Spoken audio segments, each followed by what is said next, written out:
Thank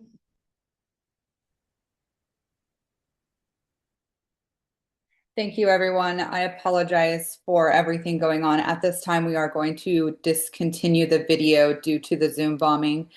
We are going to request that everyone call in to number 1-720-707-2699 with the meeting ID. One second, just 831-6970-4793. Thank you.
Madam President. Hello? Hi, Yes. Madam President. Steve McDonald for the record. We are ready to go. Thank you for that Okay. announcement. We got Okay. somebody did. Thank you. There was a video. Somebody popped up was a video. Yes, I'm seeing Michael Bowie on video. Are you guys seeing that as well? Yes, Mr. Okay. Could you advise Mr. Lee he needs to dial in, not video, not through your computer? Yes. Michael, can you hear me? Just raise your hand if you can hear me. Yeah, we need you not on your computer. If you can call in on the phone, please.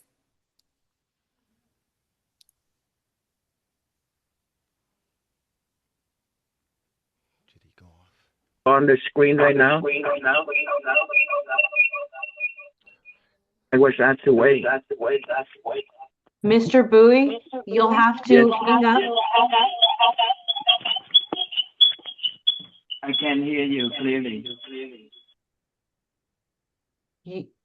Then you need to disconnect your video. Disconnect the video. I don't. Only phone. Only phone? Yes. Yeah. Let me.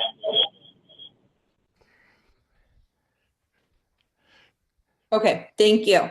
All right, at this time, we are going to get started. I was told we do have some petitioners that are present, so we are going to take them first.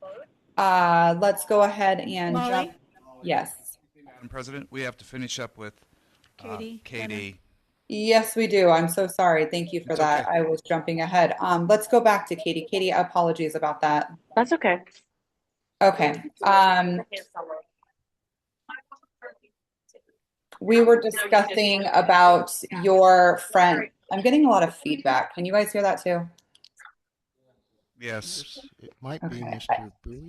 Yeah, I think it is. If we can mute 7701, do you guys see that number?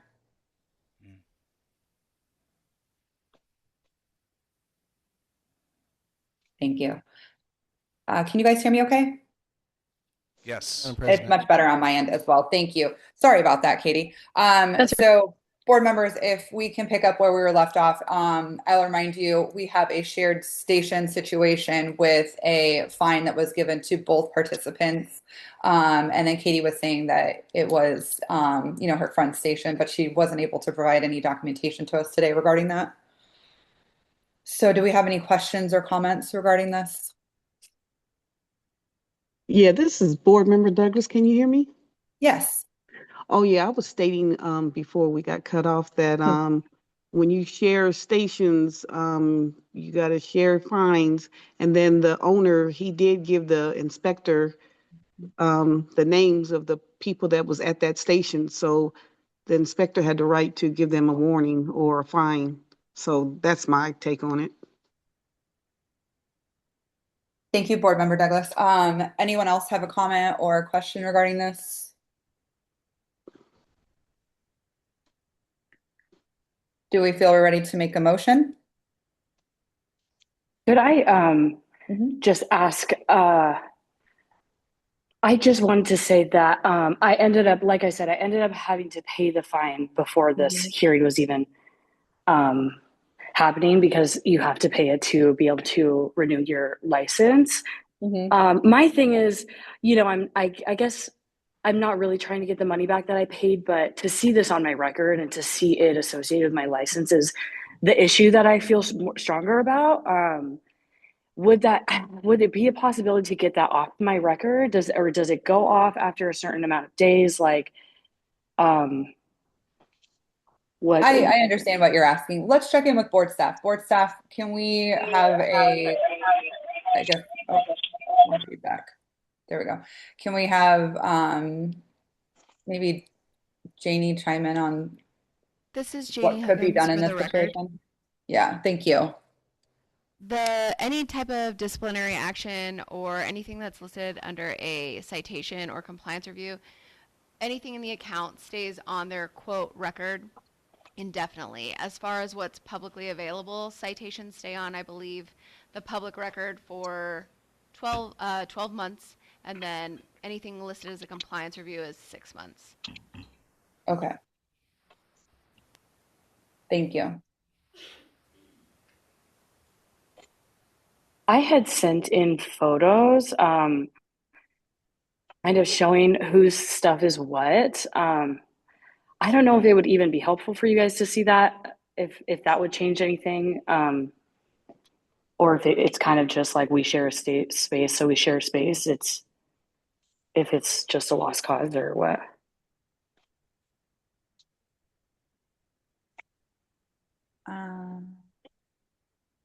Board staff is looking to see if any information she sent in that she states. Thank you.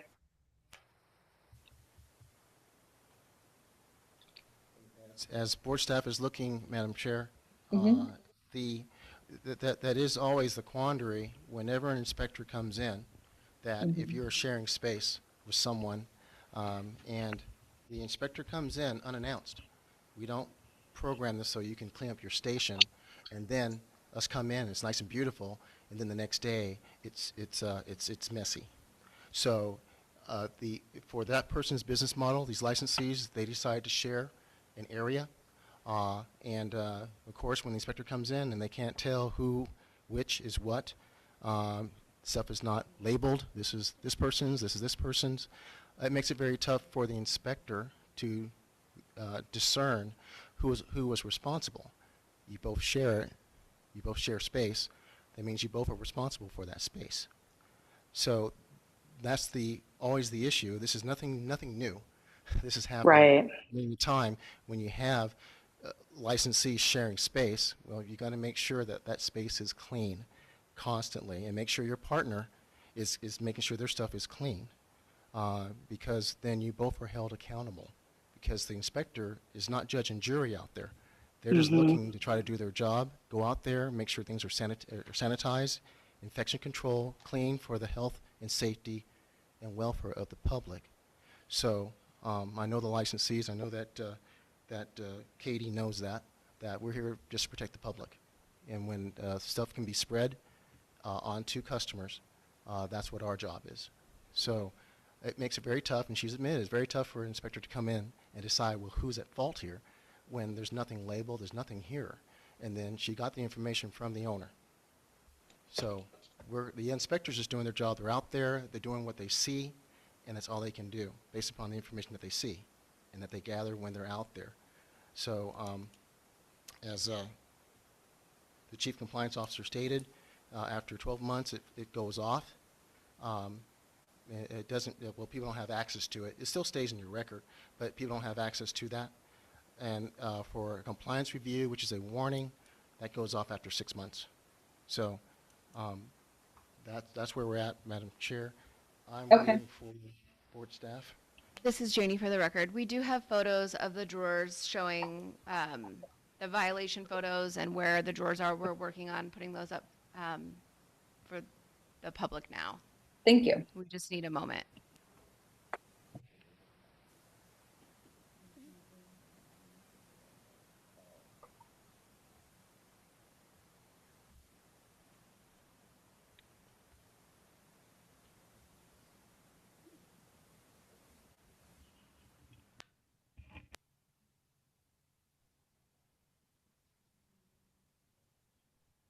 All right, Madam Chair, Stephen Don for the record. We are gathering the documents that the licensee, the petitioner, has sent. This was done after the fact. I think they're labeled on the computer that this is mine and this is hers, the other licensees. That wasn't listed at the time when the inspector was out there. This is done after the fact, retroactively. So it doesn't really go to the actual inspection that happened when the inspector was there. So she sent this documentation after the fact and listing out which was hers, but not when the inspector is there doing the inspection. So I think it's reasonable that the inspector went out there and saw this, took evidence, pictures, and now, I mean, it's after the fact. We can't do anything, not unless the other licensee wants to come forward and take full responsibility for what the inspector found. Otherwise, they both are responsible. That's Right. board staff's position.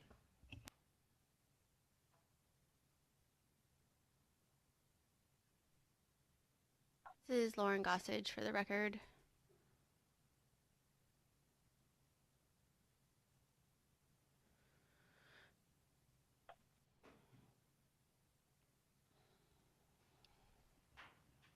These are the supporting documents that were just uploaded. This is the picture number 1 and picture number 2. Okay.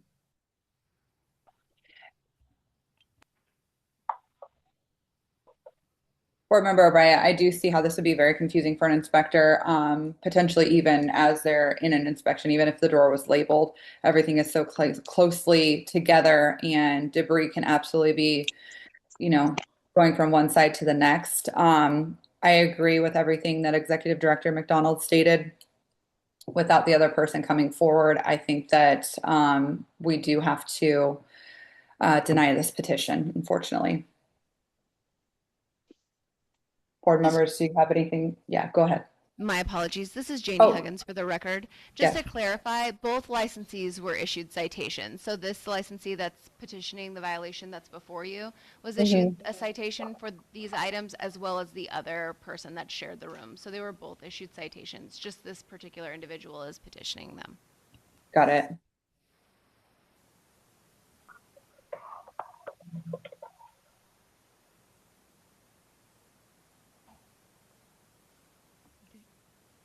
Board members, how are we feeling? Do we have any questions, any further comments regarding this? Are we ready to make a motion? Ready to motion. Okay, can I call for a motion, please? This is Board Member Moreno. I would like to deny petitioner C40776 and uphold petitioner's dispute V3. This is Board Member Douglas. I second 83. that motion. Oh, Thank you. Can I ask all in Mr. favor? Arsenio, or Dag Arsenio, do we need to finish the motion before we get the second? She didn't really finish the thing that she was saying. Should we have her redo it? I'm sorry. That's okay. Joseph Ostrinio for the record. Madam Chair, you read my mind. Yes, she does. Okay, Thank you. let's go ahead and go back to Board Member Moreno, and then Board Member Douglas, if you want to do the second, go for it. Just let her finish everything. Okay, sorry. You're good. You're so quick. This is Board Member Moreno. I would like to uphold, or I would like to deny the petitioner C40776 and uphold the citation of V316383. Can I have a This is- second? This is Board Member Douglas. I second that motion. Thank you. All in favor? Aye. Aye. Any opposed? Board Member Jeffers, are you for an aye or a nay? An aye. Thank you. I'm sorry I called it too early. Okay. Can I now, any opposed? Okay, motion carries. Katie, I'm so sorry we were not able to do anything with your petition today. We did deny it, but if you have any further questions, you can reach out to board staff at the office, okay? Okay, thank you for your time. Okay, thank you for your time. And again, sorry for the disruption. At this time, I am aware that there are people at the Southern and Northern board offices that are in person. So we are going to call them first. So we're going to go to 5C, Pat Weenie Woodman, HB 705030 for discussion of possible action. Petitioner is disputing V3166090 and V3166091. Petitioner Woodman, if you can come forward and raise your right hand, we'll get you sworn in. All right, Ms. Woodman. Do you solemnly swear or affirm that the testimony, petition, and any evidence that you give in this matter shall be the truth, the whole truth, and nothing but the truth, under penalty of perjury? I do. Thank you. Okay, at this time, Petitioner Woodman, if you would like to walk us through your why you're here today, we'd love to hear it. Good morning, and thank you for the time and opportunity to speak today. I would like to sincerely acknowledge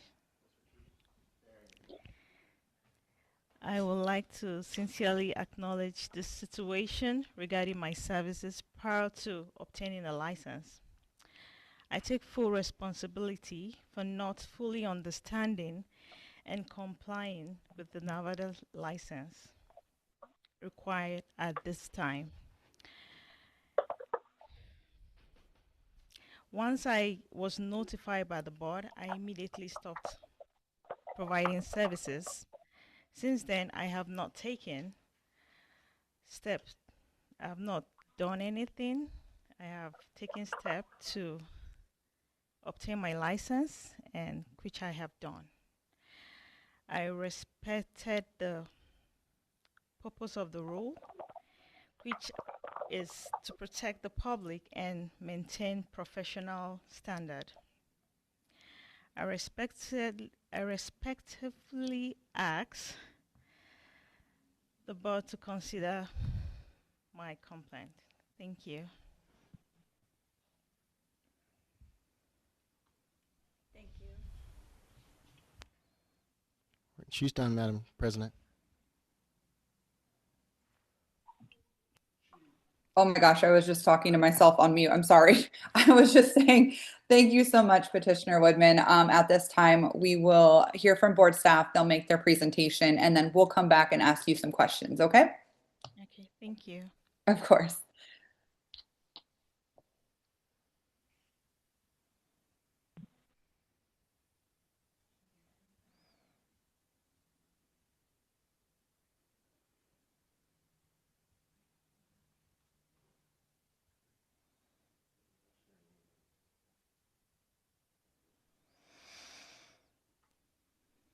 Message for the record.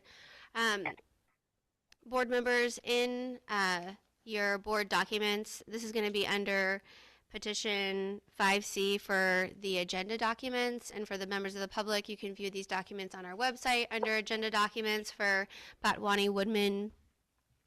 She was cited $1,000 first offense for practicing without a license and operating $1,000 first offense for operating a salon without a license. She was cited on November 14th, 2025. She is a licensed hair braider. She purchased her initial license on February 4th, 2026. When we initially found her, she was found on November 13th, 2025. She was unlicensed, and she was performing braiding services. She had an Instagram account. She had a booking website. She was sent her initial cease and desist on November 14th, 2025.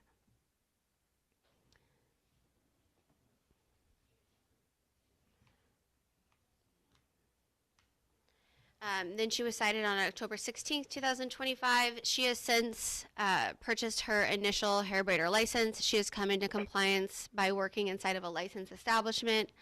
So we just ask that she continue to provide services only inside of the licensed establishment and not anywhere else but inside of a licensed establishment at this time. And if you have any questions, please let me know. Okay, thank you. Madam President, Steve McDonald for the record. Yes. We've actually gotten counsel from our Deputy AG that says that we can put these slides up on the screen. Okay. Yeah, the petitioner will see it. No, will the members see it? Yeah, the public. I'm only sharing my screen. Yeah, no, it's okay. Steve McDonald for the record. Scratch that.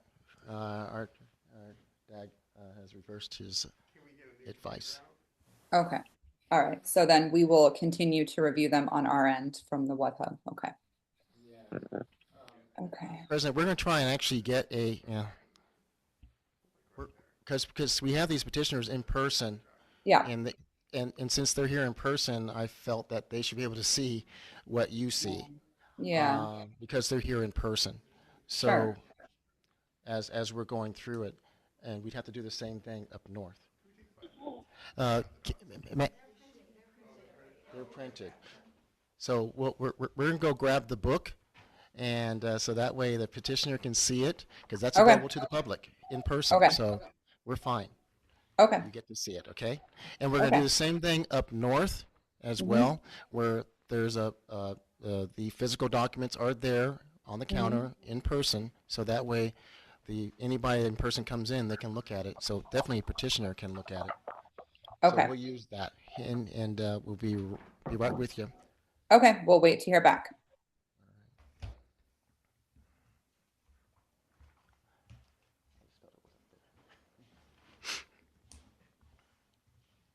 All right.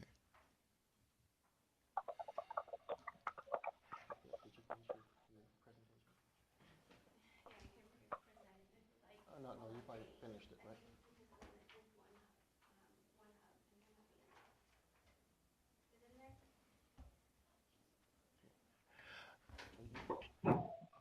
Finish your presentation. Okay, Madam President, we have finished our presentation. The documents that are available to the public physically, the petitioner has them. We've already gone through them, of course, with you.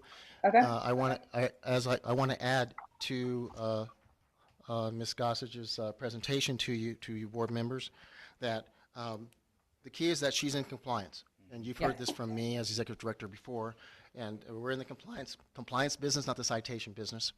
However, we cannot turn our blind eye to when when there's a violation of the statutes, the law, and the regulations. So our recommendation, I know we're doing this before your deliberation, but is to go ahead and keep the citation, but give a discount of 50% on the total violations. Thank you, Madam President. Thank you. Always good to have a staff recommendation. We appreciate that. And at this time, board members, I just want to confirm that we are all able to see Petitioner Woodman's documents on our end. Were we able to This review? is Board Member Detry. I can see it. Okay, very good. Do we have any questions or concerns or comments, or do we want to go forward with staff's recommendation and make a motion at this time? Happy to do anything you want. I'm Board ready to Member make a Detry. motion. Yeah. Board Member Detry, were you going to say the same thing as Board Member Jeffers? Yes. Okay, we're all on the same page. All right, then at this time, can I please call for a motion?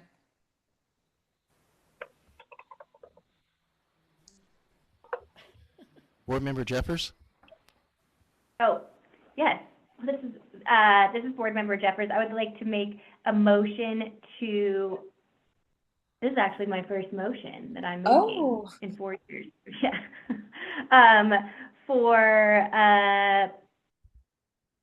Do I list her license number? Yes. HB? Yes. Okay. This is Board Member Jeffers. I would like to make a motion for HB 705030 for the petition of V31. I'm going to uphold the citation, but reduce the fine by 50%. For the V3166090 and V3166091. Awesome job. Can I have a second, please? Thanks. Board Member Douglas, I second that motion. All in favor? Aye. Aye. Any opposed? Okay, motion carries. All right, thank you guys. Petitioner Woodman, what ended up happening was we went ahead and followed board staff's recommendation of reducing your fine, but your citations will be on your record. And this is heavily due to the fact that you got into compliance, and that is what the goal of the board wants. We want everybody to be in compliance so that our public can be nice and safe. So we appreciate that you did that. And because you did that, we wanted to just go ahead and give you a little reduction on your fine, okay? Thank you very much. You're welcome. I hope you have a wonderful day. Thank you for coming in person. You too. Thank you. Thank you. Okay, and then I was informed that petitioner 5D, Maria Juliana Manzano Contreras, is in person as well. So I think we'll go up to her. So U1010245874 for discussion and possible action. Petitioner is disputing V3166684 and V3166685. Petitioner Contreras, are you present? Yes. Awesome. If we can pull that microphone closer to her or get her to a better position, that would be great. Madam Chair, I think she's actually on the phone. Oh, okay. Yes. Madam She's President, actually she's in here in Reno. the Reno office. Oh, she's in person in the Reno office and on her phone. Okay, perfect. If she can just hold the phone closer to her mouth, that would be great. And then if we can get her sworn in. Yes, and it's her son is here as well, who will be translating for her. Okay, we will also get him sworn in then as well. Okay. And then Can- if you can please have him state his first and last name when it is his time to be sworn in. And then we'll have Executive Director McDonald swear him in. Perfect. All right. Could you have the translator, her son, I want to swear him in first. He needs to state his name for the record. Hi, hello. Hello. Could you please state your name for the record? Yeah, it is Alexander Villalbazo. Okay. Could you spell that for me, please? Alexander, Alexander. And the last name is Villalbazo. All right, sir. Can you please have your right hand up? Yes. All righty. Do you solemnly swear or affirm that the translation that you give will be to the best of your ability and translate exactly what Ms. Contreras states? Yes, correct. All right, thank you. Now, we need to ask, this is your mother, right? Correct. Okay. You need to ask your mom to raise her right hand, and then you're going to repeat after me and tell her this is what she's going to be swearing to, okay? Is her right hand up? Yeah, it's up. All right. You're going to repeat this. Do you solemnly swear or affirm? Yo juro. Go ahead. Yo juro. You want her to say? Yeah, I'm going to break it. Yeah, I'm going to break it apart for you so you can translate to her, okay? Yeah. All right, I'm going to do it very slowly. Do you solemnly swear or affirm that the testimony, go ahead and translate. Yo juro que el testimonio. Yo juro que el testimonio And the petition and other evidence, go ahead. Y la petición, toda la evidencia. de la petición y toda la evidencia You give in this matter shall be the truth. Go ahead. Yo en este momento va a ser la verdad. que va, No creo que tengas que decir. que va a ser la verdad, The whole truth and nothing but the truth. Go ahead. Toda la verdad y nada más que la verdad. Y- No tienes que decir. toda la verdad y nada más que la verdad, Under penalty of perjury. La Go ahead. penalidad de multas. de la penalidad de multas, No tienes que decir. And now she needs to say, I do, Tienes que decir. if she agrees. I do. All right. Thank you. Okay, thank you so much. At this time, we would like to hear about your petition, please. ¿Qué Gracias por tu tiempo. Una disculpa por haber, mi error fue no haber entendido bien las reglas de mi multa y pensé que solamente poner mi cuenta privada y enfocarme en sacar mi licencia no iba a tener problemas, pero entiendo la responsabilidad de hacer las cosas bien y quiero que por favor reconsideren mi multa. So she's saying, thanks for having me and listening to my appeal. She is aware that as soon as she got the notice to stop giving hair extensions and stop doing those services, she is saying she thought that it would be enough to make her account private and she would go on to get her license. But the board thought that she was still practicing these things and still giving hair extensions, so she got fined for that. But she stopped giving hair extensions and doing any services as soon as she got the cease and desist letter. And she's sorry about that, but she's asking if you could reconsider a refund or just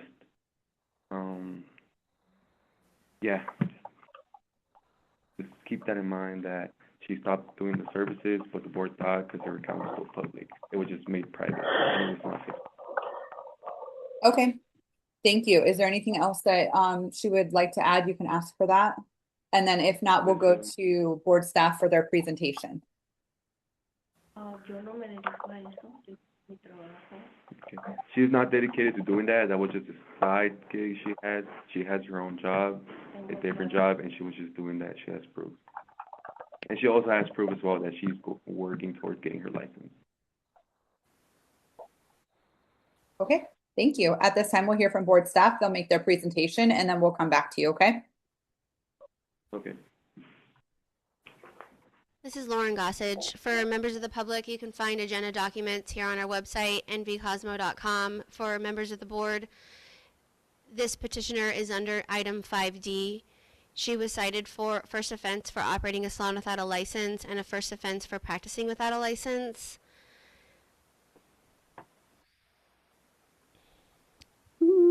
She was cited on December 3rd, 2025. She was first sent to cease and desist on October 15th, 2025 for performing hair extensions. She had an active social media account. It was on Instagram. She had a booking link, offers for doing hair extensions. She has before and after photos. On October 22nd, Maria and her son did call and asked about the cease and desist. I was the one who spoke to them. They were told that she needs a license in order to perform these services in Nevada. She asked if she could get certified to just do extensions solely and work in the home. I did let them know that they could not do that and they had to remove the social media and discontinue advertising and taking clients, as this was the only warning that would be provided, and the next warning would be a fine. So they stated that they understood and they disconnected the call. On November 13th, when we did our follow-up, the account was private and still had that booking link for hair extensions, still was advertising for hair extensions, which is why she was cited. And that's all that we have. Okay, thank you. Board Member O'Brien, if we can go back up to the top, is she licensed? She's unlicensed, right? This is Lauren Gossage. Yes, she is unlicensed. It Okay, appears thank you. that, yep, go ahead. I'm sorry, I was just confused because under initial license it said 11/19/2025, so I apologize about that. That's the date of her initial hair braiding application that she submitted in November, Okay. and never moved forward with obtaining that license. Thank you for clarifying. I appreciate that. Okay.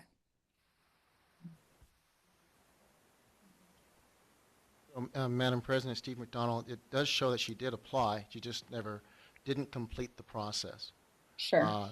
And now she's saying through her translation, through witness testimony, that she's not going to continue to do that. She's just going to do her other main job. Thank you, Madam President. Thank you. Board Member O'Brien, the last slide, can we talk about that one? What is that from? Do we know? I do not like McLean. I love it. This is Lauren Gossage from this. This last slide is from the booking link that is listed on the Instagram account. Oh, that's what it looks like. Okay. Thank you.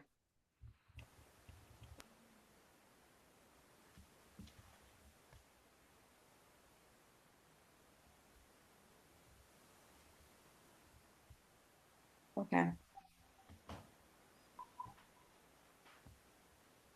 Board members, do we have any questions for Petitioner Contreras or board staff? This is Board Member Jeffers.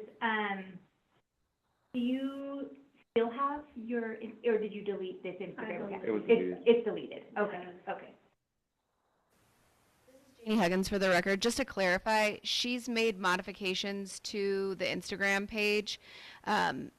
In the title, she's changed it to just Juliana, her name, and then she's taken the hair information out of it, but it's still private and it still has all of the followers. Got it. Like we said, she thought making the account private was enough. It turns out it wasn't, so that's what she got fined. Okay. Yeah. And only say Juliana, no hair. Yeah. No hair. No booking link? There's no booking link? Okay. No. Madam President, Yes. Stephen Don for the record. Member Jeffers, it was hard to Yes. hear the dialogue you were having with the petitioner and the translator. Yes. The Oh, I rest was of the board- asking if, yeah, I was asking if they still had the booking link up because as board staff had mentioned that the name had changed on the Instagram account, so I was clarifying if there's a booking link, and they said no.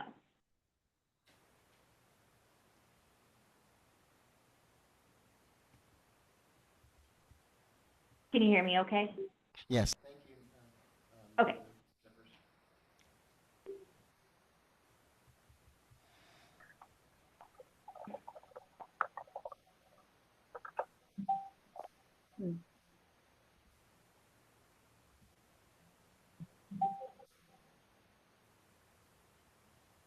Board Member O'Brien, if you look at the 2 slides after the account went private, it does look like there's more people following her.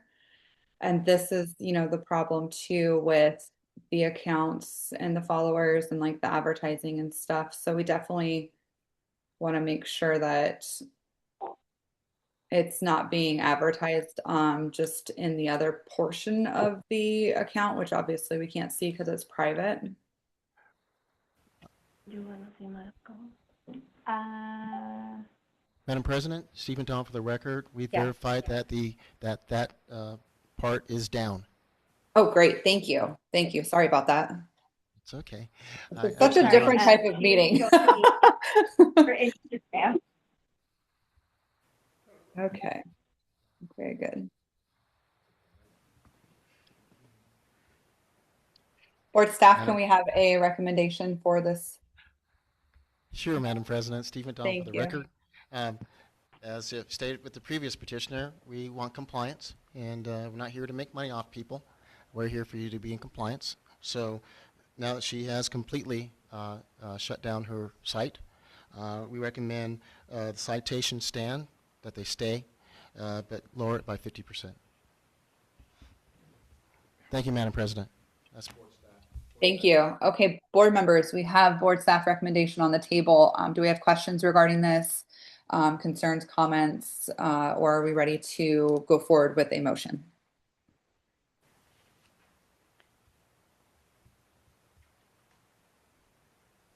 Ready for a motion. Board Member Detry. Okay, thank you, Board Member Detry. Can I please call for a motion then? Yes, this is Board Member Detry. I'd like to uphold the citation for U-101-024-587, and we're going to reduce the fine by 50%. The petitioner is disputing V3166684 and V3166685. Board Member Moreno, I'd like to second that motion. All in favor? Aye. Aye. Any opposed? Okay, motion carries. All right, Petitioner Contreras, what happened was we upholded your citations and we reduced your fine by 50% because you went ahead and got into compliance, and that is what the board is most concerned with in order to protect the public. So we appreciate you doing that. If you have any questions, you can reach out to board staff. If you can translate that to her, Alexander, that would be great. Yeah, I will. Thank you. Thank you.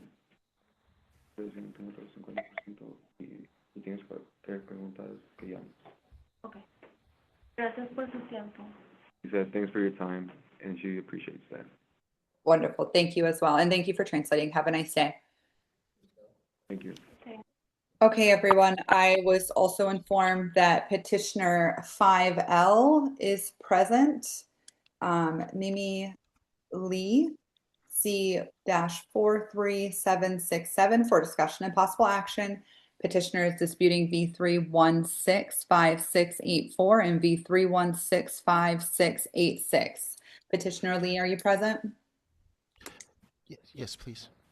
Yes, Madam President, she's here in Las Vegas. Wonderful. Okay. She's at the table. Move the Awesome. microphone. If you can raise your right hand when you're prepared, we'll have our Executive Director McDonald swear you in. Yes. Okay. Ms. Lee? Do you solemnly swear or affirm that the testimony, the petition, and any other evidence that you provide in this manner will be the truth, the whole truth, and nothing but the truth, under penalty of perjury?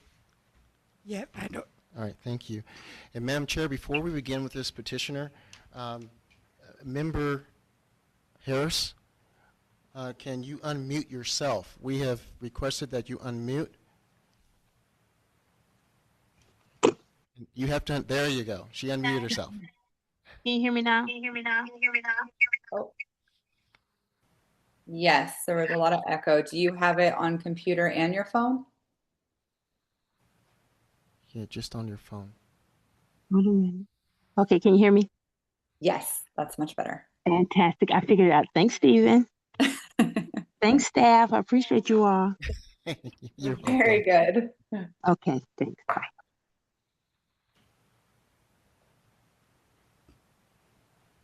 Okay, if we can get, Yes, Madam President, we are getting the document, the physical documents that are Okay. here, and going back to the pages for the petitioner to see when Okay. she's making her petition here. Okay. That she's physically here. Perfect. Is L 5L.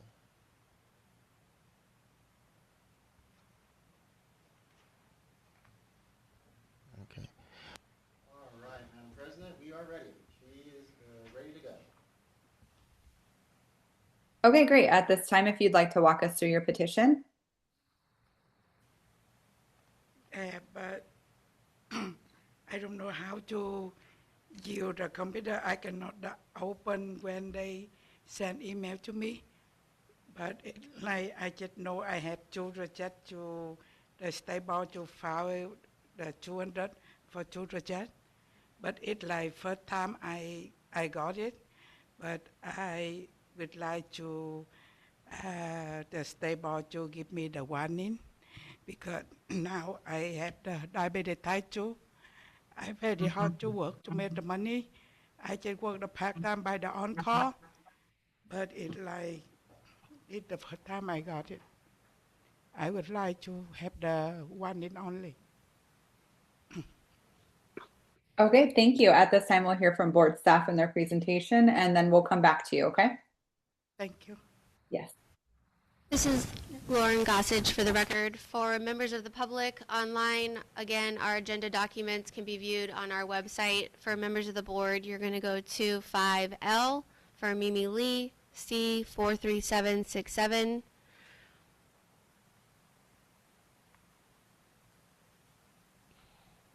This licensee is petitioning 2 violations. The first violation that was issued was for $100 for excessive nail clippings that were found on the workstation cart. And the second violation was $100 for nail implements and the pedicure jet that were found with debris at the workstation. This inspection occurred on November 5th, 2025. The first photo is going to be the picture of the nail clippings that were found on the workstation cart. The second photo is going to be of the nail clippers showing nail debris inside of them, as well as a cuticle pusher and cuticle remover on the third picture. The fourth picture is going to show you the pedicure jet that had the dirt and debris inside. Please let me know if you have any questions. Thank you. Board members, do we have any questions for Ms. Lee? Yep.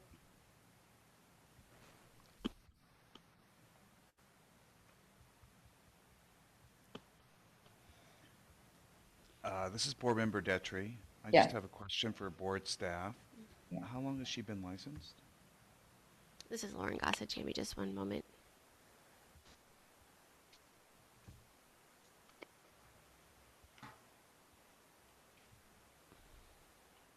She was originally licensed on March 6, 2017.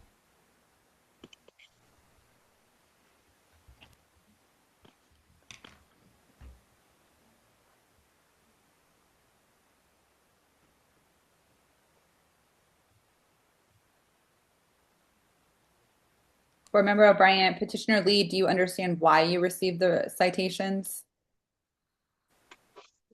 Yeah, I do, but it's like mostly I just work on call Friday, Saturday, Sunday, but that day, the Wednesday, and they saw people working, they just call me come in.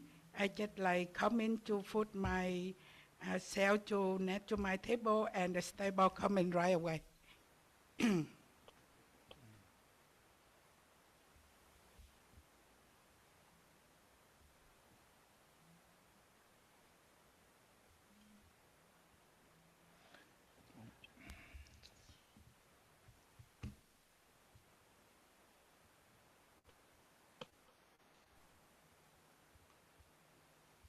Board members, any other questions or comments? This is Board Member Jeffers. I have a question for board staff. When somebody comes forward and, due to financial hardship for paying for these citations, is there a payment plan that can be offered? This is Janie Huggins for the record. There's no formal payment plan. However, anyone that's issued any type of violation can pay in increments through any one of our links to pay a citation as they choose. It doesn't change the original due date, and after approximately 1 year, violations are reviewed to go in batch to the controller's office for collections, as well as you cannot be issued a new license if you owe an outstanding fine to the board. Okay, wonderful. Thank you for clarifying. No problem.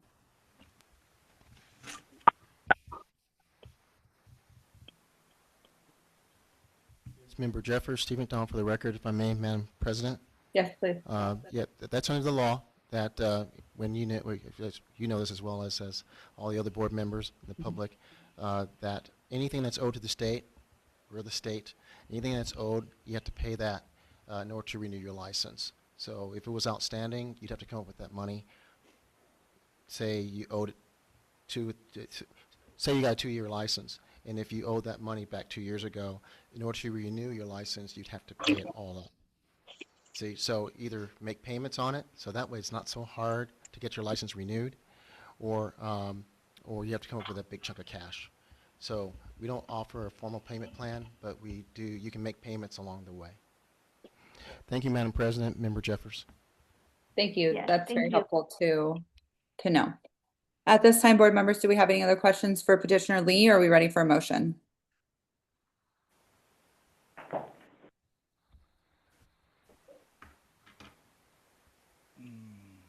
This is Board Member Detry. It's unfortunate that you came in to work on your regular day off and you were doing a service, but I think when you approach your station, you're going to have to start, looking at how clean it is and what things are supposed to be set up.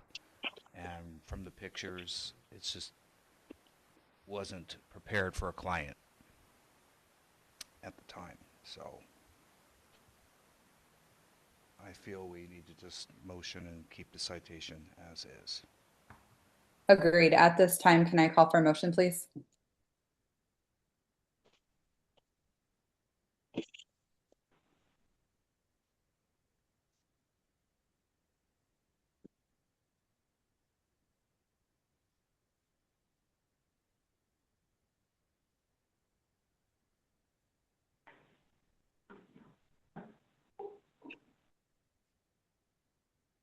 This is Board Member Detry. I'd like to second that motion.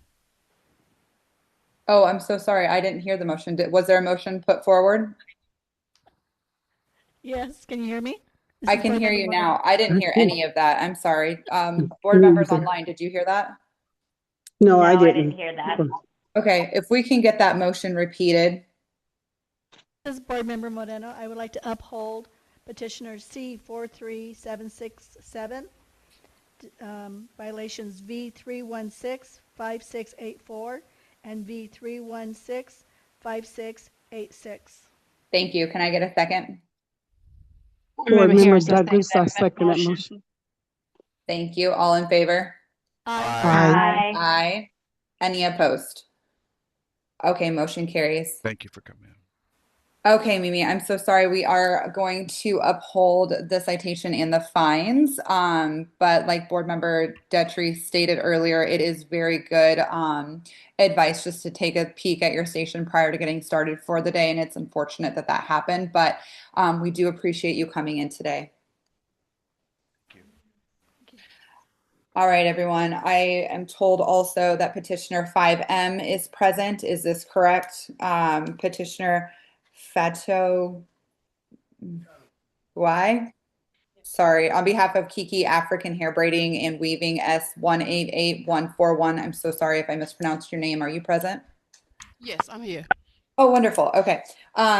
So petitioner is disputing V3166400 and V3166403. If we can get you to raise your right hand, we'll get you sworn in. Madam President, Steve McDonald for the record. She's down here in Las Vegas. We have made sure she has the documents that are available for the public. They're in front of her. And I will swear her in. Thank you. Yes. Yes. How do you pronounce your last name? Gay. Gay? Yes. Okay. All right, Ms. Gay. Yes. My name is. Raise your right hand. I'm going to swear you in now. Okay. Do you solemnly swear or affirm that the testimony, the petition, and any other evidence you provide in this matter shall be the truth, the whole truth, and nothing but the truth, under penalty of perjury? Yes, I do. All right. Thank you. All right, Madam President, we're ready to go. Okay. Yes, I was here. My name is Fatou, and I'm the owner of Kiki Hair Braiding, and I've been owning this salon over, if I'm not making a mistake, almost 15 years now. So I'm here today because I get fines, and this is not, of course, my first one. But why I'm here for this one is I was not there, and my manager take full responsibility that letting those girls like doing hair while I was not there. I was out of town. I have proof. I have the tickets. I have the hotels. I have everything. So what she told me is like they was very busy, and she needed help. And she let the girl. She called them to help. So I'm not gonna be here trying to say that, I didn't know this. Yes, she called them. My manager did call them, which I did tell her that after I get my second fine, do not. They have to go get a license if they want to get their hair braiding. And when I was there, I don't know what they was trying to do, probably make that money behind me, or I'm not going to say anything because I was not in the United States at all. So I was here to ask, since this is on my name, this is on my business, I was here to ask for forgiveness or lower the tickets or what you guys can do to help me or make me a payment plan or something. Yeah, but they was there, they was doing here. So I'm not gonna be here trying to make like a story or trying to cover myself. But what I can show as a proof that I was not there, and I have proof of that, and I can probably check on my taxes or probably bring her here to let you guys know that I did mention that when I was leaving out of town. Thank you so much. Thank you. At this time, we'll hear from board staff, and then we'll come back and ask you some questions, okay? Okay, ma'am. This is Lauren Gossage for the record. For members of the public, you can view the agenda documents on our website on nvcosmo.com. That's on our screen. For the board members, this petitioner is going to be under 5M for Kiki African Hair Braiding and Weaving. For this petitioner, she is disputing 2 violations for unlicensed activity, both at a third offense. This inspection occurred on November 21st of 2025. So there are photos that are uploaded into the meeting documents that show the unlicensed individual performing services. The first slide is going to be the first unlicensed individual, the station where that individual was found, the license that was hanging at that station, and then the other slide is going to show the second individual that was unlicensed performing services inside of the establishment, and a picture of the station and the license that was hanging at the station during the time of inspection. Please let me know if you have any questions. Thank you. Board Member O'Brien, you mentioned that you were out of town when this had happened. Yes. What's steps have you taken to ensure this doesn't continue to happen? And kind of what was your next steps when you got back into town and learned of this? First of all, I have a manager and I have somebody that's like a co-manager. So what I did, that's why I said I can bring her back. She's not working there anymore. Because like I said, I did my mistakes before. And when I did those mistakes, I come here and pay for it and just go away. Because I don't know how to like lie in front of everybody. So but this time when it happened, I fired her and I keep the other one as a warning. That's what I did. So, and I will try, when I'm there, I know I learned my lesson. Because this is a lot of money for me to pay for it. I'm being honest. And that's not their name. So before I can, hey, come here, Brett, do this, but this money, I don't play, I don't want to play with that because I can put it somewhere else. That's why I was like, that's what I did, and I fire one and I keep another one. And why these ones, they come work part-time. This one that was their license, they work part-time. They're not full-time people. So they were sitting probably on the station, but they was not there to act like they them. Yes. Okay, thank you. Yes, go ahead. I think Member Detry had something to. Well, this is Board Member Detry. I just wanted to thank you for taking responsibility as the owner and understanding that it's a compliance issue, and I appreciate that. Thank you. Yes, Madam President. Yes. Steve McDonald. I know we're having a different meeting today, so of course you're going to hear me interject a lot.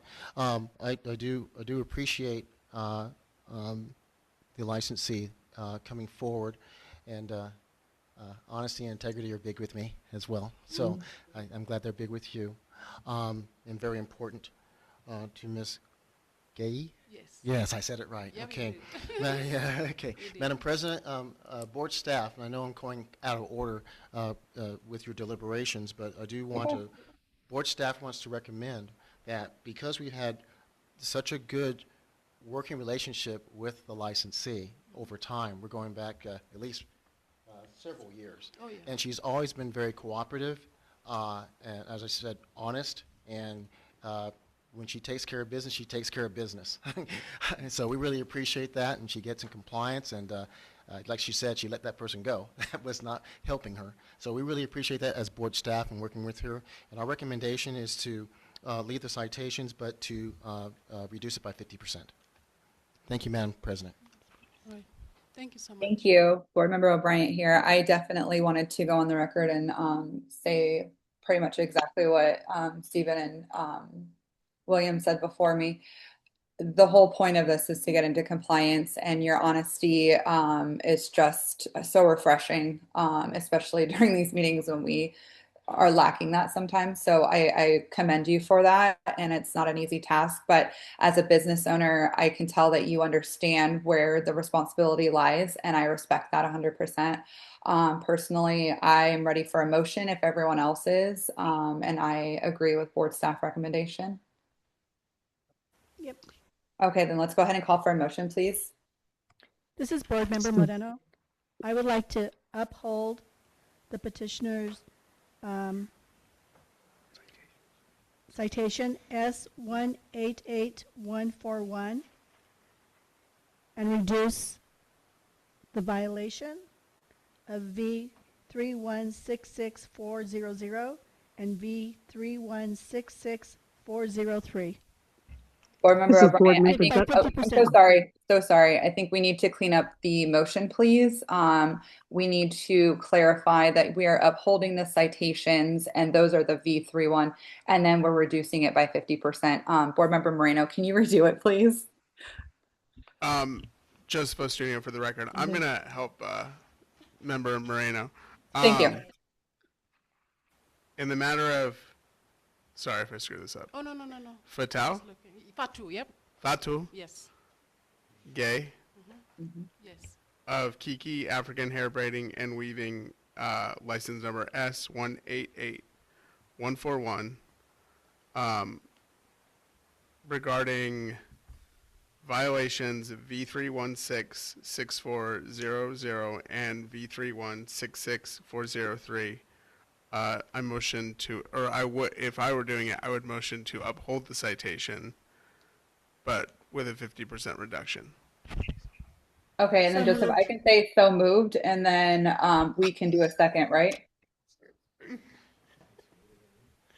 This is Board Member Detry. I second that motion. Need another cup of coffee. Oh, did you want her to say it? You said so moved. You got it.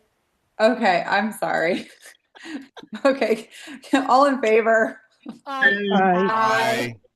Any opposed? Okay, motion carries. All right, Petitioner Gay, thank you so much for coming in. And like I said, thank you for your honesty. It sounds like you have full understanding of what's expected for compliance, and we wish you the best in the future. Should you have any questions going forward, please reach out to board staff. So much, I appreciate it. Thank you so much. Thank you. Thank you. All right, Board Member Moreno, What I'm happened? sorry for butting in on that. Yeah. Yes, Madam President, Steve McDonald for the record. Oh, Yes. thank you. Thank you. I will definitely assist more. Wonderful. Okay. All right. Oh, I heard we have another petitioner. We're looking at 5T. Is this Sarah Zinn on behalf of the refinery hair and skin studio? Are you present? I am. Awesome. So S14333 for discussion and possible action. Petitioner is disputing V3162646. If we can get you to raise your right hand, we'll get you sworn in. My right hand is raised. Right. Madam President, Steve McDonald for the record. This petitioner is in Reno. Okay. So I've been informed of that. Okay. Very good. All right. All right, Ms. Zinn, you have your right hand up? I do. All right. Do you solemnly swear or affirm that the testimony, the petition, and any other evidence you give in this matter shall be the truth, the whole truth, and nothing but the truth under penalty of perjury? I do. Thank you. Okay. Petitioner Zinn, if you'd like to tell us why you're here today, we'd love to hear it. Yeah, I got a citation. Actually got a warning first about excessive wax on the wax pot itself. And I wasn't able to clean that. There's no real way to do that. There's no debris. It's not hair or dirt or anything else. It's just wax. And then I got a citation. So I just feel as though it's a little unfair. Okay, thank you. At this time, we'll go ahead and hear from board staff, and then we can come back and ask you some questions. Okay. This is Lauren Gossage for the record. For the members of the public, you can view the agenda documents at nbcosmo.com on our board meeting information page under agenda documents. For the board members, this is going to be under 5T and your board packet for the refinery hair and skin studio. They were cited $100 for failing to maintain the cosmetics and preparations as there was an excessive amount of wax buildup present. This is the second offense for this, and they were cited on August 26, 2025. The citation was for $100, and the first photo in your board packet is going to be a picture of the wax pot that was present on August 26, 2025. And the following photos are additional photos of the wax pot itself and the debris that was found on the outside of the wax pot during the inspection. In the regulation, there is a requirement for wax pots to be kept covered and the exterior to cleaned daily. If you have any questions, please let me know. Thank you. Thank you. Board Member O'Brien, petitioners in, do you have a lid for this wax pot? I do, and he must have taken it off to take this picture. Okay, thank you. So I know you stated in the very beginning, and you also stated it in your, when you wrote into petition, that you were not sure how to clean that off of plastic.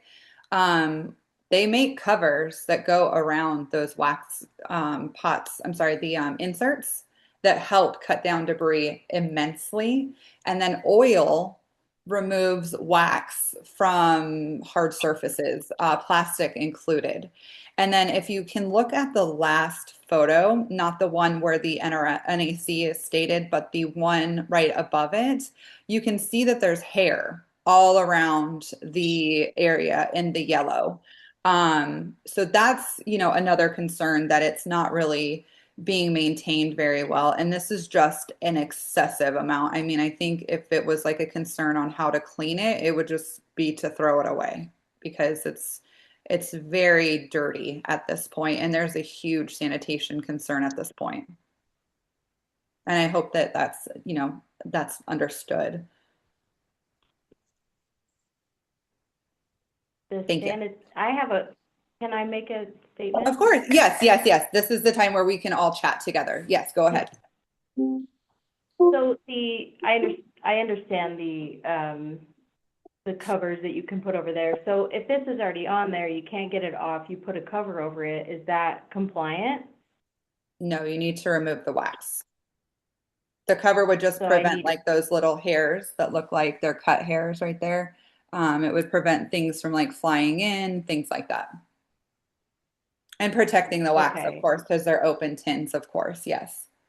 And like it was stated earlier, the NAC does say that it needs to be kept covered and be cleaned daily. Okay. Yeah, and then if Satin Smooth or whatever wax brand that you're comfortable using and that you use for your clients, if there's any concern on how to get that off of, a hard surface, I would just suggest reaching out to the company and they'll tell you exactly how to remove it as well. If the oil or that wax remover, they make wax remover as well. But if you have specific questions that are pertaining to the brand that you're using, reaching out to your supplier, they're happy to comply and give you the details on how to use their product most efficiently and safely as well. Okay. Okay. Board members, any other questions or comments? Yes, this is Board Member Harris. Yeah, go ahead. Like you stated before, yeah, wax is just that. Like you said, she doesn't see any hair or anything, but the amount of dust that wax collects on plastic that you can't see with the naked eye, it's not good, right? So, and like she said, if you clean it every day, it may not be so excessive like this. And then you have to think too, wax. If you heat it up with a blow dryer and wipe it off, that'll help you also. Okay, thank you. Good luck. This is Board Member Jeffers. I do have a question, Ms. Zinn.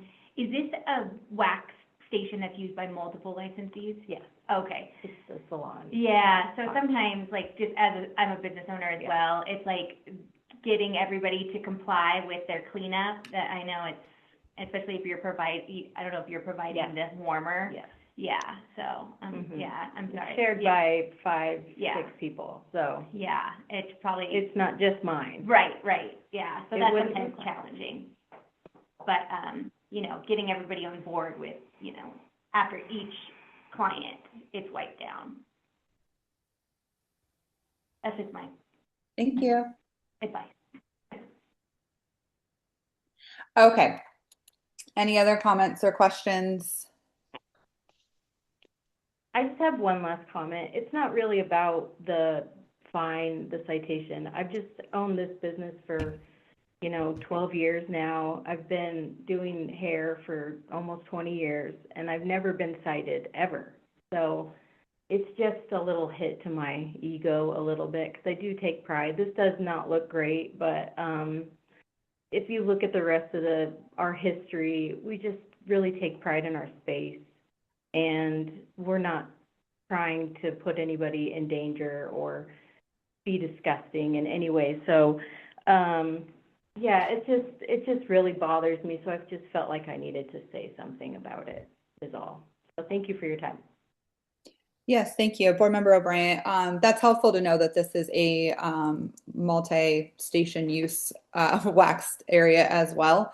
And then just so you know as well, in these situations where there are petitions that come forward and things are offered or put out there, the citations always remain on the record, and it is so that if there's ever future issues with compliance, that we have that record going back. Not to say that there ever would be at your station or your salon, petitioners, and it's just kind of how the precedent has set.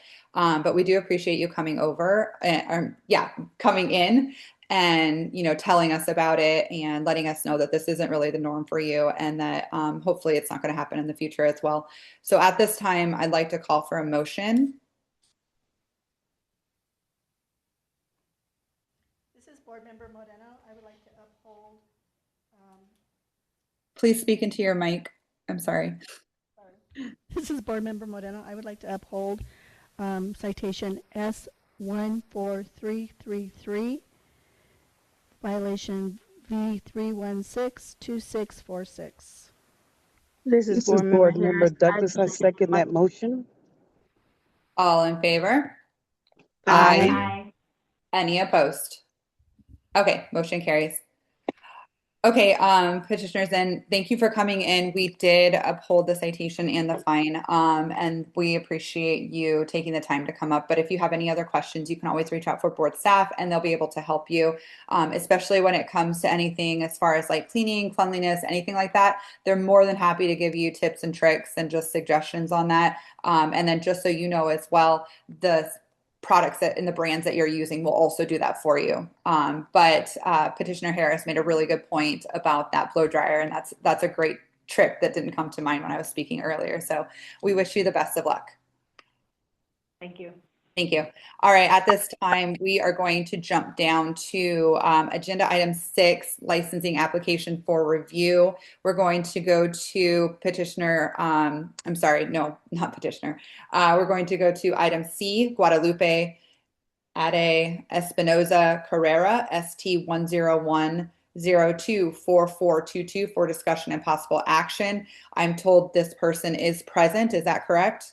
Yes. That is correct, Madam President. Okay, so we are going to, I'm sorry, Stephen, go ahead. That's okay. In Las Vegas, and we're getting the public documents that are. Gosh. We're getting that rolled out. Okay, very good. Just for everyone's, so everyone's aware, we're going to go through this and then we'll break for lunch. Okay. Okay. All right, the petitioner is requesting that the board review the hours they earned at the Cosmetology Institute of Las Vegas to determine their eligibility to test for a cosmetology license. Ms. Carrera, could you please raise your right hand and we'll get you sworn in? All right, Ms. Carrera, how are you today? Okay, do you solemnly swear or affirm that the testimony, the petition, and other evidence you give in this matter shall be the truth, the whole truth, and nothing but the truth, under penalty of perjury? I do. All right, thank you. We'll get you to the spot, okay, when board staff makes their presentation. But Madam Chair is going to hear from you. Hello, my name is Guadalupe Espinoza. I am here because my licensing application was denied. I completed my course of cosmetology in the Cosmetology Institute of Las Vegas, and I would like to know if there is something wrong, if there's anything that I can do to come up to your standards, so I may be able to test. Thank you. Very good. So at this time, we're going to hear from board staff. They're going to make their presentation, and then you should be provided the book of documents so you can follow along as well. And then what will happen is afterwards, we'll go through everything together, ask you some questions. You can ask us some questions or ask board staff. We'll kind of get to the bottom of how we go forward, okay? Okay. All right, very good.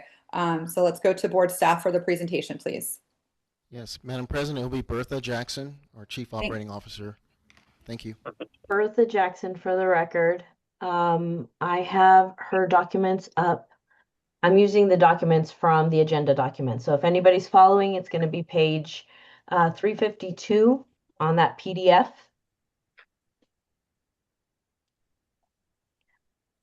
One moment, Bertha. We're still getting the binder to where it needs to be for the petitioner. Okay.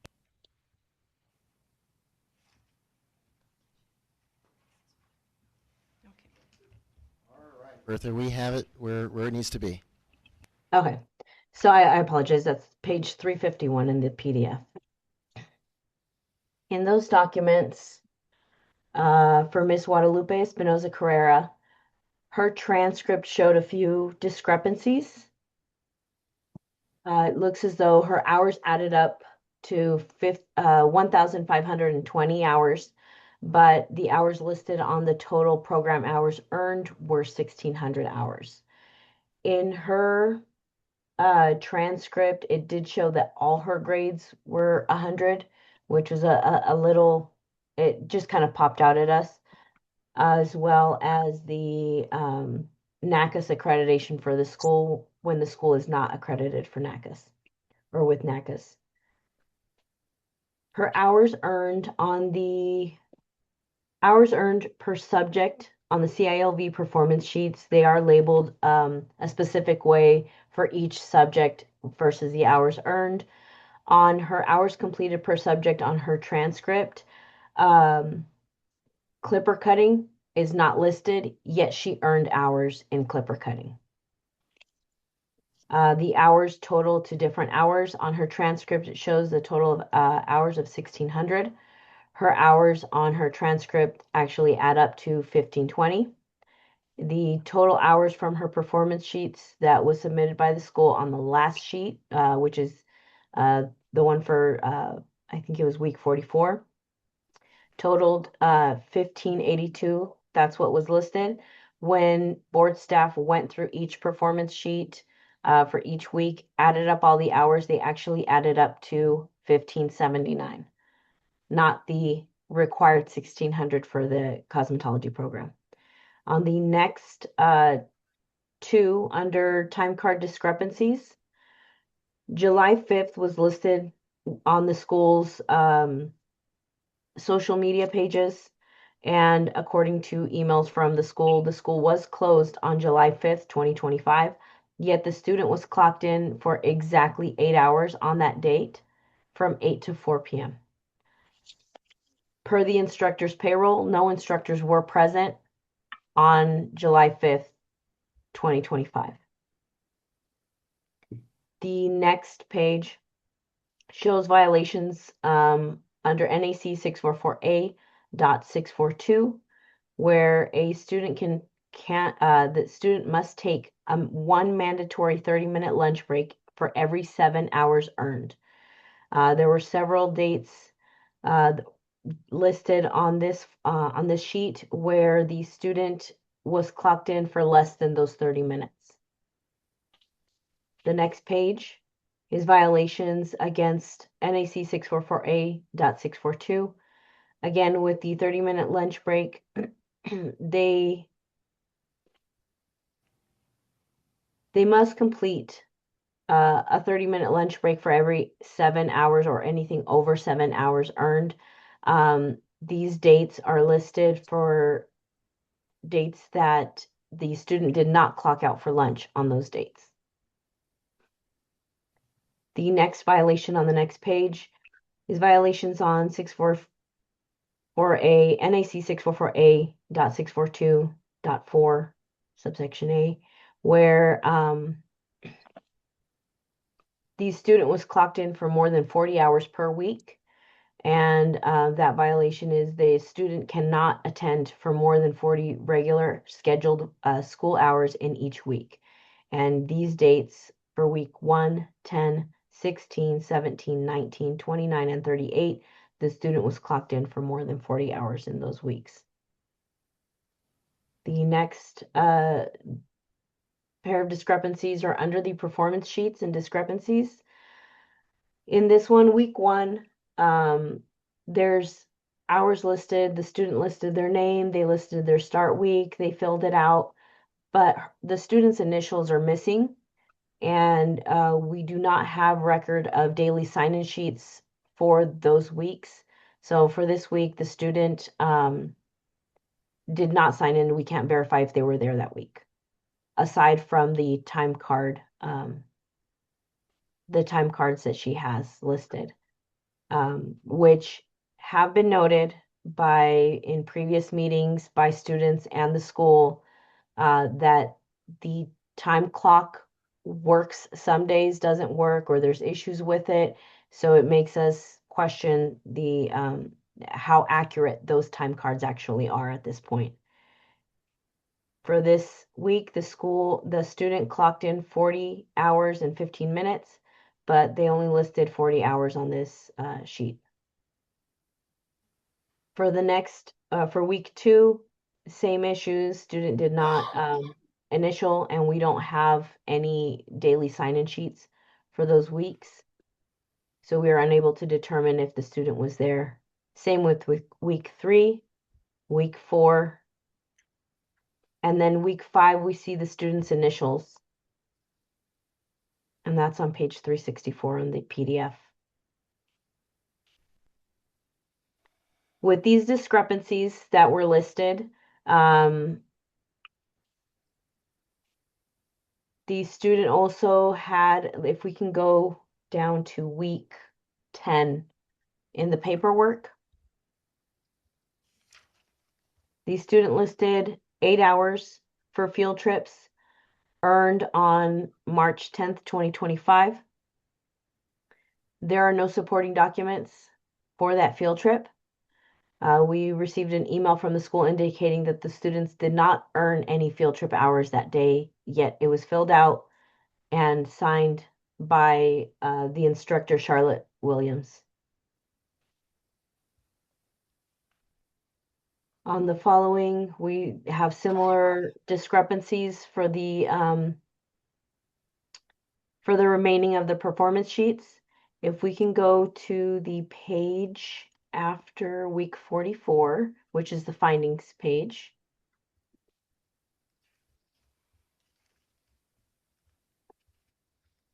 On this page, there's 123 individual day level discrepancies where the clocked in time did not match the recorded daily hours for those weeks.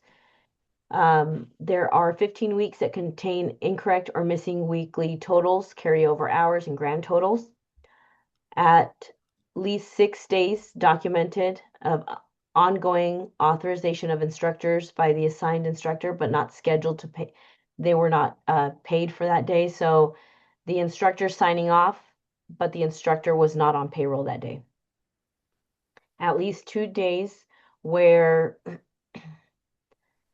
the form was filled out, but it was signed by an instructor that is not licensed to instruct that curriculum that was earned that day. 47 days contain missing student initials.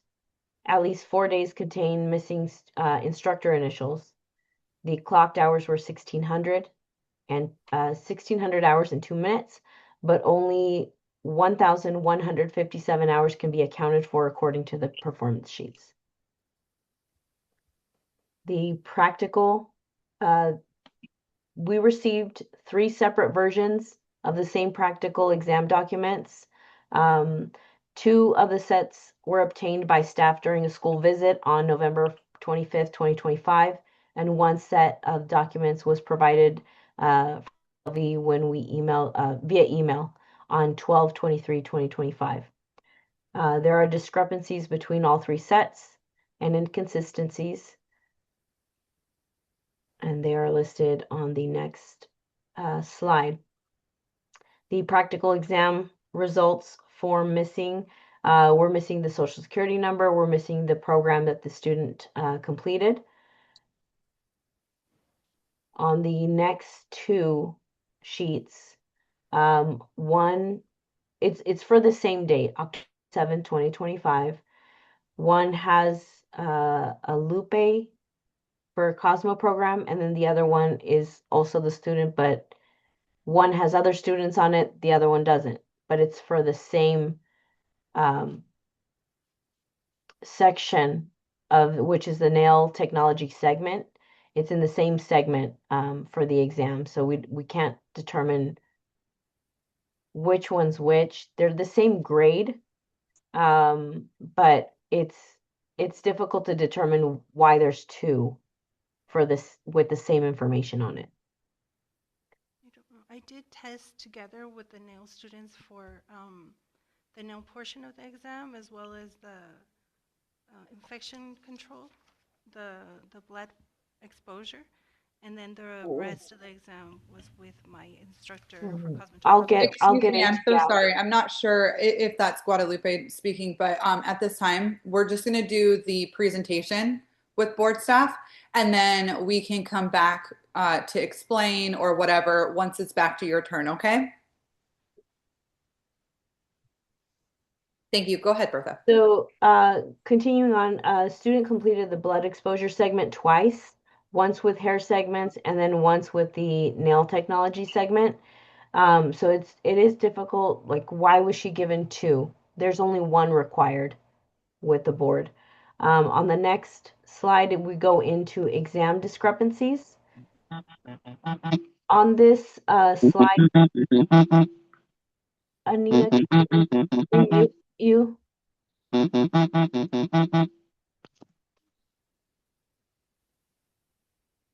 On the next slide for theory grade record sheet, we have a Lupe E. We're not sure if it's Guadalupe Espinoza or if there's another Lupe or another Guadalupe at the school. So it's difficult to determine which student it was. On this form, there's no dates provided for these exams. So we don't know when it was taken, what subject. It kind of has it listed, but it's difficult to determine, I guess, the purpose or what this was for. Theory coursework discrepancies, there's more. We just get pictures of the theory coursework. So it looks like it was a presentation or some kind of a board with photos on it. Nowhere on here is the student name, date. We're unable to determine if it was in fact Ms. Guadalupe who created this poster, the date of the coursework. There's just no further information listed on here. Given that we did deny Ms. Guadalupe her application for testing, and it was due to the discrepancies that we found in her file. Okay, thank you. At this time, Miss Guadalupe, if you would like to respond to anything that you wrote notes down on or anything like that during board staff's presentation, we'd love to hear any clarification or details that you can provide. And then we'll ask some questions, etc. Okay, so go ahead. Okay.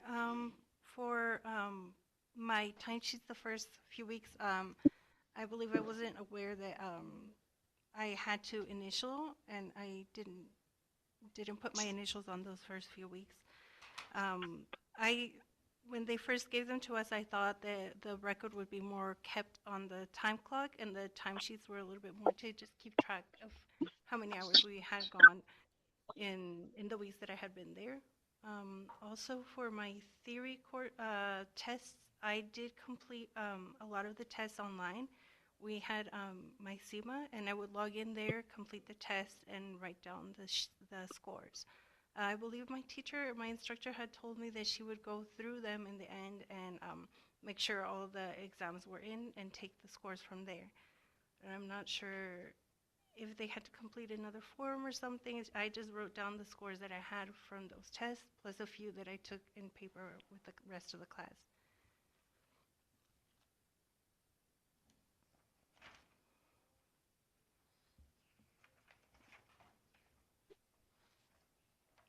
Okay, thank you so much. At this time, board members, do we have questions, comments, concerns, etc.?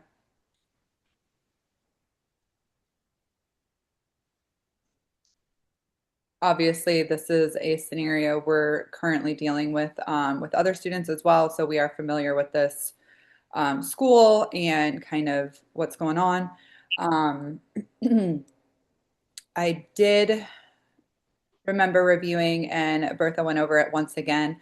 out of the findings, it looked like we could only account for 1,157 hours. I have a question for board staff. If we were to issue a letter of credit, would that be the amount of hours that that would be issued for then? Is that what that number means then? Steve McDonald for the record, Madam President. We actually have a recommendation. Oh, yes, please. Thank you. Yes, it's like we've done with all the others. Thank you. Right. You're welcome. This is like no different with the others that we've dealt with. I do want to say thank you to Bertha and Aaron, specifically of our staff that have been going through these files. It takes a lot of time because of the records being so difficult to reconcile, and that for us to triangulate to try to give as much letter of credit that we can to that student.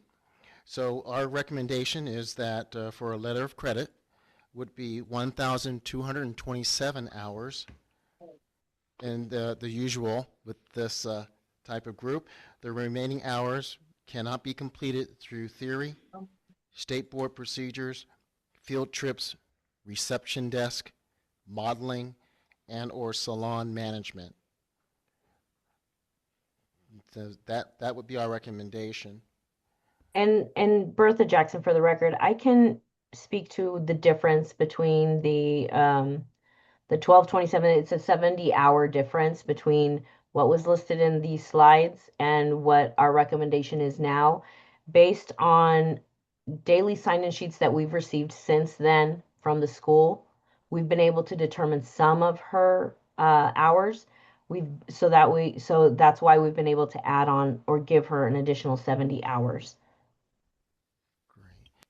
That's great. That's, I mean, definitely a lot of work on your guys' end, and we appreciate it. That way we can make sure to give them credit where credit is due. Obviously, a lot of this is hard to understand from a student's perspective.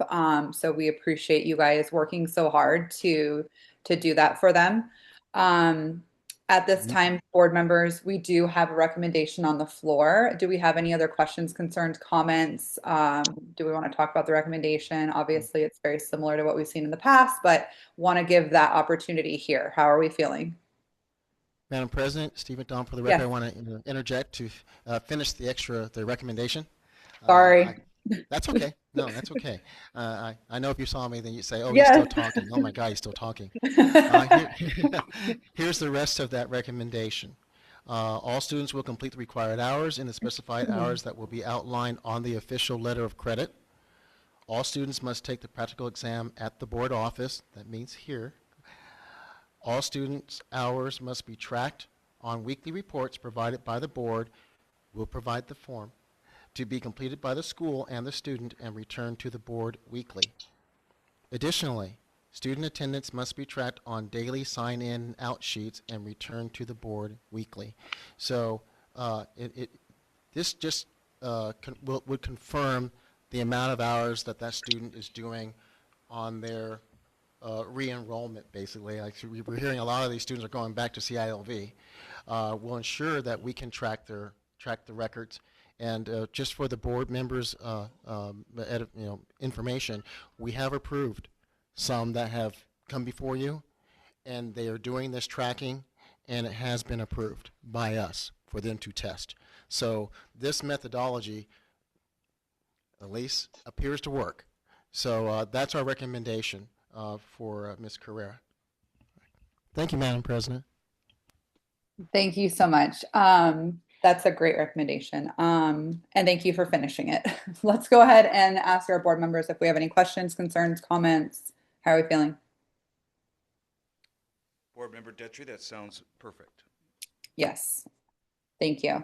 All right. If there's no other board members that have any comments or concerns, I'd like to call for a motion. And if we can, I can quickly ask our DAG, Joseph Estinio, do we have to reiterate each line, or could we do a so moved or per the recommendation of board staff? How can we word this to ensure that it's completely what it should be in a one shot situation? Joseph Ostrinio for the record. So what I would say is I motion per board recommendation. Okay, thank you. Yeah. And then Board Member Douglas, did you have a question? No, not at the moment. Okay, sorry, I thought I heard you talking when I was asking a question. No worries at all. I just want to make sure you were accounted for if you had one. Okay, then let's go ahead and call for a motion, please. Yes, and you would say just so moved, and with board staff's recommendation. Oh, okay, then I can do that. I'm gonna call for a motion of so moved based on board staff's recommendation. Can I please have a second? This is Board Member Harris. I second that motion. Okay. Very good. All in favor? Aye. Aye. Aye. Any opposed? Wonderful. Motion carries. Okay. Ms. Guadalupe, we are going to issue a letter of credit for those 1,227 hours with the conditions that board staff had listed out. Board staff is going to reach out to you so that you have all the details as well, and you're very aware of what is needed. But if you have any questions, you can always call the board and ask them about that as well, okay? Thank you very much. You're welcome. Thank you for coming in today, and we wish you the best of luck. All right, everyone. So it does put us Madam around. President? Yes. I'm sorry, I turned my button off. I just wanted to, for the petitioner, that the letter of credit is requested by the school, okay? So that way, when they do make that request, we give the school the official amount of credit that you get, which is 1,227. And then we'll also have all the criteria that's going to come to you that you're going to have to keep track of your hours like you have been trying to do, okay? I'm sorry you have to do that, but in order for us to make sure we can try to get you approved, right? Yes. Get through it again, finish off those hours. We would more than love to approve you to test and become licensed, okay? Okay. All right. Thank you, Madam President. Of course. Thank you. All right. At this time, it does put us around lunchtime, so I would like to call for a break for lunch if we can do that. Is everybody okay with that? Yeah? I can't really hear anyone. Yes. Okay, very good. All right, guys, the time is 11:58. I think we all need a lunch break. So should we do 30 minutes? 30, 40 minutes? What do we think? 30 30? minutes. All right, we'll see you back here at 12:30, everyone. Thank you so much for your patience today.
Madam President?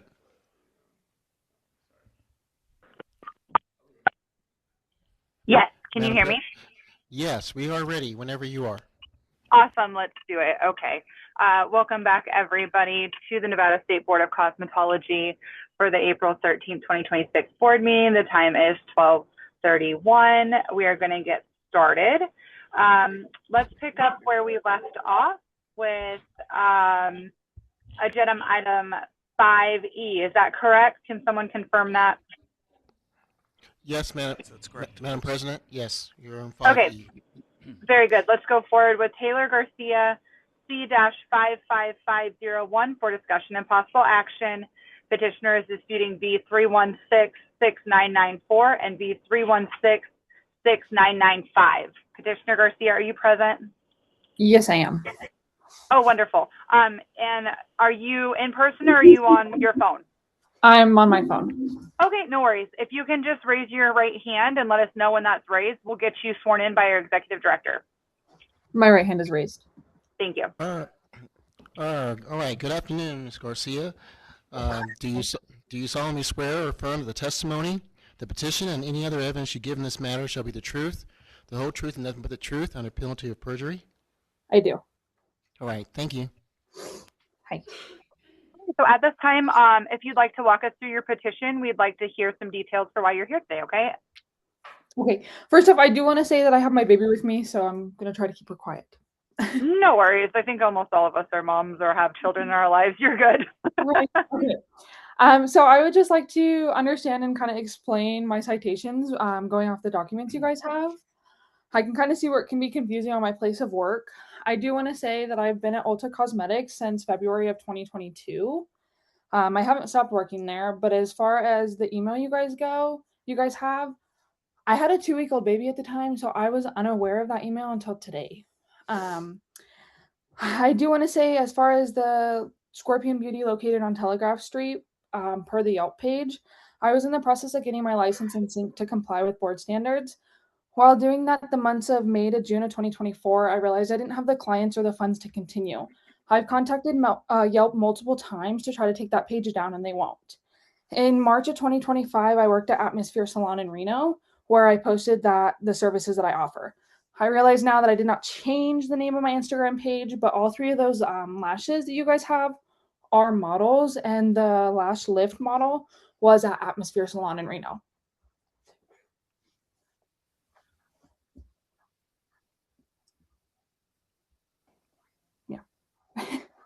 Okay, sorry. No, that wasn't you. I could not get my mute to unmute, so sorry for the delay. Okay, thank you for walking us through that. What we'll do now is we'll hear from board staff, and they'll walk us through their presentation, and then we'll come back and just ask you some questions and just confirm some things, okay? Okay, perfect. Thank you. Thank you. This is Lauren Gossage for the record.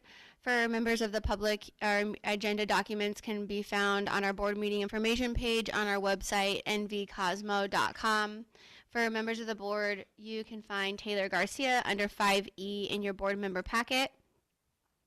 For Taylor Garcia, she is a licensed cosmetology. She was cited a first offense for operating a salon without a license and a first offense for practicing in a location that's not licensed by the board.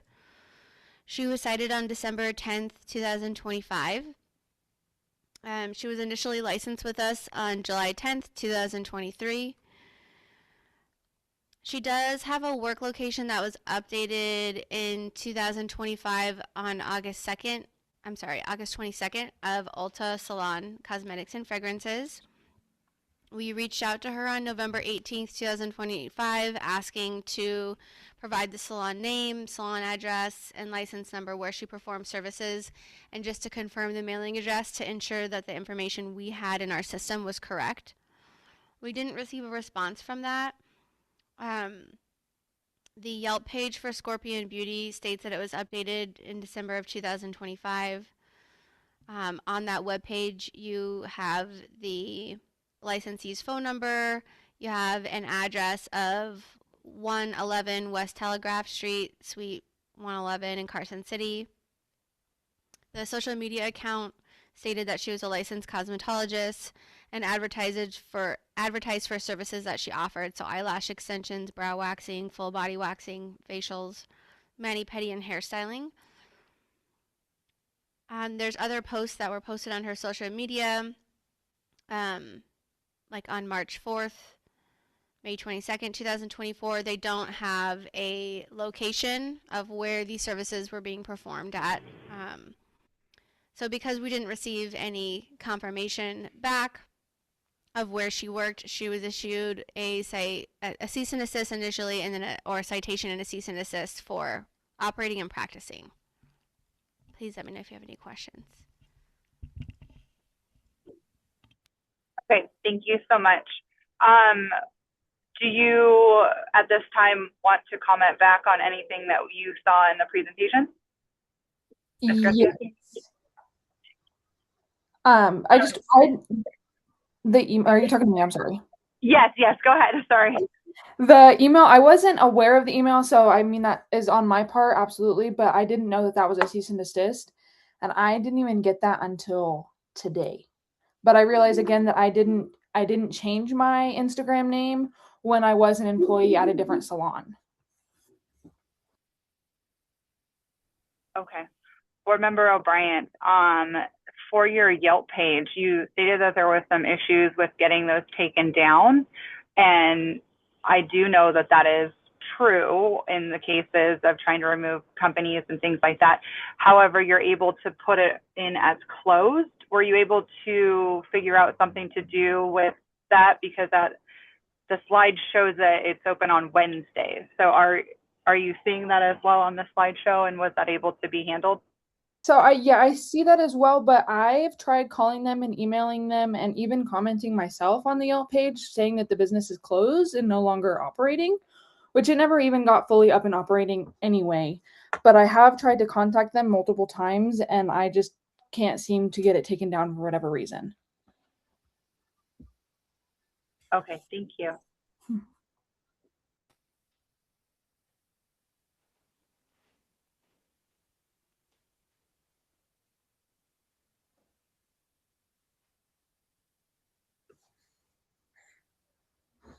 Are you guys still there? Are there any other comments or concerns or questions from the other board members for this petitioner?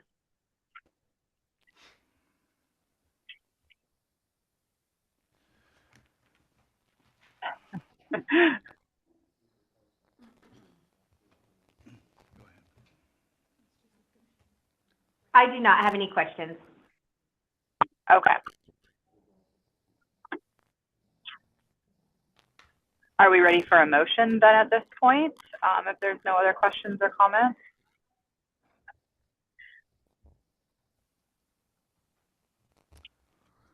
This is Board Member Datry. What does the staff recommend on this?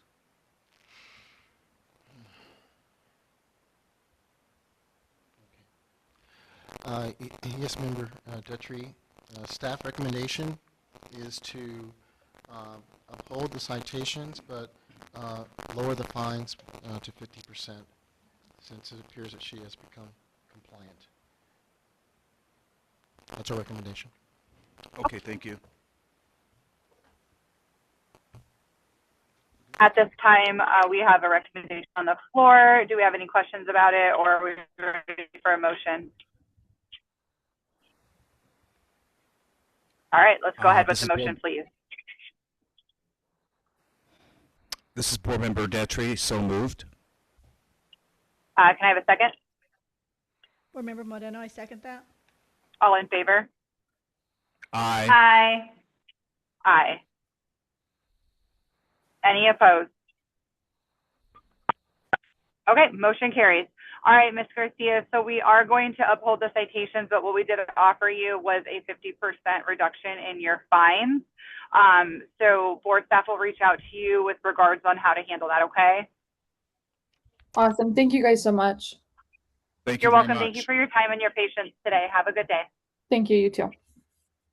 Okay, thank you. And I'm so sorry, you guys. My end is glitching and I just need to do a quick reset.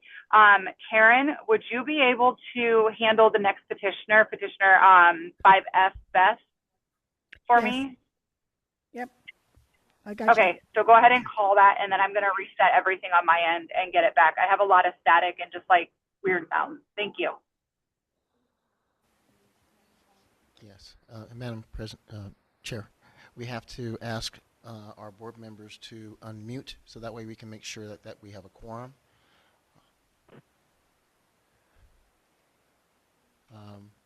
Member Harris, can you unmute?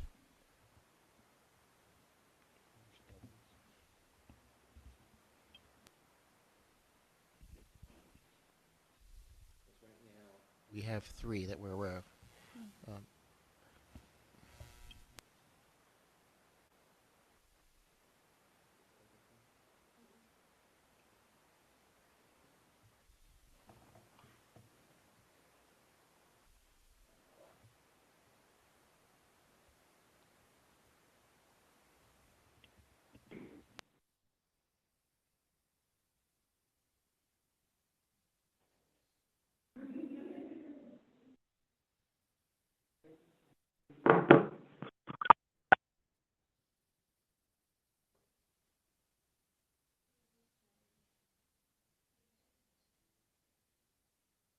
Hello, yes.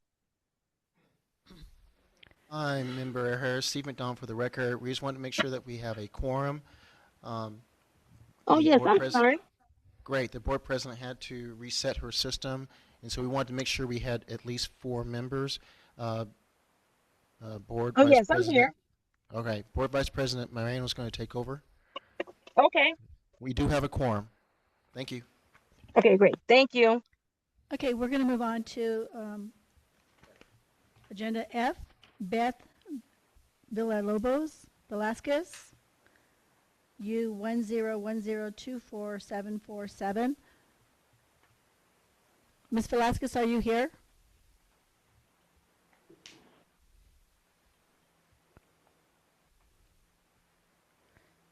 Ms. Velasquez, are you present? All right, Madam Chair, we can trail that too. Okay, we'll trail that. Let's move on to Agenda G, Soretta Burzy. I'm sorry if I'm really messing up your name. And 51877 for discussion and possible action. Petition is disputing V3164141. Soretta, are you available?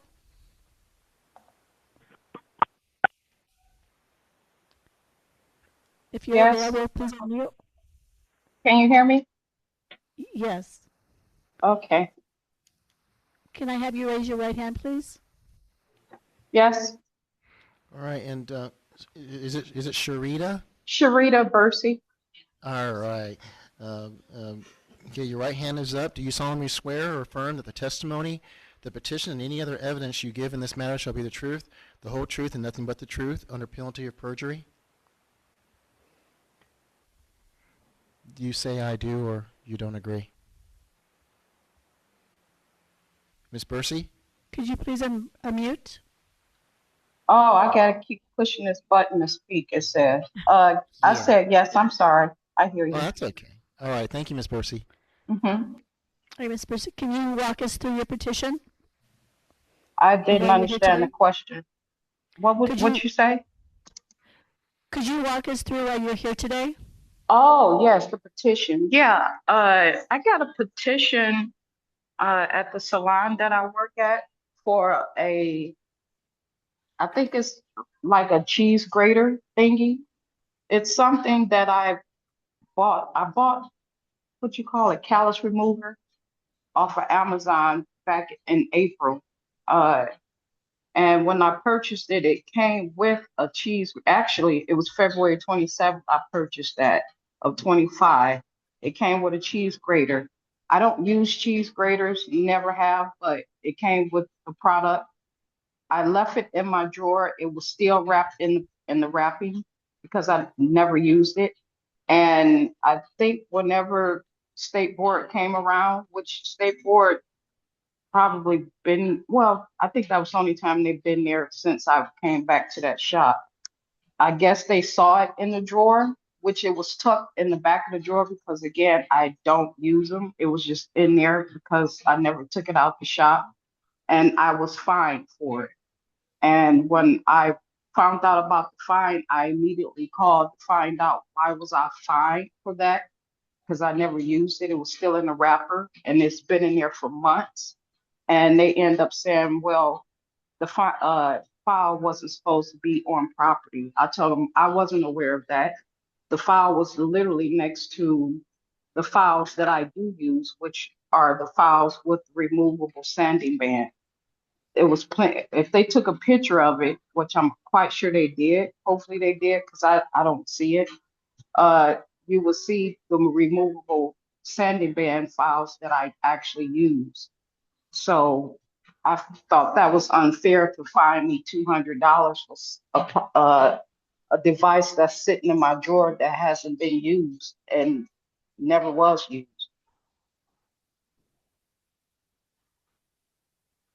Thank you so much. At this time, we'll hear from board staff. Okay.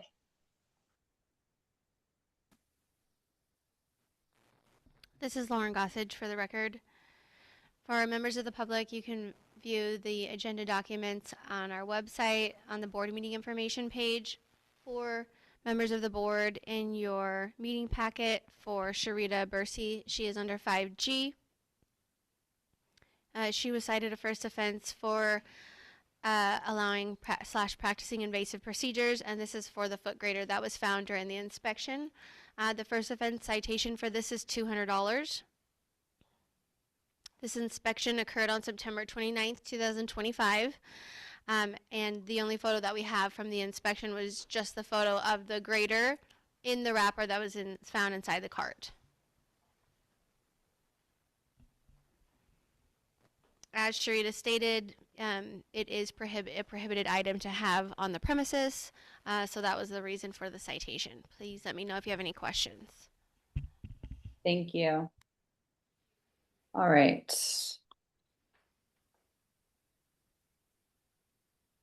Board Member Bryant, question for board staff. If an item is unused in its wrapper and not showing any signs of having any wear and tear, but it's not supposed to be there, it's still a citable offense, correct? Jeannie Huggins for the record. Yes, in this case, the language of the regulation specifically says that it cannot be on the premises. Okay, so that was why she was issued it. Got it. Okay, perfect. Petitioner Bursey, basically what was stated was it's not allowed to be there at all. So essentially once you received it, it should have immediately been removed from the salon, the area, wherever it was kept at, instead of getting tucked away and forgotten about. And, the inspectors, when they come, they don't know how long it's been there or if it's been cleaned and then put back in the wrapper, things like that. That's not really their job. Their job is just to see if it's on premises, and that is what the law states. If it's on there, it's citable. And I hope that makes sense and clears up any kind of question that you might have had about why you were issued that. No, not really, but I'm listening. Oh, okay. Did you have further questions that we could help you with to help you get better understanding?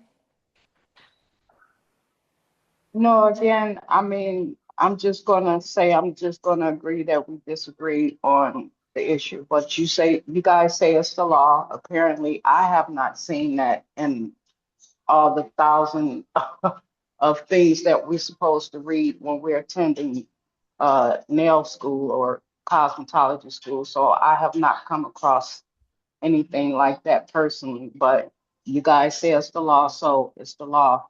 When I got the citation, I immediately took it out my drawer and I gave it to one of the hairstylist clients because I didn't want it. I didn't know it was not supposed to be on property.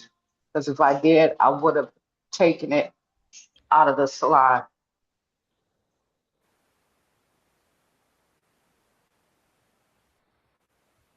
Okay, thank you.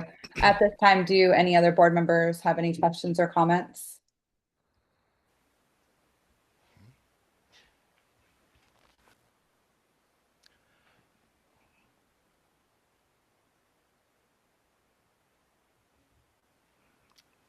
If not, are we ready for a motion? And if so, can I please call for one? This is Board Member Moreno. I want to uphold citation N51877, violation 43164141. This is Board Member Harris. I'd like to second that motion. All in favor? Aye. I'm sorry, did we say it correctly, Joseph, for the motion before we all finish voting? I didn't have a problem. You guys voted to uphold it, and Okay, yeah, perfect. you guys did fine. Okay, thank you. Sorry, I just wanted to double check. Okay, can I, all in favor? Aye. Aye. Any opposed? Madam President? Yes. Madam President, Stephen Tom for the record. I just want to read the actual regulation that states this. It says it's NAC 644A.805, prohibited items, devices, removal from premises, disciplinary action. It's under 1A, skin cutting equipment, including razor-type callus shavers, credo blades, or graters, and other implements which are used to remove skin, including without limitation, corns or calluses by cutting below the skin surface. So that cannot be on the premises. The regulation states that. It even actually literally says graters. Regardless if they're in a wrapper, regardless if they're used and put back in a wrapper, it doesn't matter. They should not be on the premises, and that's why she was cited. Thank you. Thank you for stating that for the record. Appreciate it. At this time, we do have a motion on the floor, so let's go ahead and call for that. All in favor? Madam Chair, I think we already voted. Oh, okay. My fault. You're fine. All right, motion carries then if we've already voted and we're done. Very good. Okay. Sharita, we did vote to uphold the citation and the violation. I'm so sorry that we did not, go forward with your petition today. So if you have any questions though about that regulation or that, the law therein, you can always reach out to State Board. You can pop in and pick up a law book as well. They are available in the board office, and that will help with, any clarification that's needed for the future. But thank you for coming. No problem. Thank you. All right, guys, let's go ahead and go forward with our next petitioner. It's going to be 5H Michael Boy, C24749 for discussion and possible action. Petitioner is disputing V3164849. All right. Petitioner Michael Boy. Yes, ma'am. Hi. Awesome. You were on earlier. Okay, very good. Yeah. Would you please raise your right hand and we'll get you sworn in? I do. All right, Michael. Do you solemnly swear or affirm that the testimony, the petition, and any other evidence you provide in this matter shall be the truth, the whole truth, and nothing but the truth under penalty of perjury? I do. Thank you. Thank you. Michael, would you please tell us why you're here today? What was that again? If you'd like to tell us about your petition, we'd like to hear it. Yeah. Thank you for having me and listening to my petition regarding a citation was issued because the barbicide solution appeared cloudy. During that time, my aunt passed away. I had to travel to Vietnam for her funeral services. I returned just as this situation happened. I was under a lot of stress to catch up with a lot of things was behind. I'm apologize for my mistake. I have taken steps to make sure this will not happen again. So this is my first offense. I am respectfully requesting to reduce my citation to a corrective warning. Thank you. Thank you so much. At this time, we'll hear from board staff. They'll make their presentation and we'll come back to you, okay? Thank you. Lauren Gossage. For members of the public, you can find the agenda documents on our website on the board meeting information page of nvcosmo.com. Lauren, your mic is very, very staticky. Is this better? No, How about now? it's not.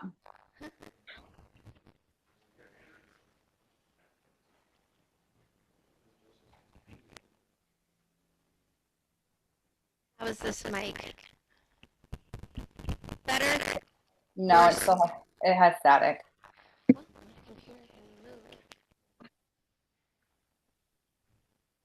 She's relocating to the witness stand. Even yours does as well. It's okay. You guys want to listen to Can you me. guys hear me from this mic? Can you hear me?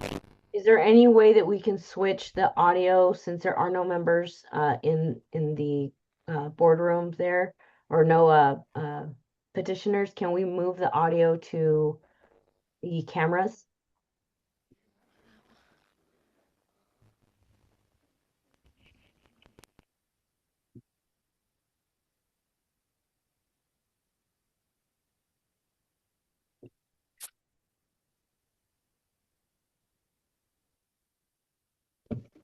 If you right click on audio, it should give you the option to select the microphone, and then just select the microphone for the web.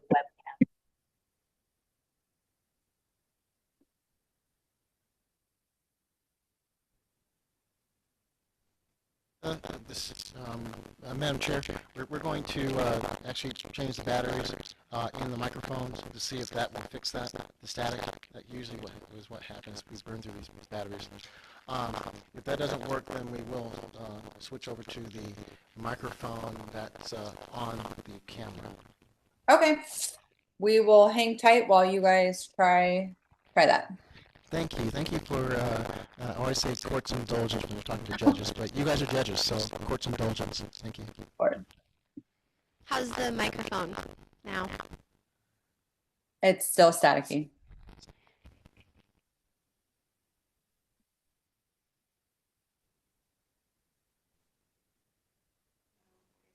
Mine's staticky too.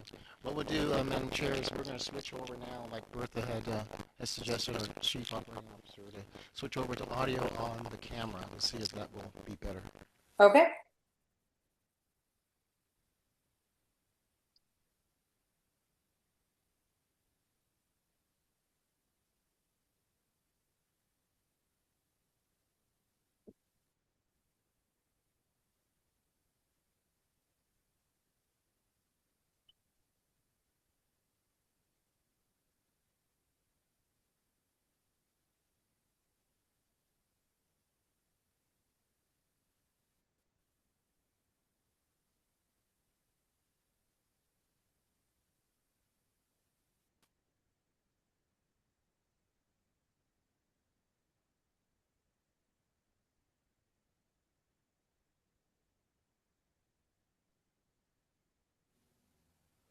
Can Bertha get in on this?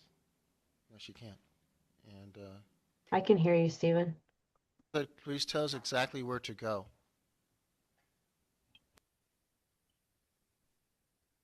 Me? I'm sorry. Not you, Michael. We're trying to fix the microphones in the Okay. boardroom, so just hang tight with us. I apologize for the delay. Thank you. No problem. Stephen, click where it says audio. There should be like a up button next to the microphone on the bottom lower left. Click on that. It's going to say select a microphone. You should see the option for microphone for your webcam. On the one you just clicked on?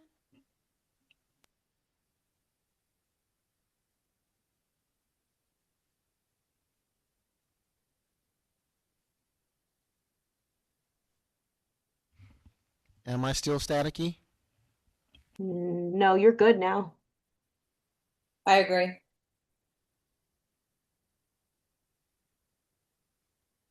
Lauren, can you speak and we can see where we're at?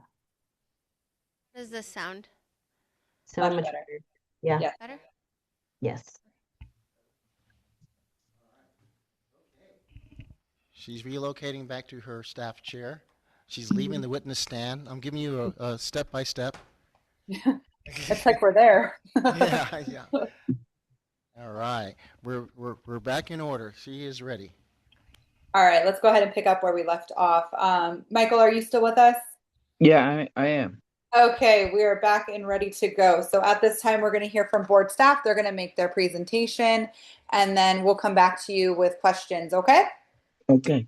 All right. For Michael Bowie, he can be found in the board documents under 5H. He was cited $100 for the barbicide showing signs of debris and hair implements and tools being inside of the debris not being properly disinfected. So you'll see the first photo is of the barbicide jar with the combs in it, the disinfectant and the debris, as well as the second photo. The inspection occurred on October 20th, 2025. Please let me know if you have any questions. I don't have any question. Thank you. Okay. So yeah, we see here the barbicide was cloudy like the petitioner had stated. Can we have a board recommendation or a board staff recommendation, please?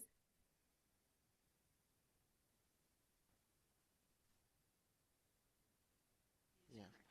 All right, Madam Chair. There is definitely latitude here. Board staff's recommendation is to uphold the citation, but reduce the fine. Okay. You can reduce it to 50 to 0 in this particular instance. Okay, thank you.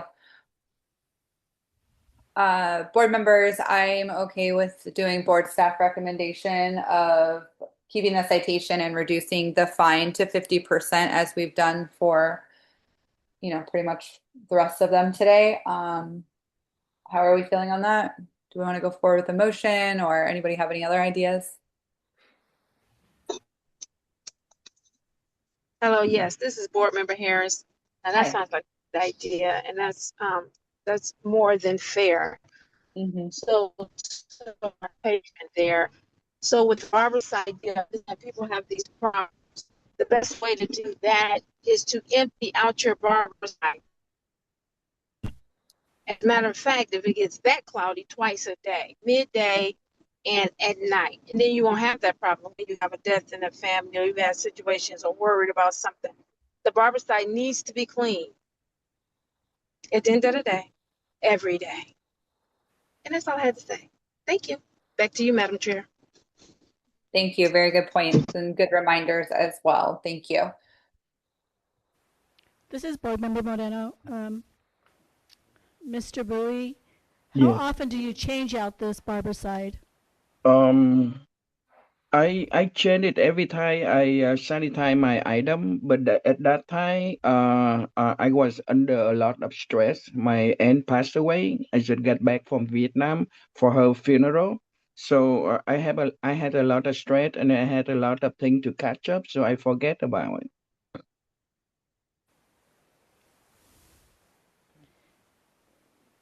Yeah, it just looks like it's been up there for a long, long time. The buildup. Once again, sorry about that. This is Board Member Harris. Once again, so that may be the case, but so let's just be reminded that it becomes a practice when you're going through anything. When you clean your stations, when you clean your tools, it becomes a practice to empty that barbicide. Sanitation is the most important thing here. It becomes a practice. You can't forget. So if he had been practicing it every day, he would have never forgot. It would have been I empty when he got back. apologize. I understand, sir. This is stated for the people who listen and you as well. But we appreciate your efforts. I'm quite sure you're going to have that barbicide clean from now on. Thank Yes. you, back to you, Madam Chair. Thank you. Thank you, board members. Thank you, Michael. At this time, are we ready to make a motion? If so, may I please have it?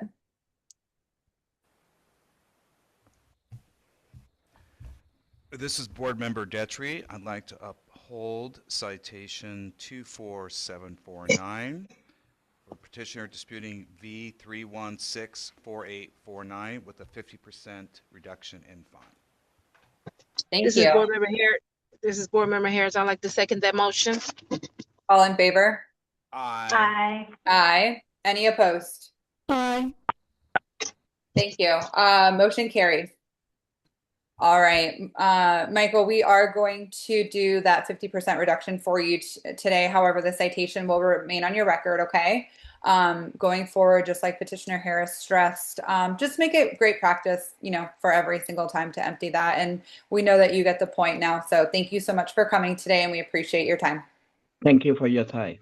Thank you. Have a great day. Thank you, you too. Thank you. All right, everyone, let's go to petitioner 5I, Summer Skoy. Hello, And excuse me. oh, yes. Sorry, you guys had called my name and I was trying to speak and I don't think you guys heard me. Is this Beth? Yes. Hi, Beth. Okay, let's pop back up to you. Is everyone okay with that? Yes. Yes. Okay, let's go forward with Beth. 5F, Beth Villalobos Velasquez, U1010247447 for discussion and possible action. Petitioner is disputing V3166939 and V3166940. At this time, if you can please raise your right hand and let us know when it's raised, and then our executive director, Stephen McDonald, will get you sworn in, okay? Okay, I have it raised. Thank you. All right. Okay, Beth. Do you solemnly swear or affirm that the testimony, the petition, and any other evidence you give in this matter shall be the truth, the whole truth, and nothing but the truth, under penalty of perjury? Yes, I do. All right. Thank you, Beth. Okay, Beth, thank you so much for letting us know that you were on today. So if you'd like to walk us through your petition, now is your time. Okay, good afternoon. I just want to start by saying I take full responsibility for what I did. I understand how serious it is to do nails without a license, and I really regret my decision. At the time, I didn't fully think about the consequences or how important the licensing rules are. I understand now that those rules are there to protect clients and make sure everything is done safely and professionally. Since this has happened, I have completely stopped doing nails. I also took the next step and enrolled myself into a nail school. I am a student currently attending Milan Institute. I want to do this the right way and build a real career legally. This situation has honestly been a big wake-up call for me. Doing nails is something I really care about, and I'm serious about following all the rules moving forward. I just respectfully ask for another chance to move forward and prove that I can meet the board standards. Thank you for your time. Thank you so much. At this time, we're going to hear from board staff. They'll make their presentation, and then we'll come right back to you, okay? Okay. This is Lauren for the record. For members of the public, you can find the agenda documents on our website on the board meeting information page at nvcosmo.com. For the members of the board, Beth Villalobos Velasquez is going to be under 5F in your board meeting packet. She was cited a first offense for practicing without a license and a first offense for operating a salon without a license. She was cited on December 8th, 2025. She was initially found on October 15th, 2025 with an Instagram page that stated Las Vegas Nail Tech, booking for October, DM or click to text to book. She had highlights of October specials, clients, retention, prices, and policies. Also information on how to book. She had several posts that were found in October of 2025 upon issuing the initial cease and desist. On October 22nd, 2025, all posts were removed, and it still stated Las Vegas Nail Tech, still had all of the followers and the following. On November 13th, 2025, we sent another cease and desist that explicitly stated to remove all advertisements, as it was still being advertised as a Las Vegas Nail Tech. And then on December 8th, the profile picture was gone. but they were still advertising as a Las Vegas nail tech with their followers and their following. And that's all that we have. Okay. Also, sorry, Sorry, this go is ahead. Lauren Gossage. I just do want to add that she did enroll in the nail technology program. As she stated, she enrolled at Milan February of 2026. Excuse me. Okay, That's it. thank you so much. Appreciate that. Um, Petitioner Velasquez, do you want to say anything else after you've seen the presentation? Yeah, so Uh-huh. when I had gotten the cease and desist letter, the first one I got in October, that's when I like completely stopped everything. And Mhm. I know I should have thought more like into it and taken like completely everything down, because well, I did take everything down, but then I know that it still said that I was like advertising as a Las Vegas nail tech. But I did, like, I completely stopped. Like, I found a job immediately. And then I was going to enroll in, and then I had came, I think the week after, I'd got the cease and desist. And but then I had to, so and I was gonna come into school and start the week after, but I did have a lot of family stuff going on. My grandma was really sick, so I was dealing with that, and then I had to keep pushing it back just due to like my mental health and stuff like that. And then that's when I finally started coming here. Okay, thank you. As of today, the Nailed with 2Ds by Beth, is that page still up? No, it is completely deleted. Completely deleted. Okay, thank you. Okay.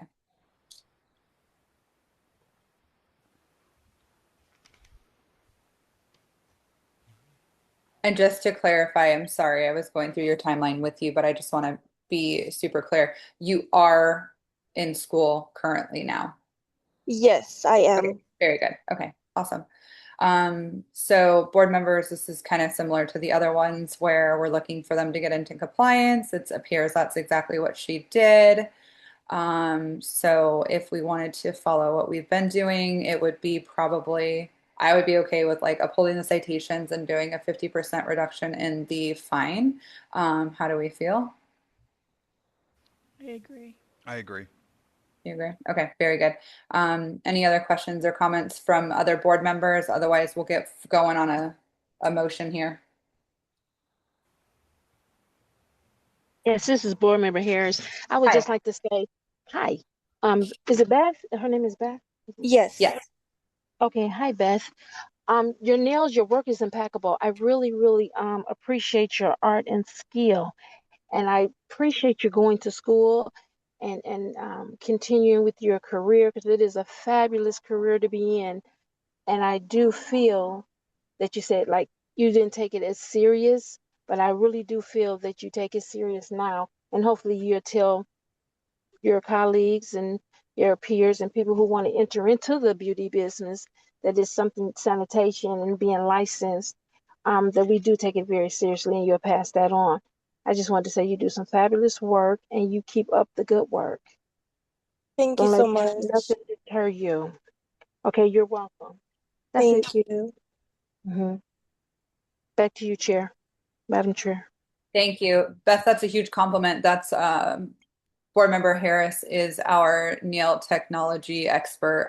So that's huge coming from her. So I hope you feel that in your heart and take it seriously. So I think at this time we're ready for a motion. So if I can call for that, please. This is Board Member Detry. I'd like to uphold the citation for U-101024747 and petitioning V3166939 and V3166940 with a 50% reduction in the citation. This is Board Member May I have a Douglas. I second? second that motion. Thank you. All in favor? Aye. Aye. Any opposed? Any opposed? Great, motion carries. Okay, Beth, so we did go ahead and do the 50% reduction for you in the fine. So I hope that does help. And the reason that we did that was solely because you got into compliance and you know, you're in school and you're doing exactly what is required for that that reduction to happen. So if you have any questions, you can reach out to board staff, but they'll be in touch with you as well. And thank you for your time today. Okay, thank you so much. Thank you guys for your time. Have a nice day. You're welcome. Bye-bye. Bye. All right, everyone, we're going to go to 5I, Summer Skoy, N-10856 for discussion and possible action. Petitioner is disputing V3165079 and V3165080. This is Lauren Gossage for the record. This petitioner had emailed in and asked if they could be rescheduled as they have a family emergency. Okay, that's fine. If we can get her on a future agenda, that would be okay. Okay, thank you. Thank you. And just for the record, she hasn't been rescheduled previously? She has not. Okay, very good. I just want to make that distinction for the record, as we already had one of those earlier, and we did a different thing for that. So just wanted to put it on the record for the difference there. 5J is who we'll go to next. Petitioner 5J is Kayla Gaddy on behalf of Sublime by Design S709656 for discussion and possible action. Petitioner is disputing V3166436. Petitioner Gaddy, are you present?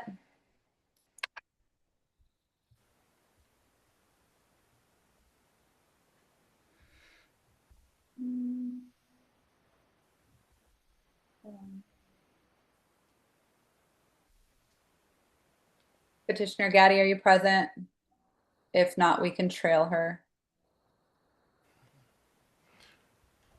Yes, Madam Chair, Stephen Don for record. I think we should recommend trailing her to you. Okay, I'll mark her down for a trail. We'll come back. All right, let's go to 5K, please. Brenton Chu, N-15166 for discussion and possible action. Petitioner is disputing B3165910 and B3165685. Petitioner Chu, are you present?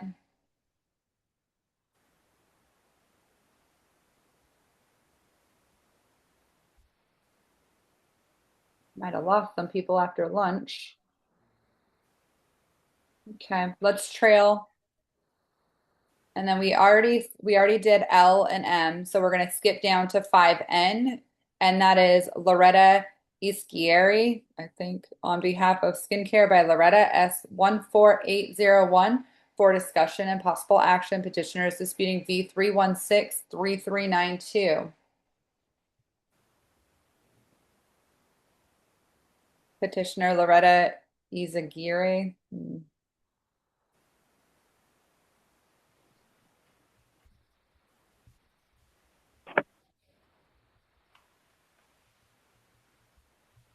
Petitioner Loretta.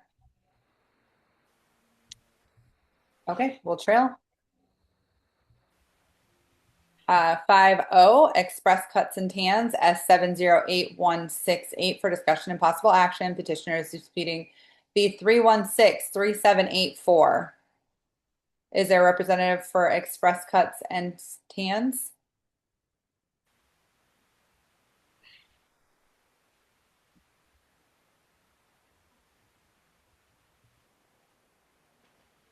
Okay, we'll trail. 5P, Dora Silver on behalf of America's Beauty Salon, S13030 for discussion and possible action. Petitioner is disputing V3165692. Petitioner Silva, are you present?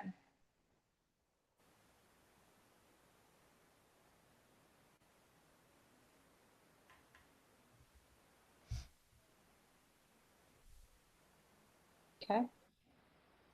Let's go down to 5Q. Zamara Valencia, MA249 for discussion and possible action. Petitioner is disputing V3166635. Petitioner Valencia, are you present?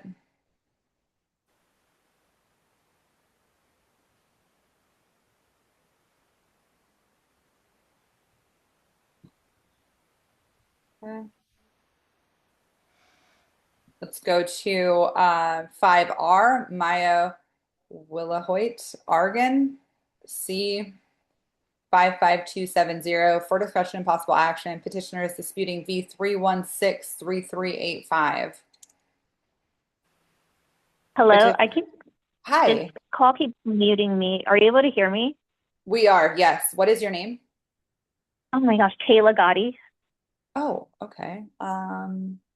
Oh, Petitioner J. Okay, yeah.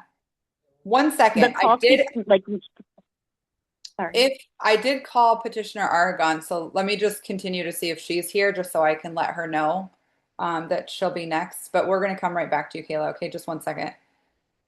No worries. Petitioner Aragon, are you present? Okay, we're going to trail 5R and we're going to jump back to 5J. So let me just call it again, okay, Kayla? So we have Kayla Gaddy on behalf of Sublime by Design S709656 for discussion and possible action. Petitioner is disputing V3166436. If we can get you to raise your right hand and let us know when it's up, we'll get you sworn in by our executive director. It's raised. Thank you. Okay, Kayla, do you solemnly swear or affirm that the testimony, the petition, and any other evidence you give in this matter shall be the truth, the whole truth, and nothing but the truth, under penalty of perjury? I do. Thank you. Awesome. So at this time, if you would like to walk us through your petition, we would love to hear why you're here today. Okay. Well, first off, I just want to say thank you for your time today. Hopefully I don't take up too much of it. I'm appealing the citation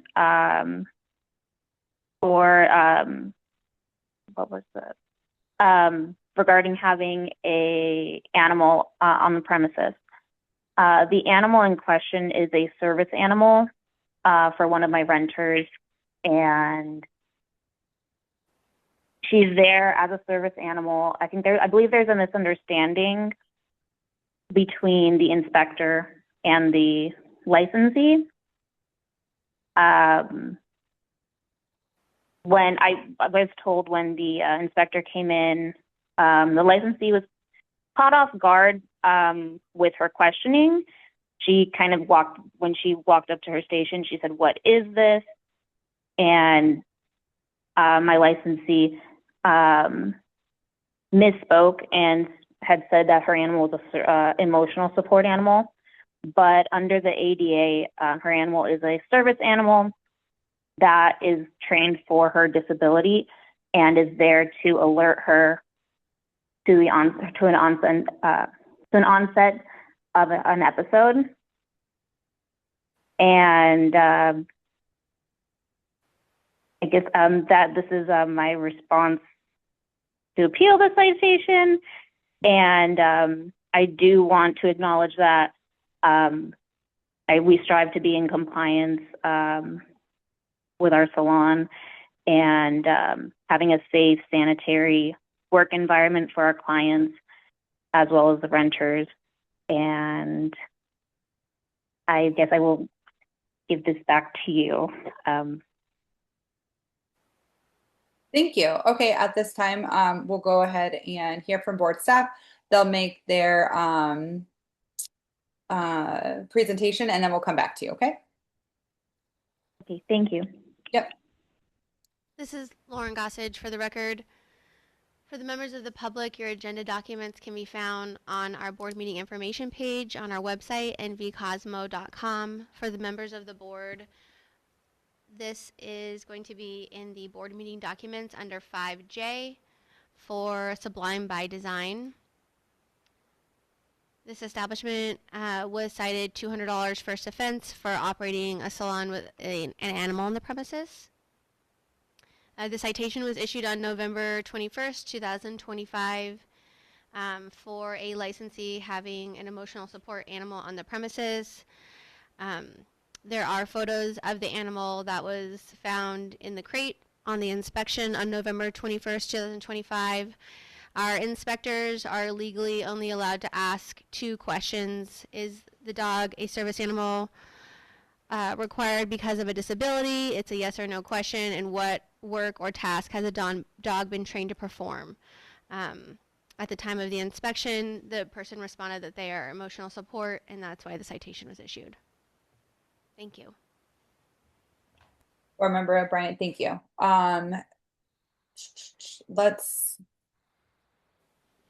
Okay.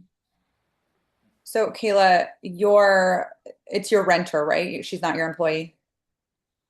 Correct. Okay, so your renter had stated to the inspector that it was an emotional support animal, and that was why the citation was given. I just have a question. If it's not an emotional support animal, but is instead for alerting of an episode as you had worded it, why did she misspeak, I guess? I think it was a misunderstanding with the inspector. She said that, because I did ask her, I said, well, because I did call in and I believe I spoke with Ms. Gaffage, and she directed me to the website with the printout. And I asked her, I was like, well, did she ask you these questions? She said, no. She said, what is this? And the licensee was also with a client who was like calling her name, and with the inspector, I think she just misspoke and was just kind of thrown off guard. Okay, thank you. Board Member O'Brien, for board staff. Who was the inspector? Giovanna. Okay.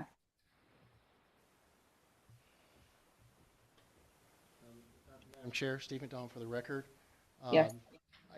Based upon the testimony here by the owner, she's already said that her renter, at least according to the petitioner here, said that her renter misspoke, saying that I think she can see is that her renter did say it is an emotional support dog, animal. So I believe there's no question as to what was said to the inspector. That's the reason why the inspector cited her, because it says service animal. And service animals under the ADA are trained, right? They're trained to do something. They're trained to sit right next to you. They protect you, whatever they're trained to do. They don't run up to you. Service animals don't do that. You've seen them in airports, right? Those dogs are trained to do things like cocaine dogs, things of that nature for the law enforcement. They don't run up to anybody. So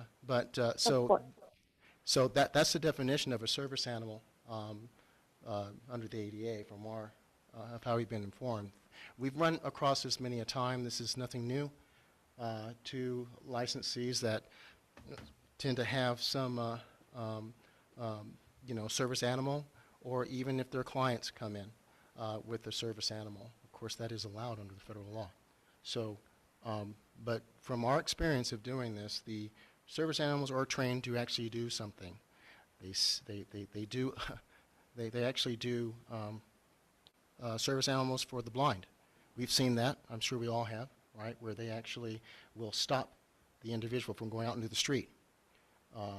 They're there to do certain things. So when our inspector found if she did misspeak.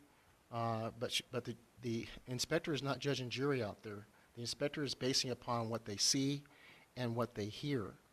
So it really comes down to the discretion of the board on what the board wants to do here. It comes down to the credibility of the witness, which is Kayla. And if you tend to, as they say, show some grace, if you choose to, it is at your discretion as the board. So I don't think there's any issue of what was actually said. I believe that's pretty much been confirmed, that the she's an emotional dog is confirmed. I don't think there's an issue there.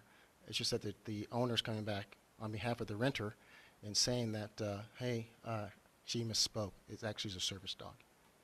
So it really comes down to how the board feels here. Thank you.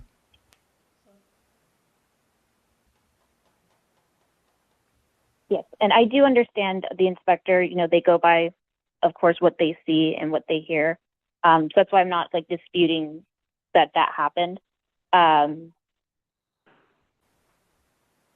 Mainly just for like my record and the record of like our salon, I wanted to appeal this. This is Board Member Jeffers. I have a question for board staff. In this situation, was it the salon that was cited, the salon establishment and the licensee, or is it just the salon? I just want to know like who gets cited for this.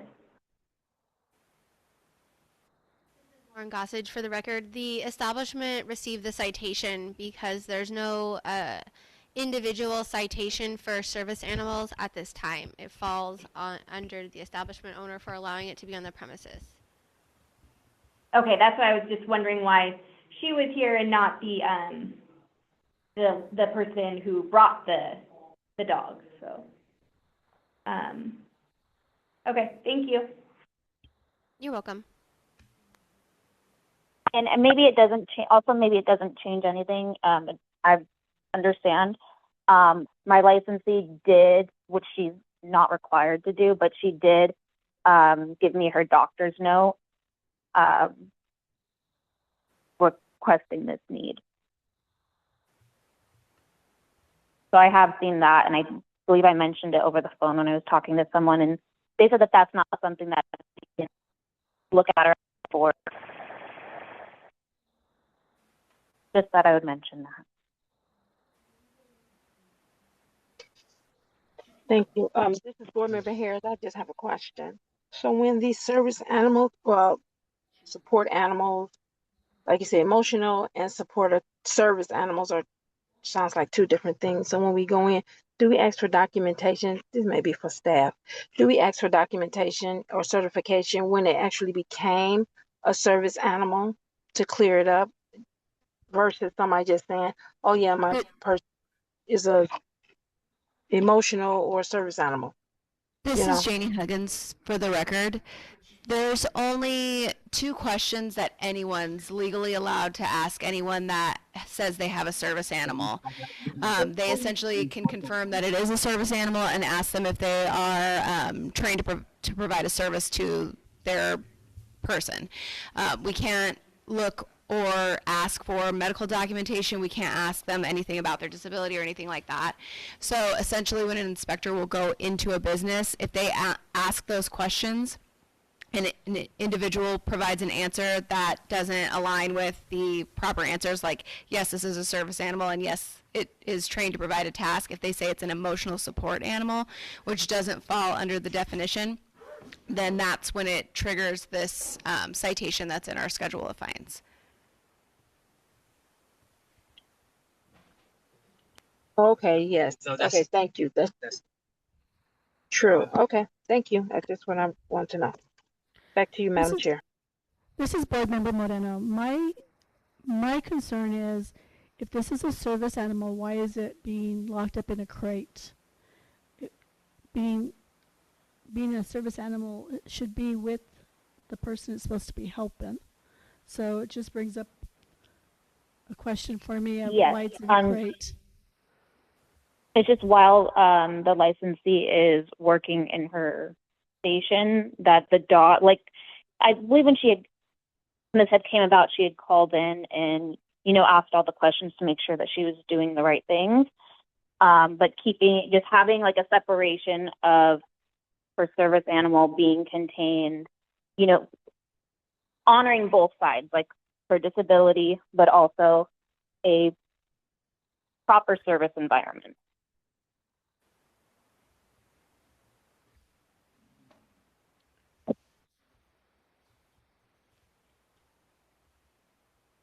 While she's working in her service area, the animal is in her crate.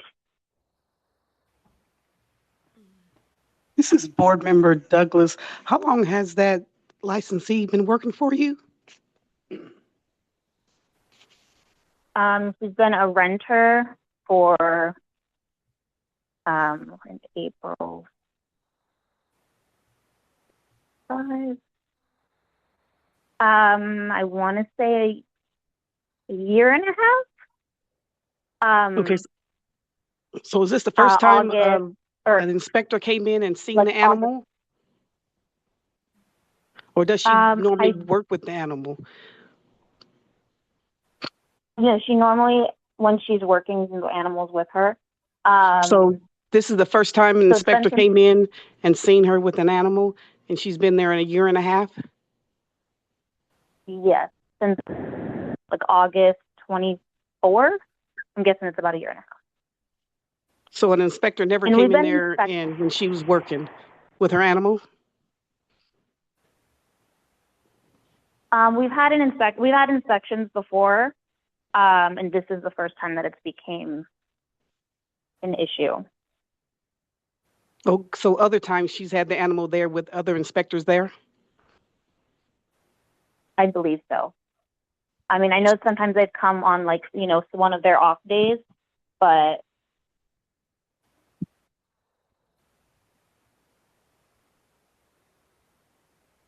Okay, thank you.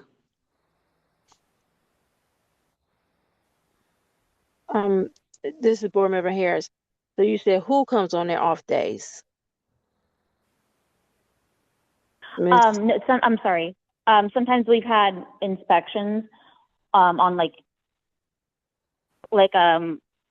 on some of the inspections that have come on Thursdays. She's been off on a couple of those Thursdays. So I know some days she only works like part-time, like a couple days a week. But I believe like we've been inspected when they've all been there with her and her animal. Oh, okay. And like our this Board Member Harris for the record, like our executive director stated, service animals normally sit by your side. They don't move unless commanded, and they normally have on vests to let you know as well. So I just wanted to point that out.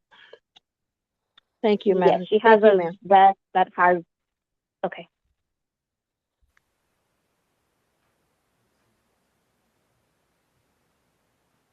This is Board Member Jeffers. I'm just gonna kind of talk out loud with the board members if that's okay, because I kind of feel this is a hard one, because if other inspectors have gone in before, maybe this service dog was there, she answered the question in the right terms, so the dog was allowed to stay. But at this point, she's answered the question with emotional support, so technically the service dog is not allowed to be there. Am I correct on this? Sorry, Member Jeffers, could you repeat the question? I guess my question is because how she answered this question with this inspector, that it was an emotional support dog, that technically this dog is no longer allowed to be at the salon, correct? That is correct. Steve McDonald, for the record, that is correct, Member Jeffers. However, we're not there at this location every day. So there may have been times where the inspector's gone out there and this person wasn't there. I can tell you that the inspector will note that in the system, so that way the next inspector will see it to say that there is a service animal there. That gives our inspectors a heads up, because you're not going to get the same inspector. We rotate them. So each inspector is not going to, especially down here in Las Vegas, we have a lot more inspectors down here than we do up north. So you're probably going to see the northern ones a lot more of the same person, whereas down here in Las Vegas, you won't. It'll take you probably about a year to see that inspector that you saw a year before, even though we do it quarterly. So we rotate every quarter. You're not going to get the same inspector 2 quarters, 3 quarters in a row down here. So there was nothing in the system that noted that there was a service animal there in our records. Okay. Okay, that was my question, because it's such a sensitive subject, which, I don't know. What are board members feeling on this? Board Member O'Brien. Conflicted, only because I know for me personally, if I have a service animal, I know how hard that is to get into places where they might not be welcomed or they're not supposed to be there. And that individual is a licensee, so she does know that animals are not allowed on the premises. However, if she had a service animal, I would assume she'd do the research and see, hey, this is allowed, and she would answer correctly.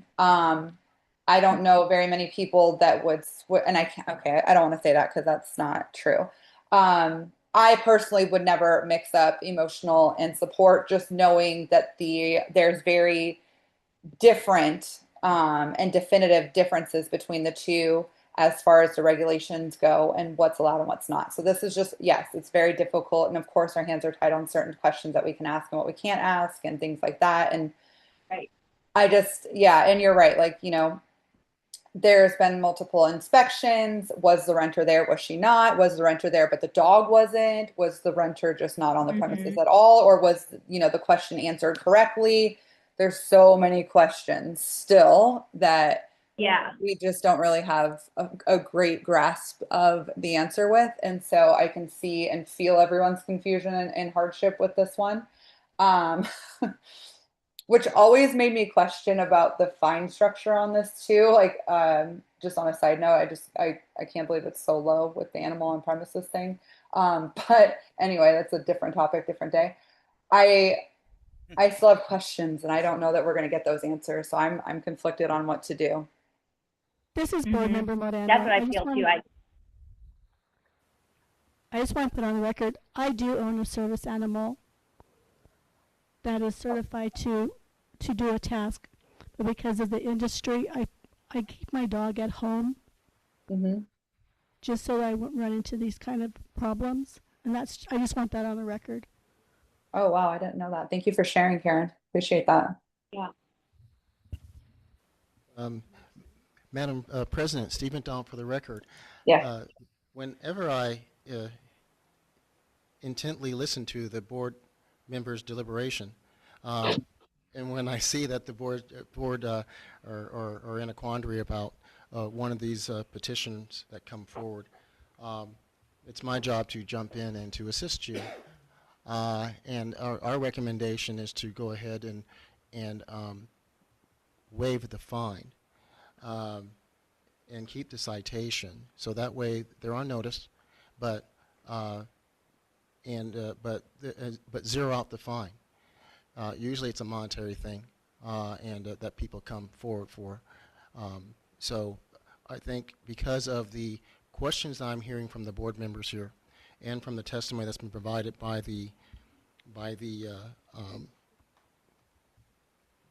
Ms. Gaddy, I believe that's the fair thing to do here. So that's the board staff's recommendation.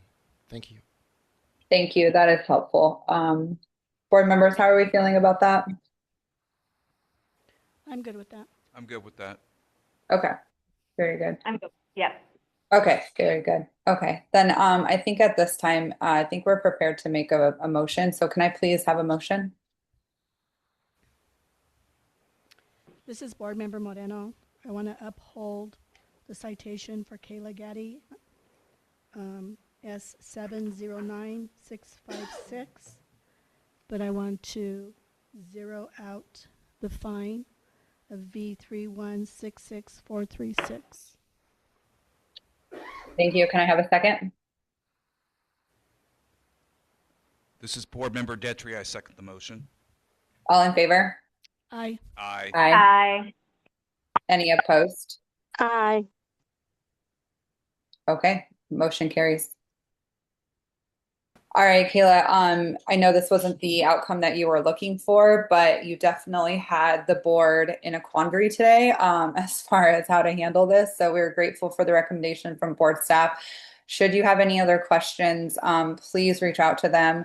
And board staff is going to reach out to you as well, but we wish you the best and thank you for coming today. Thank you. I already paid the fine. I read something that I didn't want to be like a non-compliant. So I made sure, I just want to wait on those hats. But thank you guys for your time. I do appreciate it. Of course. And then board staff will be in touch with you regarding the refund then in that case. Thank you so much. Yeah. Yes, Madam President, we will get her a refund. Awesome. Thank you. All right, everyone. We are going to jump back into our petitions. Letter S. Yes, if anybody has had their name called, please speak up now. Otherwise, we'll pick up at 5S. Deborah Danahill, C26626 for discussion and possible action. Petitioner is disputing V3163860. Petitioner Danielle, are you present?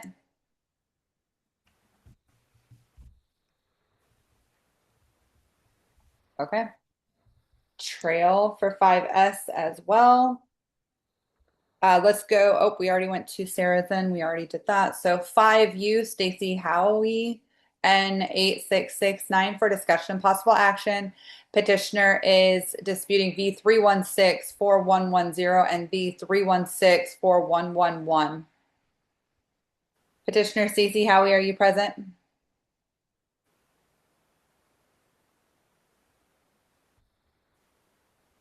Goodness, no one's here today. All right, we will trail. Let's go to 5V, Heidi Lieb, C10731 for discussion and possible action. Petitioner is disputing V3163787. Petitioner Heidi Lieb, are you present?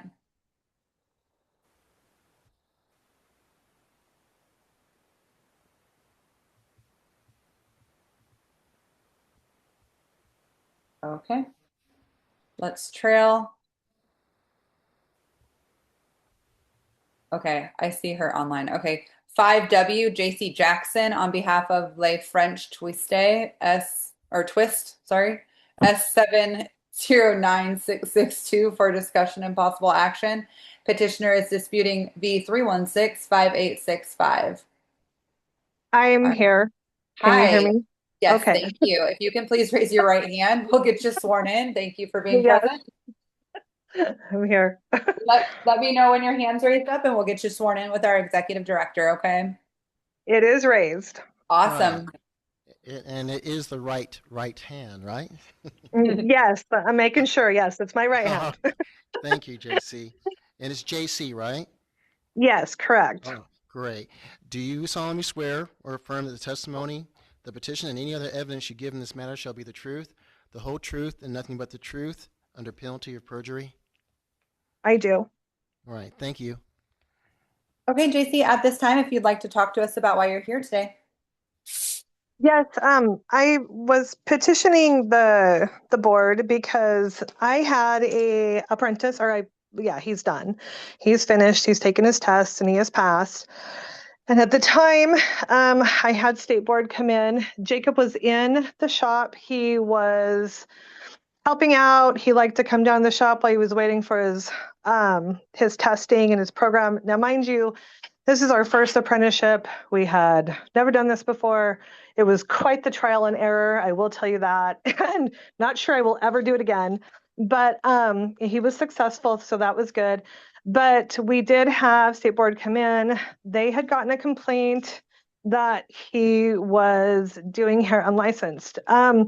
Now, Jacob was not doing hair unlicensed. When the inspector had come in, he had saw Jacob sweeping and cleaning, which he would do for me often, because he liked to come down, he liked to shadow, he liked to watch. He was nervous about taking his tests and doing things, so he just wanted to be there as much as he could before he felt comfortable taking his test. The inspector stated he took pictures, which you can see there was nothing going on, and stated that it just looked suspicious. Well, looking suspicious and actually happening are two different things.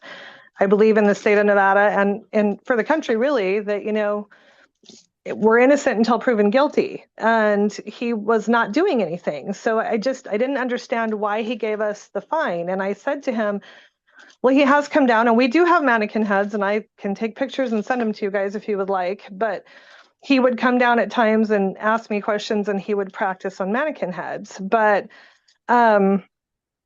he was not charging people. He was not working until he got his license. So I guess I just don't understand the fine on both me and Jacob. Jacob did pay his fine because he wanted to be compliant so he could get his license so he could start working.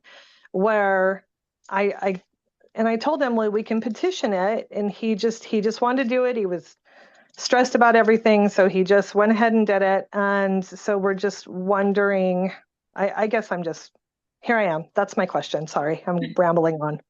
No, you made it clear. We understand for sure. Thank you. Okay. Uh-huh. At this time, what we'll do is we'll go to board staff and they'll do their presentation. And then Okay. we'll come back to you, ask you some questions. You'll have an opportunity to speak again, and then we'll talk, okay? Okay, sounds good. Yeah.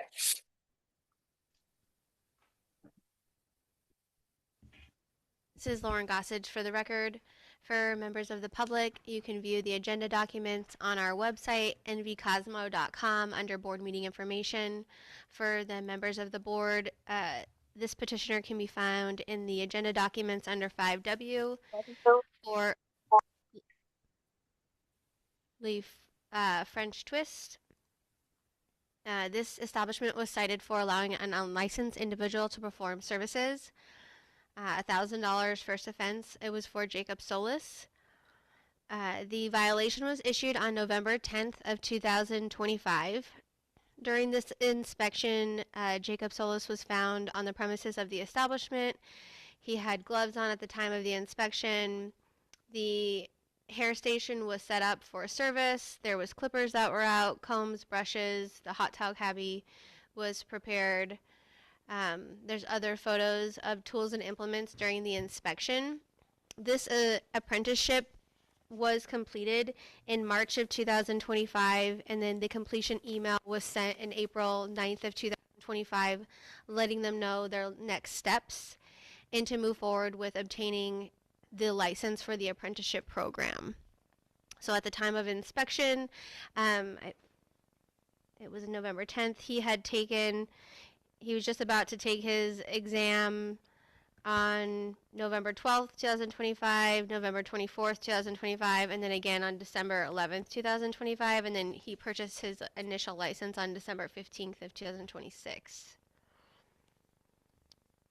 Not December of 2026. This is 2026. Oh, I apologize. 2025, yes. Thank you.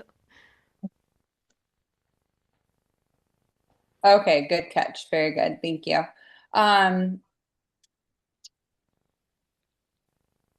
Board Member O'Brien, for board staff on behalf of the inspector, were there clients in the chair or around the area or anything like that? Or was the suspicion solely based off the items that were laid out? This is Janie Huggins for the record. It was solely based on the apprenticeship being over and ended, and that he was present with equipment set up and the gloves on. There were no clients. He was not taking clients at the time. Okay. Can I respond to that? Yes. Okay. So with Jacob having gloves on, he's very allergic to cleaning supplies. So he does wear his gloves. Like I said, he would come down and help me. The station that was set up, it's always set up. That's a front station I've always had set up. We have our color stations in the front and in the middle. And then lots of times, several of us girls would go use the front station because we had all the clippers, everything set up there. And it was easier to transition because, like, for myself, I double book a lot. And so it's easier for me to keep my one client in her station and then move over to the other station when Jacob was not there and use that station. So if there were things out, either Haley Marie could use it or I could use it or one of the other girls can use it. So it's not like that was something new. Right. Okay. It's the same with my nail station. If you look at my nail stations, I have 3 nail stations. I have 1 nail tech. But because we are licensed to do, there's a couple of us that are licensed also as Cosmos. I have the nail station set up for other people to come in. Well, not other people, me. So if other girls want to come in just to do a manicure or a light nail polish, we have it set up and ready to go. So this isn't something new in my salon. Right. Were you on the premises when this happened, or were you out? I was there. You were there? Yes. And it's your statement that there was no client there. He was not working. what you have said Yeah, is what you I okay. promised you there was no client there. Okay. Here's what I'm thinking. I mean, there's no client photographed. It doesn't appear that there's hair on the floor. This petitioner, we trusted her to run a whole apprenticeship program with this individual, put him through the gamut, basically, of what we would require a school to do with him. And she's saying that this didn't happen. And I don't think it's unreasonable for someone to come in and shadow, especially if they're, about to take a test and, it's a new situation for them. He does have gloves on, which would indicate more cleaning than servicing, to be honest. I don't know. I'm kind of leaning towards, I believe this is a misunderstanding. I'm not sure how everybody else is feeling. Can I say one more thing? I've been licensed for 36 years, and in the state of Nevada for off and on for those 36 years, steadily since 2007, because we had moved to Idaho and I'd worked in Idaho and come back. I literally have had two violations that actually were not mine. It was due to two of my other girls in that 34 years. So it's not like I'm someone who continually has violations or is trying to get away with something. Every time the inspectors come, I get nothing but praises. They love my salon. They love everything going on. So why would I try to violate it now, I guess is my question. So it's just seems like a big misunderstanding and just someone who assumed, but we really can't accuse people on assumption. That's not fair. Madam Chair, Steve McDonald for the record. Yes. I actually agree with the petitioner here. Yeah, you are innocent until proven guilty. Just so the petitioner knows, I'm a lawyer myself. So I've actually done these kind of things. And I have my deputy AG here, which is also a lawyer. So we definitely know about innocence versus guilt. So here's the extra information for the board to consider. This new licensee, the apprentice, which is now a licensee now, it was 7 months before he even applied to take the exam. So he completed, I've been informed by my staff now, he completed this 7 months before he even took the exam. He completed the 3,200, what is it, Naltech? Hair designers, okay. So it's more than going to school, right? It's usually double what's required in school. If they do an apprenticeship, it's basically double that, okay? Cosmetologist, 1,600, it would be 3,200. So it's basically from whatever this gentleman went through, it's basically double that, doing an apprenticeship. And apprenticeship in Winnemucca, I believe this is where this is located. So yes. That also, of course, it's called deductibility, right? You're looking at all the circumstances surrounding, the totality of the circumstances. So we have a gentleman there. We're glad he's licensed. We're glad he's part of the industry and is licensed and had an apprenticeship that we encourage people to do when they are in the rural areas of our state. Is that, but there was a big gap in between him completing it and then on the day of, I believe, been informed by my staff that when the inspector went in, that's when he actually applied. So, as in any well, he was person, planning on applying for that week anyways, and then that just kind of gave him the push to do it. And I'm sorry, I don't mean to interrupt you. There are extenuating circumstances that I don't feel. What I can go into is that there were some issues that he had in Arizona that he had to take care of, some court issues, some legal issues there that he was dealing with. Also, there was a very nasty court battle. He's a young kid. He ended up getting a young girl pregnant.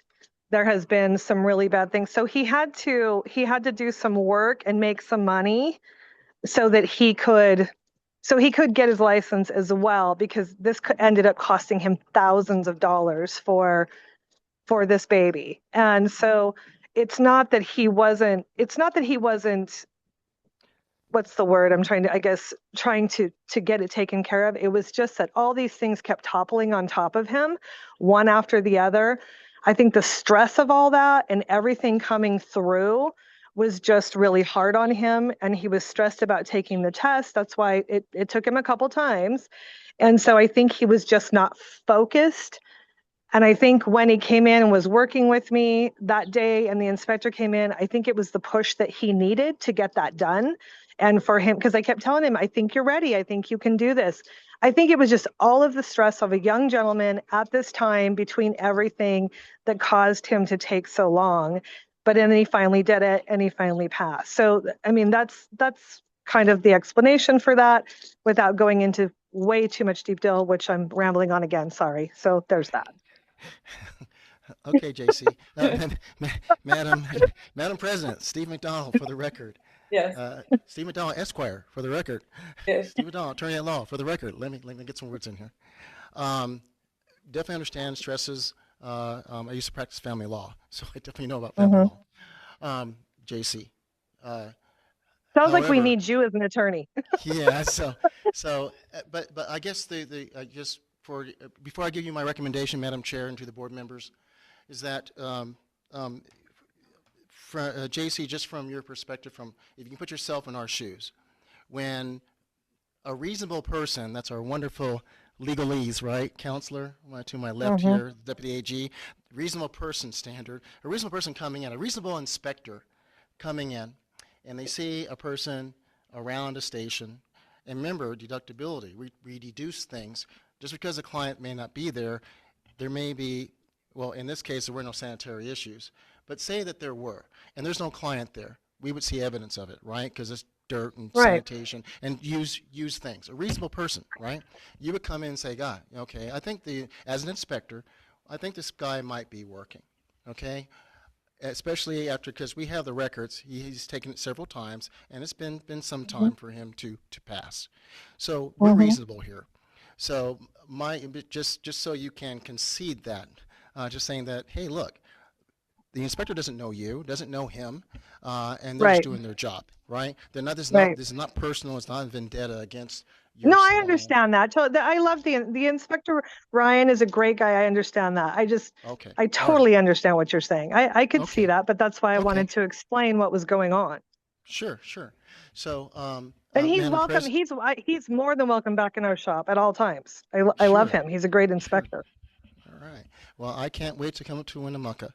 Madam President, I'd like to go ahead and make a recommendation to you that the citation stand, but that we 50% to zero recommendation to lower the fine at the board's discretion.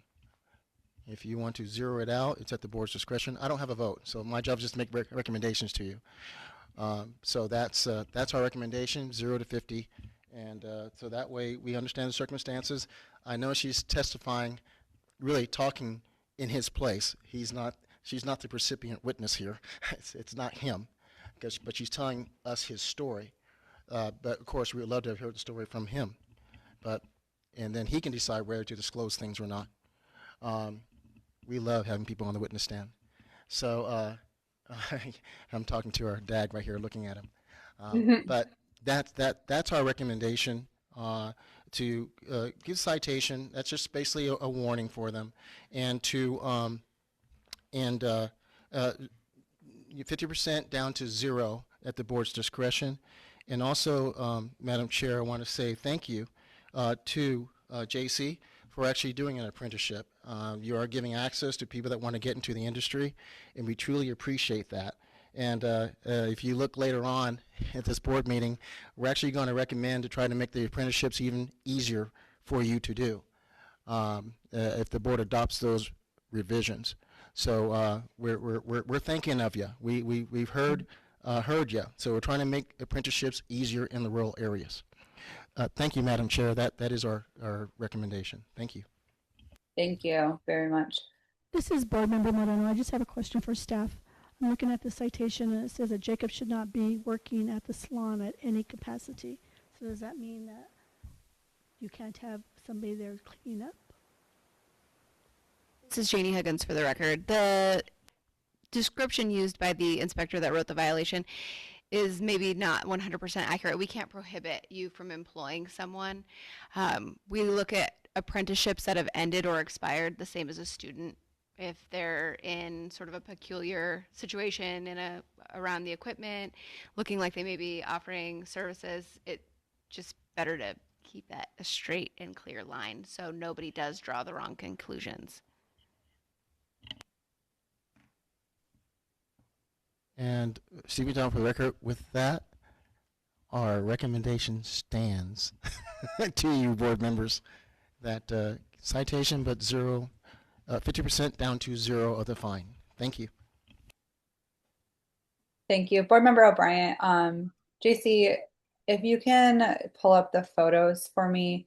The station that is in the photographs with the stations that are in the photographs, these are two separate stations. Am I correct? I'm sorry, I can't see them. I don't have the photos. Oh, darn it. Okay. Have you seen them at all? No, I haven't seen them. Is it on, did you guys send it to the email? Because I can look at that email real quick if you need me to. Madam President, she can go to our website, Yes, nbcosmo.com, agenda documents. She can click on that and scroll down the PDF. And Okay. Okay, let me try and, so go to, because I am on the web page, and then where do I go? So go to board meeting information, and then you're going to scroll down and see agenda items or agenda documents. I'm sorry. Oh, okay. I see agenda. Agenda document. Is it in the? Click on it. The meeting notice and agenda? Agenda documents, the button on, it says agenda documents. Okay, sorry. I'm going to have to probably go back into this. Apology.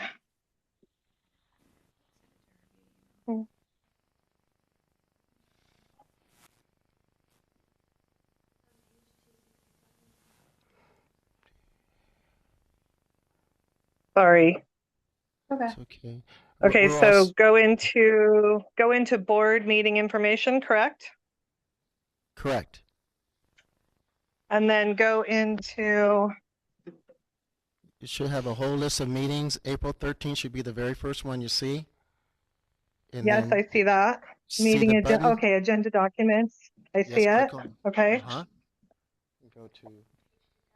Go to page 270.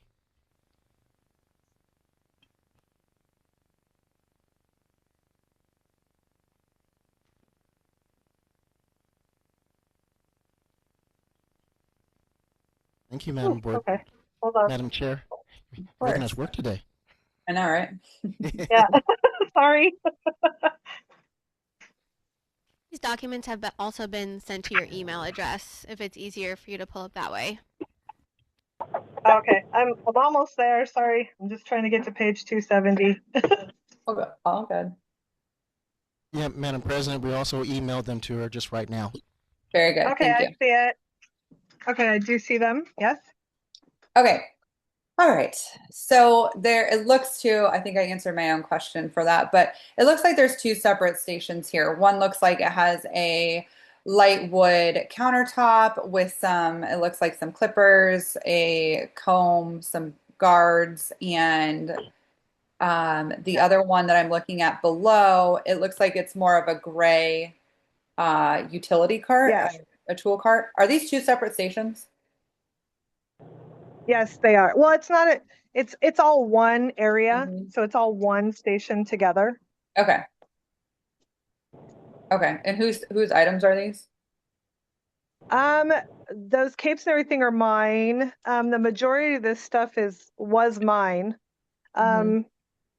Jacob had left some of his stuff just because he had stuff ready there for when he was going to start. But the majority of it, like the Barbicide, the spray, that stuff is all mine. That comb, the clippers that are out, those are mine. So The blow dryer, that was his. He left it there because I liked it because it blows the hair off. So he left it for me, that type of thing. So, and then those little supplies in the drawer, those, the blue one is mine. The other two were his that he had just left there. He had kept them there. Okay. And the photo with the items laying out on the countertop there next to the towel warmer, who used those? I did. Because those are your items? Yes. Yeah. That's why I said I had a station set up for like men's cuts in that area. Yeah.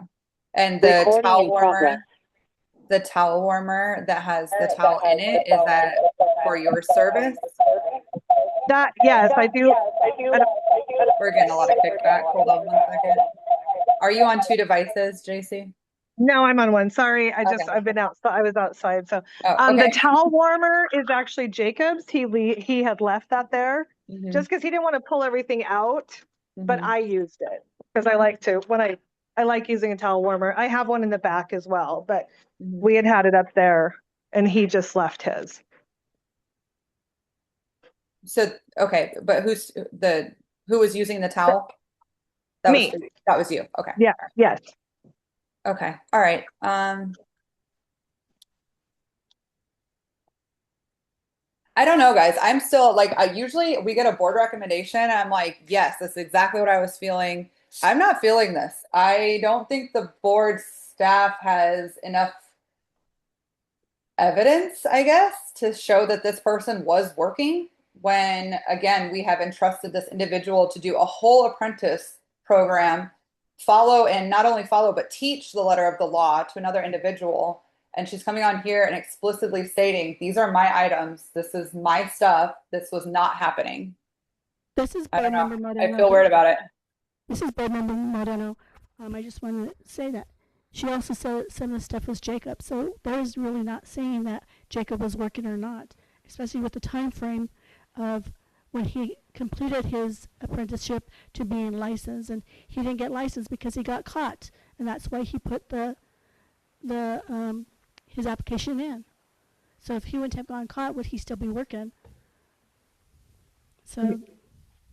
Well, no, he would have still taken he he didn't get caught. That's the thing. So, I mean, you can say that all you want, but he wasn't doing anything. I mean, I guess if you want to assume, if that's the way we're going to take the letter of the law, is assuming something happened, then okay. But no, I mean, he left his towel warmer there. He had left a couple of supplies there, but he's been planning on working for my salon. I mean, that was the agreement when he apprenticed, that he had to work for me for at least, because we don't charge people to apprentice because we can't. And so for him to stay and apprentice with me, then you got to sign a contract basically saying that you're going to stay, because I've never done this before, but you're going to stay with me for the next like 2 years. So the time and effort I put in to help train you wasn't just you came, you trained, and then you leave. So why would he take his stuff if he was planning on coming back? And like I said, he would come in, he'd shadow. He happened to come in that day. Yes, that was the push and that was the catalyst he needed when the inspector came in. That definitely was. And I told him, you are ready. You can do this. I've been talking with him for the last few months over it.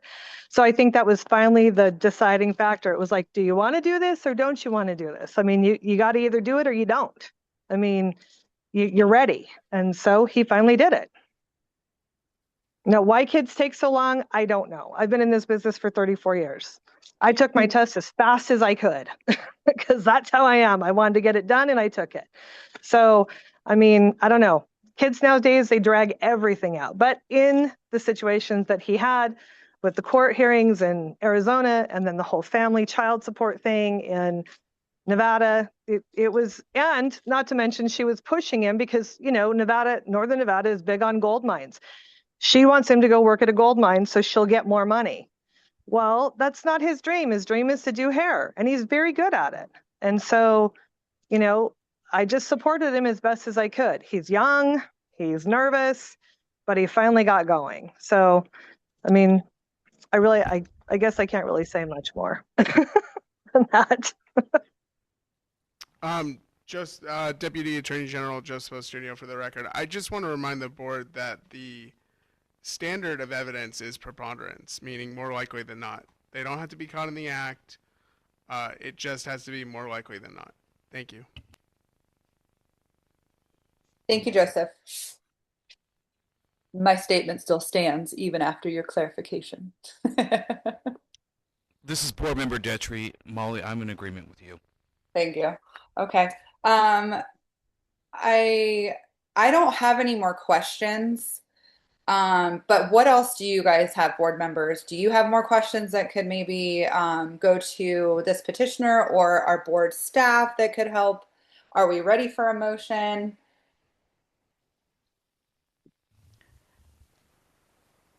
Or should we kind of gauge our temperature before getting a motion? This is Board Member Moreno. JC, is he working for you right now? Yes, he is. Now he's working for me. Does he Full time. work full-time or part-time? No, he's working full time and he's doing very well. He's doing very good. We have the big lithium mine that opened up, and that kid is off and running because he works late at night. He is the only person in town that will work from 1 o'clock until 9 o'clock at night so that the miners can get in to him. This is Board Member Jeffers. I agree as well, Molly. I just feel like with what I'm seeing, I can't say he was doing anything he shouldn't have been. And I also feel like we should zero out the fine, but that's just my opinion. Yeah, I feel the same way. I mean, if we're gonna be like, you can't be in here cleaning, or it's gonna look like you're working. I mean, that's hard, especially in an apprenticeship or a shadowing situation. That's where they're supposed to be. But like I said, I don't see anything on the floor. I don't see the tools being dirty. I see a little water on the countertop. The tools were stated that they were JC's. He has gloves on. I mean, it looks like he's cleaning. I don't know.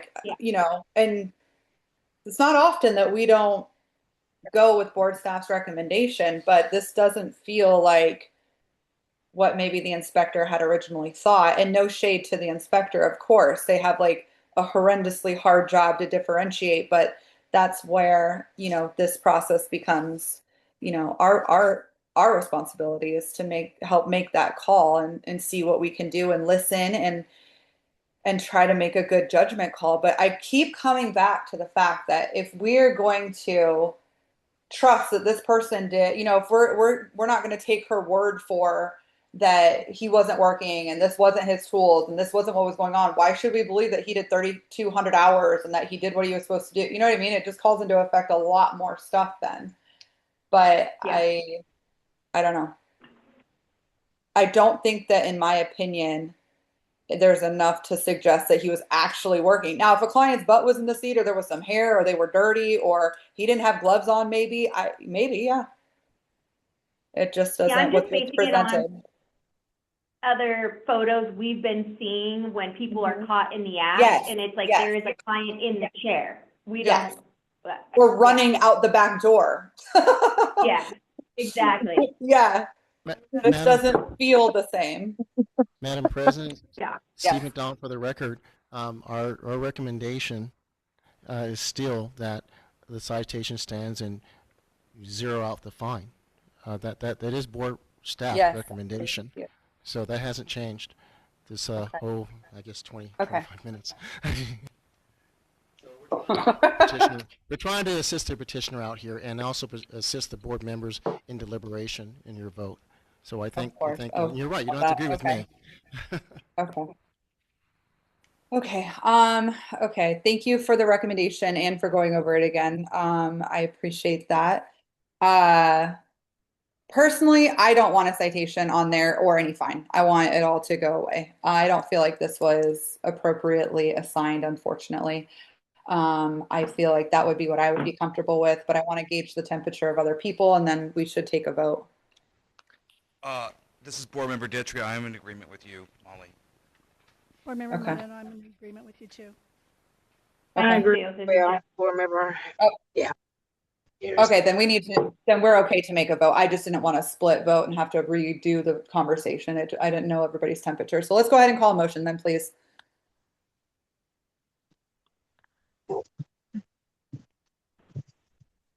Board member. Oh, go ahead. Go ahead. Ms. No, go ahead. Now, Madam Chair, member Vice President Moreno wants me to make the motion. See McDonald for the record. Okay, and then And then she'll say so I'll move. okay, got it. Okay, very good.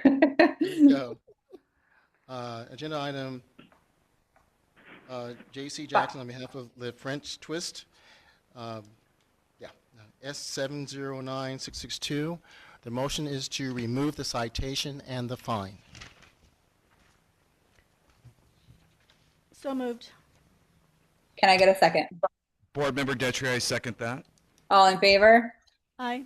Aye. All right. Any opposed? Any opposed? Okay, motion carries. All right, JC, we did get this removed for you, and I feel really good about this. Well, thank you. Like other board members said, when people come in here and they're like, I did not do this, but all the photos show otherwise, that's not the case here. So I'm happy that you came forward and Thank you. you were so clear and concise on what the situation was, and we really appreciate it. And I love that you had nothing but positive things to say about the inspectors. And can I please just throw one more compliment your way?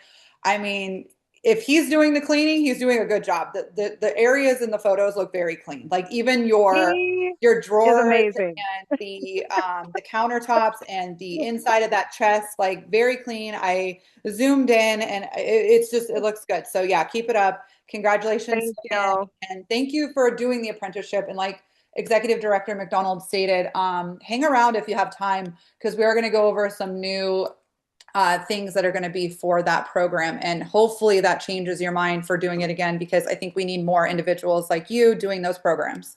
Oh, thank you so much. And Of course. unfortunately, I have to get to work because I've been waiting all day. But thank you so much. I No appreciate all problem. of you. Thank you. Thank you for your time. Take care. Bye-bye. Bye-bye.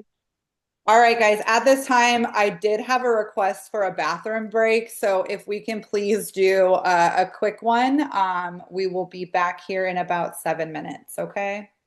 Okay. Thank you, Madam Chair. Thank you.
Okay, Madam President, we are ready.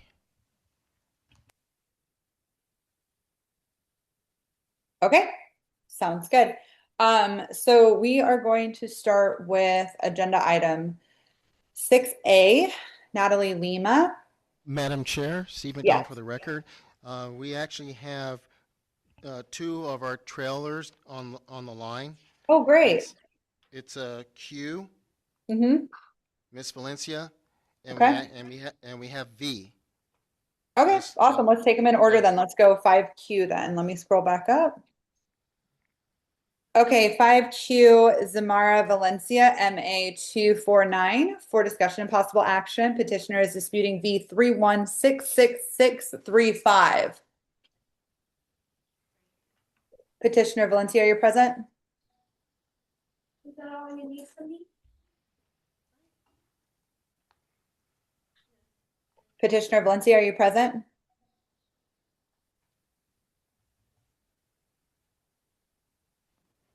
Did we lose her? No, she's still on. Madam Huh. Chair, she needs to unmute. Okay. Well, like we heard from, I think, Kayla, maybe there's some difficulty being able to do so, and I struggled with that a minute ago, or a bit ago too. Miss Valencia, can you hit *6? That will unmute you. Did it work? It works. Oh, thank God. Okay. Thank you to our Executive Director McDonald for the save. All right, if you can raise your right hand, we're going to get you sworn in. And let us know when Yes, it's ready. it's raised. Okay, thank you. Go ahead. All right, yeah. All right, Miss Valencia, you have your right hand up? Yes. Okay. Do you solemnly swear or affirm that the testimony, the petition, and other evidence that you give in this matter shall be the truth, the whole truth, and nothing but the truth, under penalty of perjury? Yes. All right, thank you. Okay, at this time, if you'd like to take us through your petition and explain what brings you here today. Yeah, so I received a citation stating that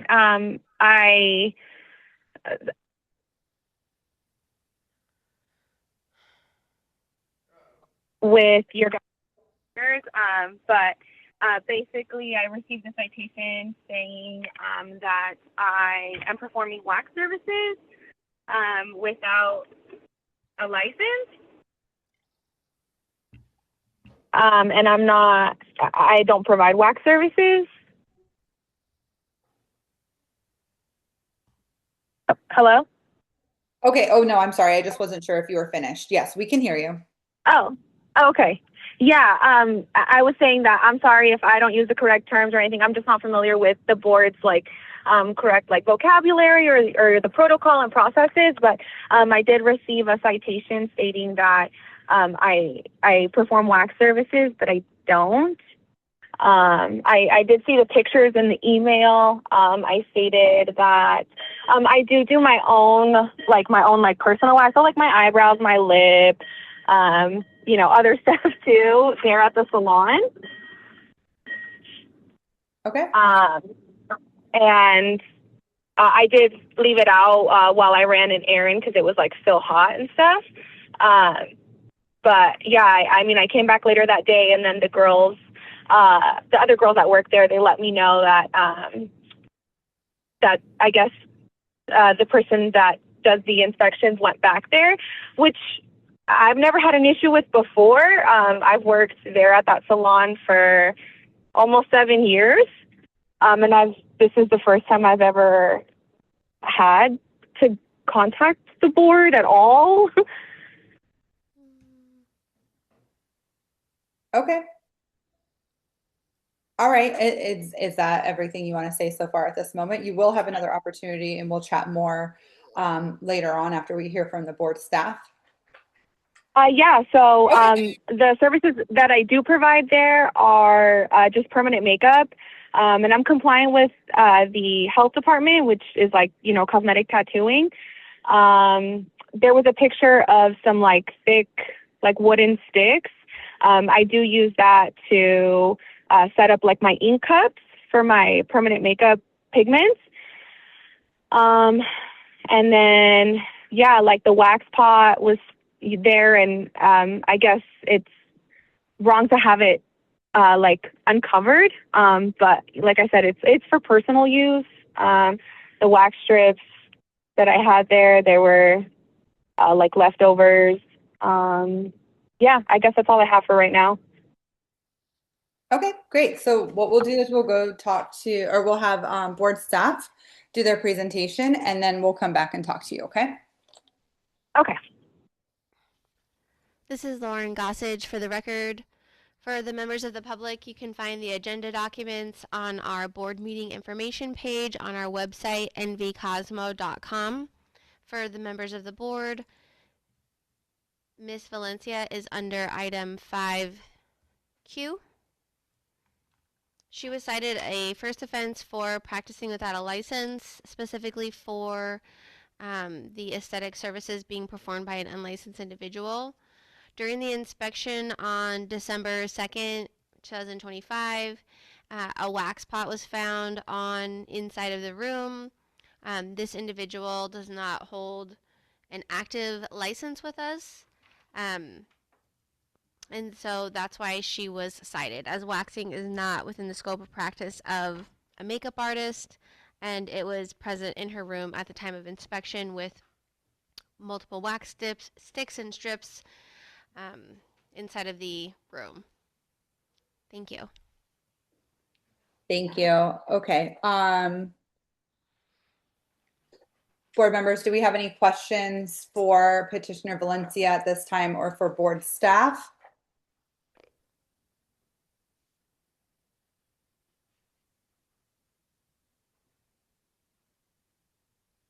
Okay. All right.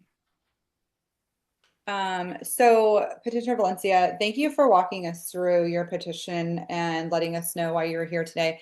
I'm not sure if you were here earlier on the board meeting when we were talking about the callus remover graders and things of those natures that are not allowed if in the premise. So it would be very similar to that because you don't have a license to do waxing in that room, that area. It would be considered you practicing a service unlicensed, which is why you were given that citation. It doesn't matter if it was for your own personal use or things like that. It's not able to be distinguished by that. If it's in the area, if it is in the room, it is citable unless you have a licensure for that. Does that make sense? Yeah, I understand. Yeah, I heard the earlier Okay. petition. Okay. Yeah, so sorry about that, but I do hope that we can get that out of there and that any of your personal waxing Yeah, services I are not already spoke with the other girls. I moved it to my home just solely because I don't want it to affect the girls that do work under the board because it is a shared space. It was just something that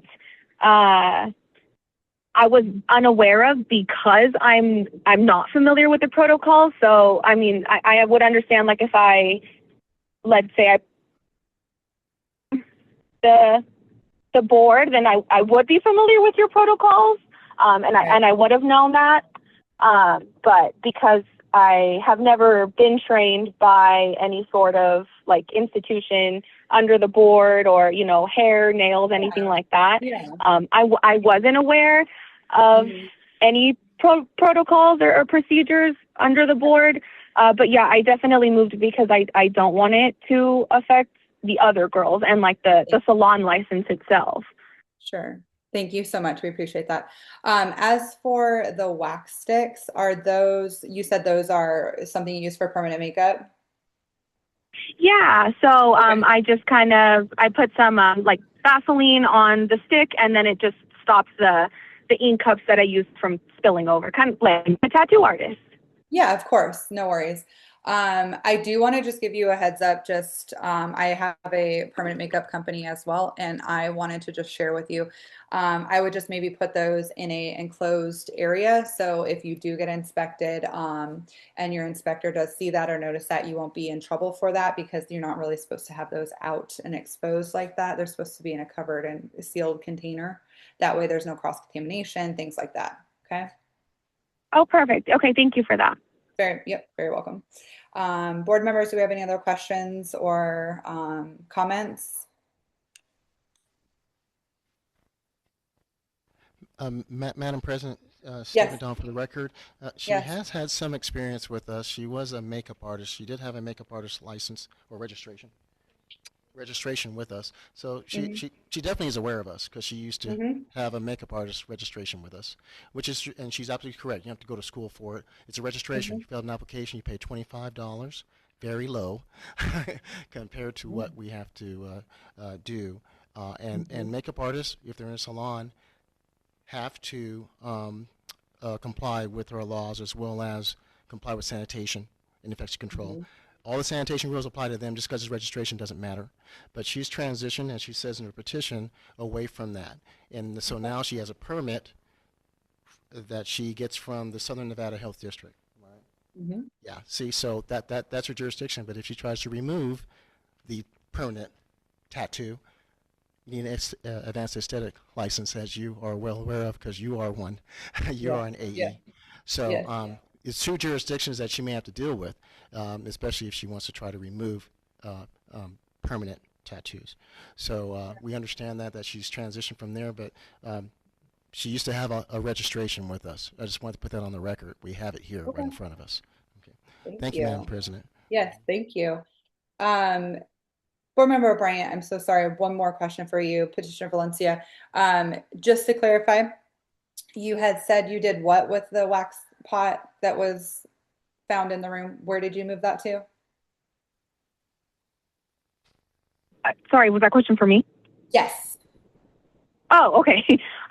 So at first, I had moved it like that day when the girls told me about it. I moved it to my locker, and then after further discussing it with the girls in the salon, the owner also, she just said it would be better for me to just take it home and do my personal waxing at home. Okay, got you. Quick question for you. The salon that you're working out of, is it a aesthetic salon or a cosmetology salon? The girls just do hair. I'm not sure what that would fall under. Cosmetology. So they're allowed to have wax in their areas. So that would be something that Yeah, they would no, be able to do. Okay. the wax was located like in like my area, Right. like where I perform my services for my clients. There's like a bit of like a pony wall. So it was totally in my area. Got you. Okay, thank you for being honest. I appreciate it. Okay, I don't have any more questions. Thank you. Board members, do we have any other questions? Oh, I heard somebody, but I didn't hear what it was. No questions. No, okay. How do we feel? What do we want to do? We feel to uphold it. Uphold it? Yep.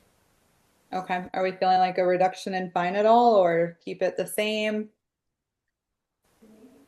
I think keep it the same. I can't hear you guys very well. I'm so sorry. Keep it the same. Keep it the same. Okay. Even though she removed it and got into compliance?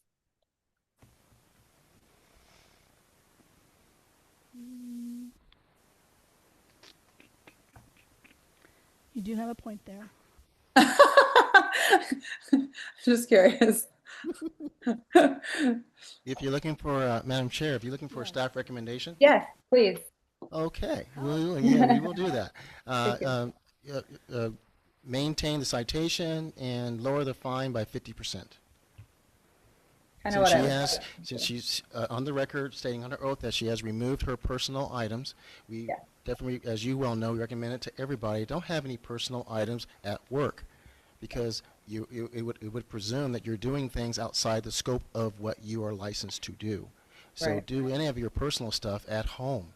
That makes no sense to be doing it at work, because you have inspectors, not just us coming in. You have all kinds of inspectors coming in there. So our recommendation, since she's saying under oath that she did take her personal stuff home, that she uses on her personal self, and it's not there, so that way no inspector can get confused whether she's offering services outside the permit that she has with the Southern Nevada Health District, as well as cosmetology services, which we regulate. We recommend keeping the citation but minimizing the fine by 50%. Okay, thank you. That's helpful. How does everyone feel?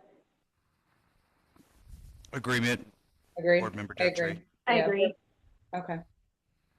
All right, let's call for a vote. Can I make a motion, please? This is Board Member Moreno. I would like to uphold the citation for Zamora Valencia MA 249, but to reduce the fine for V3166635 by 50%. Can I get a second? Board Member Detry, I second that motion. All in favor? Aye. Aye. Aye. Aye. Any opposed? All right, motion carries. Thank you. Board Member Moreno, that was a very smooth motion. I loved it. Thank you. Petitioner Valencia, just to reiterate what happened, we are upholding the citation, so that will stay on your record. However, we are reducing your fine by 50%. So what's going to happen is board staff is going to reach out to you and get you details for going forward, okay? Okay, thank you. You're welcome. Thank you so much for coming today. Have a nice week. Thanks, you guys too. Thank you. All right, let's move down to 5V. Is that correct, Executive Director McDonald? That is correct, Madam Chair. Okay, let's do it. Heidi Lieb, C-10731 for discussion and possible action. Petitioners disputing V3163787. Heidi Lieb, are you present?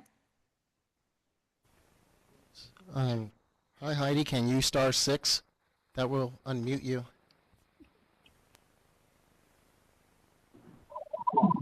Hello. Can Hi, you hear me Heidi. now? We can hear you. Hi. Thank you. Okay. Okay. If you can please raise your right hand, we're going to get you sworn in, okay? Okay. All right, Heidi, do you have your right hand up? Yes, I do. All right. Do you solemnly swear or affirm that the testimony, the petition, and any other evidence you provide in this matter shall be the truth, the whole truth, and nothing but the truth under penalty of perjury? I do. All right. Thank you, Heidi. Okay, at this time, it's your turn to tell us about why you're here today. Okay. Well, to tell you the truth, it's been so long now, I'm a little confused about my citation, exactly what it was about, but that's why I'm here today. Because I had just got done paying for another citation when all of a sudden I got this citation where they're almost exactly the same. And, I've been licensed since 1980, and I have never, ever received a citation in my life. And so what I can remember about this citation is that it was almost exactly the same as the first one, and it just showed pictures of my clippers and pictures. I guess my drawer was open of two round brushes, and saying I'm not sanitizing correctly between customers. And on these pictures in this citation, which I can't find right now, pull up, but I don't see anything unsanitized, or I don't know if they were saying there's hair. I can't see one hair in the pictures on these brushes, and I don't see my clippers. On the very first citation, there were a couple of hairs on my clippers that were just hanging there. But on this picture for this citation, I just can't see what they're talking about. And I guess it says I'm not cleaning between customers. Well, I wasn't even working this day. I wasn't even present in the shop when this happened. So I don't even know how they can say that I'm not sanitizing between customers, And I mean, it was my day off. And so I guess that's about it. What else? And I was just hoping that you could look at it yourself and see what you think. Look at these pictures. Thank you. At this time, we're going to hear from board staff. They're going Okay. to make their presentation. and then we're going to come back to you. But in the meantime, before we do that, real quick, are you on a cell phone? Yes, I am. You have a computer nearby. We can give you the document number and how to get to it so you can see what Lauren's going to go over in the presentation, and then maybe that'll help with everything, okay? Oh, I'm sorry, I don't have a computer. Oh, okay. You maybe put us on speaker and use your phone. Like if you have Wi-Fi for the Safari or something. Are you talking to me? Yeah, sorry, I was just thinking out loud. I was just trying to figure out a way for you to be able to see the photos so that you knew what we were talking about, because I have them pulled up and I can see it. So I'm just wondering if maybe a clearer picture would be better for you. Oh, okay. So, so I don't know. There's no way to that I can see it, I guess. Okay, no worries at all. We'll go ahead with the presentation then, and then we'll come back to you. Okay. I mean, I trust whatever you say, what you're seeing, or maybe I didn't see it, but looking at it through my phone or something. But I mean, you know, I'll believe you. No if we worries. can't. All right, we'll go over to board staff now. Okay. This is Lauren Gossage for the record. For the members of the public who would like to view the agenda documents, they're on our website, nbcosmo.com, on our board meeting page. For the members of the board, this is going to be in your board packet under 5V for Heidi Lieb. She was cited on September 18th, 2025, specifically for failing to apply infection prevention on her instruments, implements, and tools. She was cited $100 for hairbrushes and clippers that were present that had debris in them. So the first photo, you'll see some brushes with some hair debris that was found in them in the drawer. The third photo is another round brush. And then there was also clippers that were found during the inspection that still had the hair in them. There were two separate sets of clippers found that were not properly disinfected. Sorry, 3 sets of clippers.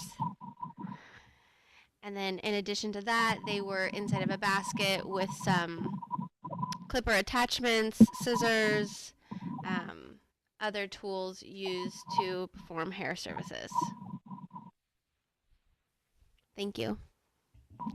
Thank you. Okay, so Can I? Yeah, go ahead. I just went, she was talking about my first fine, I believe, right? She's not talking about the second one that I'm appealing right now. Those are pictures from the first, right? And then it's like a couple months later, right? Okay, so that was paid off September, the first one. And I think that's what she's talking about. And then a couple months later, I got another one. And that's the one I'm appealing. So I don't know, am I Can mixed? we have some clarification on this? Yep. Okay, I'm sorry. I'm completely confused. No, that's okay. We're going to go over to board staff. They're going to help us make this make sense, okay? This is Janie Huggins for the record. The petitioner was cited in March of 2025 for a very similar violation, specifically pointing to the clippers. In September of 2025, she was issued another citation that was for several pairs of clippers, hairbrushes, and other hair-related implements showing signs of debris. The violations are very similar, but they are not the same photos from the 2 inspections from March and September. Okay. Thank you for clarifying. Thank you. So we are looking at the right ones, huh? Yes. Then. Okay. Alrighty. So I don't know. When I saw those pictures, I couldn't see anything. But you know, maybe it was just bad photography that I was looking at. But and I don't see how I can be cited when I'm not there working. I mean, if it was had debris, I mean, it would obviously definitely be cleaned out before used on a client, you know? So, I don't understand how I can be cited when I'm not there. Heidi, this is Board Member Detry. Heidi? Uh-huh. Hi, Yes. this is Board Member Detry. First of all, congratulations on being licensed since 1980. I myself have been licensed since 1983, so I can understand being a busy stylist all these years, and it gets overwhelming and just, you know, it's easy to just forget about cleaning up after because we got to get the heck out the door because we're tired. We've been doing it a long time. I have found that I have containers that are marked dirty for my clippers, for my brushes, and I keep everything in separate clean containers also marked so that I don't get into a bad habit of leaving things all in one tray.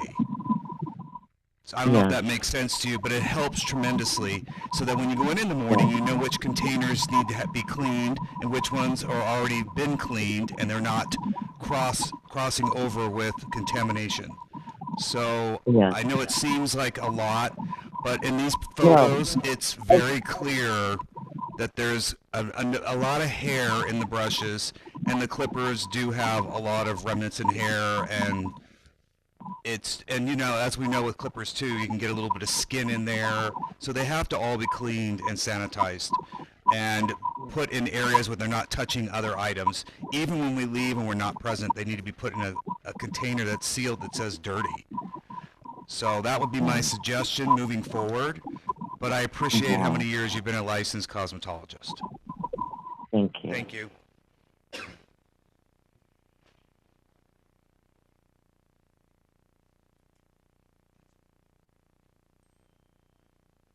Hello? Okay. So I know it makes it difficult when you can't see the photos and stuff, but I definitely can see hair, debris, things like that on there. I agree with everything that Board Member Detry said. I think that would be very helpful. And again, just how amazing with the length of your career and everything. Just, you know, being involved in our community and industry for this long. I know it's probably not something that was intentional, but it definitely serves as just something to pay more attention to, right? So that's kind of what we can look at this as.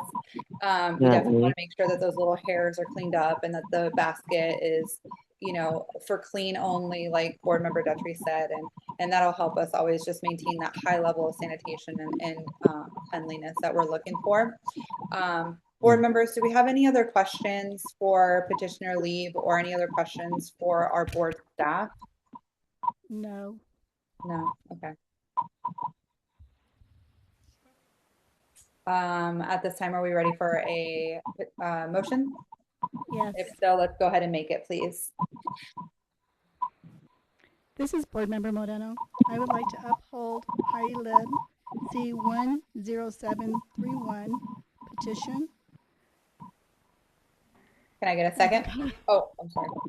V31 and citation V3163787. Thank you. Can I get a second?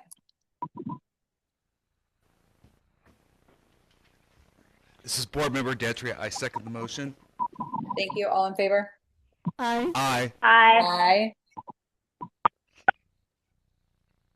Any opposed? Yeah, there we go. Any opposed? All right, motion carries. All right, petitioner leave. We were not able to cite in your favor at this time. However, if you should have any questions about anything for sanitation or just anything related to the cosmetology field, please feel free to reach out to board. Board staff will be more than happy to assist and shed some light on why things were the way that they were, or answer any of your questions, okay? Okay. Awesome. Well, I hope you have a great day, and we'll talk to you soon. Thank you. Bye-bye. All right, at this time, do we have any other citation petitions before we move on to agenda item 6. All right, we will do the trails at the end. Going forward, we're going to go through agenda item 6, licensing application for review. A, Natalie Lima, ST 101013969, for discussion and possible action. The petitioner is requesting that the board review the hours they earned at the Cosmetology Institute of Las Vegas to determine their eligibility to test for a cosmetology license. Petitioner Lima, are you present?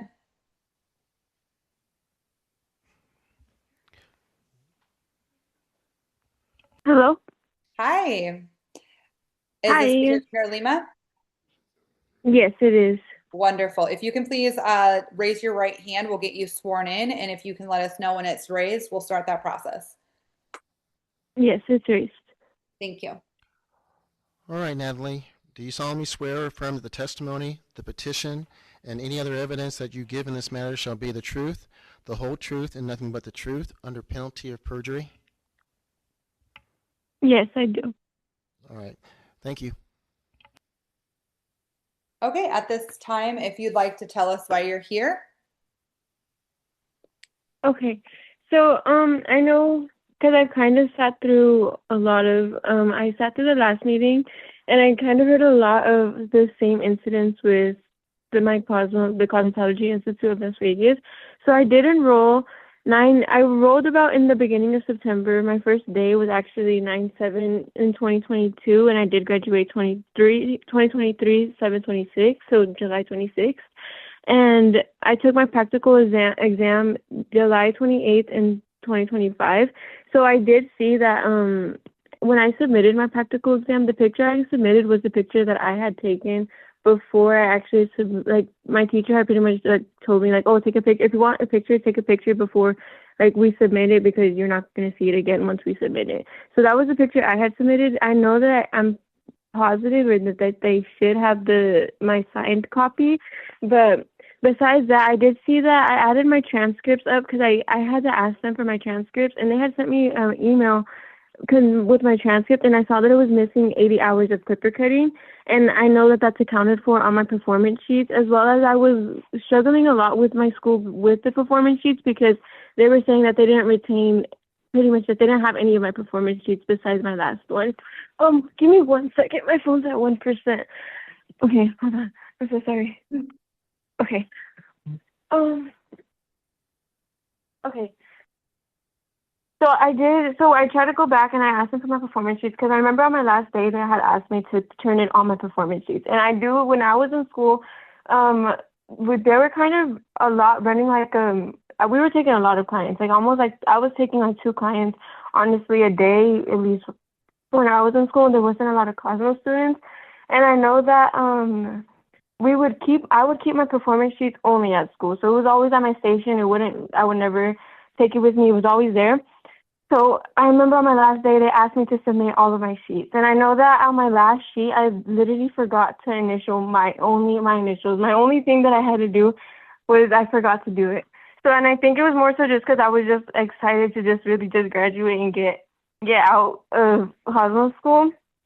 And I was there when they had, I don't know, State Board had came by. I also have literally noted all my hours of times that I've gone over and missed missed punches on lunches. And a lot of times it was because we would be scheduled a client straight after lunch at exactly 12:30. It's I had to set up, or clients back to back. So it's I'd run into over my lunch. So typically I'd go over 12. So sometimes I'd have another client at 1 something, and then I'd only be able to take a 15-minute, 10-minute break, if that. And it was cause it was a lot at the time when I was in school. And I know there was a lot of girls at the same time. There was other girls that were taking 3 clients a day. And it was just a lot of operating like a salon. So I feel there was honestly a lot, at least in my position, there was a lot of chances where I really didn't get to take a lunch, or it was a quick lunch. It was I had to eat really quick and just get back on the floor and take my client. And there was a lot of times where I know that on one day, I have pictures of when I finished a client, and I ended up finishing the client at 7 p.m. And that day I had taken 2 clients, and I have pictures of before and after of both clients. And I had gone back to days just to see if I have pictures of clients that I've taken or what I've done in school, or, to see that if I can match up, because obviously I can't really like remember like day for day. So I've gone back to look at pictures to see what I've done those days. And I know one of those days I've taken clients since then, and I know that I have, I think that it didn't punch out a lunch. And I remember we did have a clock out, at least like a missed punch form that we would have to submit. And at the time, my school director was Alexis Dixon.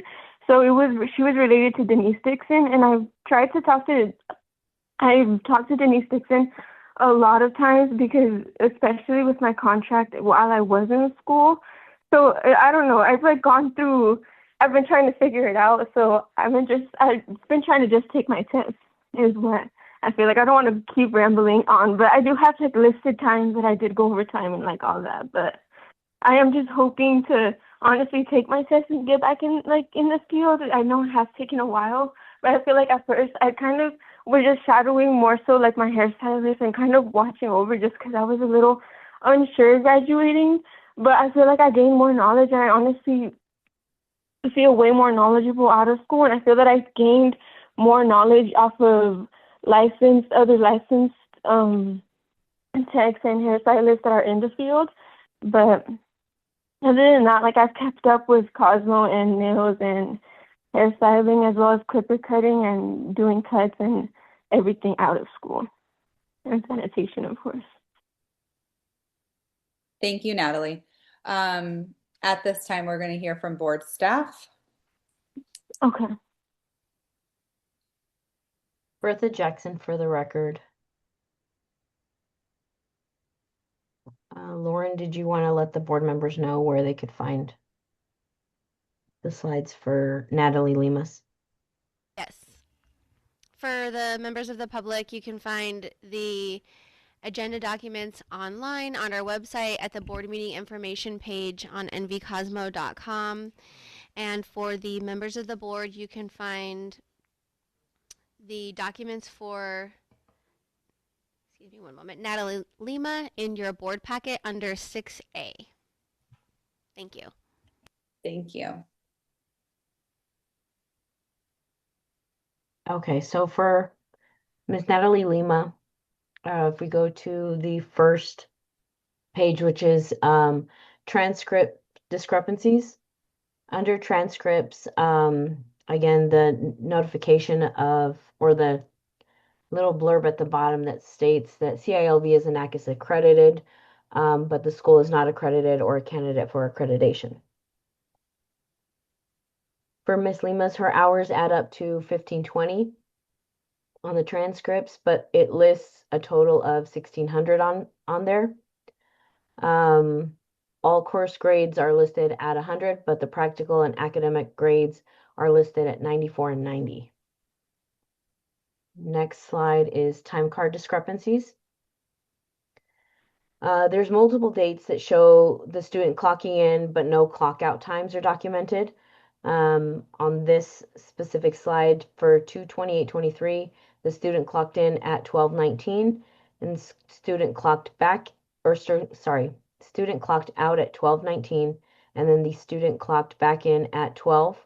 That's 19 minutes before the punch out time, and her hours could not be verified for this date due to this discrepancy. The next slide, it's the list of violations for taking the 30-minute lunch break for every 7 hours that the student is clocked in for. She did not take her lunch breaks on all of these dates. And here's another one where she did not, or sorry, on the last one, she didn't take her full 30 minutes. On this one, there was no break at all on these dates listed. The next slide is attending school for more than 10 regular scheduled hours in a day.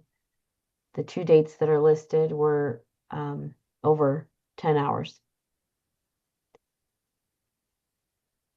There's documented 14 weeks where the student was clocked in for over 40 hours in that week. It is important to note that this is the highest we've ever seen on any of these students that we've reviewed. This is the highest amount of any hours going over 40. This student has exceeded all other students. On the next slides, it's the performance sheets. The school sent us a letter stating that Natalie Lima was a student from 9/6/2022 to 7/28/2023. At the time of graduation, the student only retained the final performance sheet, as other performance sheets were not required. She also did not attend any field trips and does not have any field trip documents to turn in. This made it very difficult for us to even determine what subjects Miss Lima was earned, how many hours she earned in each subject. If we go on to the next slide, this is the final sheet that we received. On this sheet, the student's initials are missing. Total carryover hours for blow drying is listed at 1591, and total done this week was 9, but there's no hours listed for that whole week in that row for blow drying.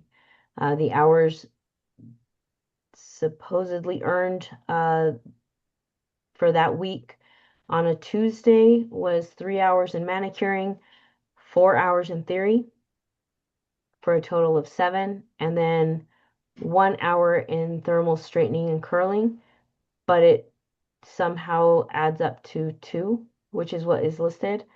Again, there's no instructor initials on that Wednesday either, and there's no student initials for the week.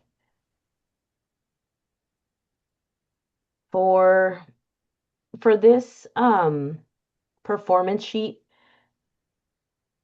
the hours that the student was clocked in for on 7/25/2023 was 6 hours and 19 minutes, but she listed 7 hours.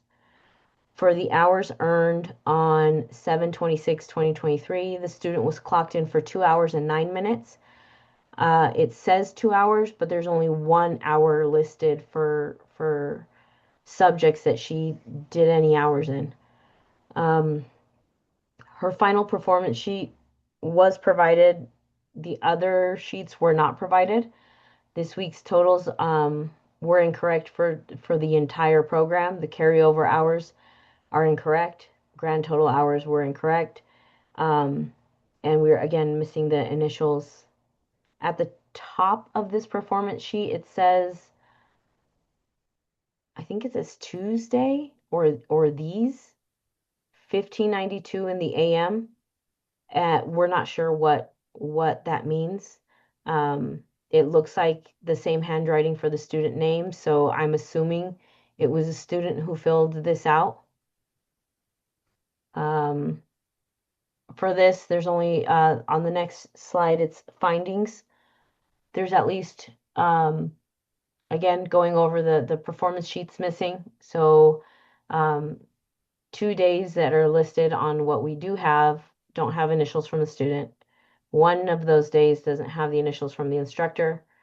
The student was clocked in according to her time cards for 1,692 hours and 14 minutes, but only 8 hours are accounted for according to the performance sheet. Her performance sheets made it, or the missing performance sheets made it difficult for us to determine how many hours she actually earned in each subject.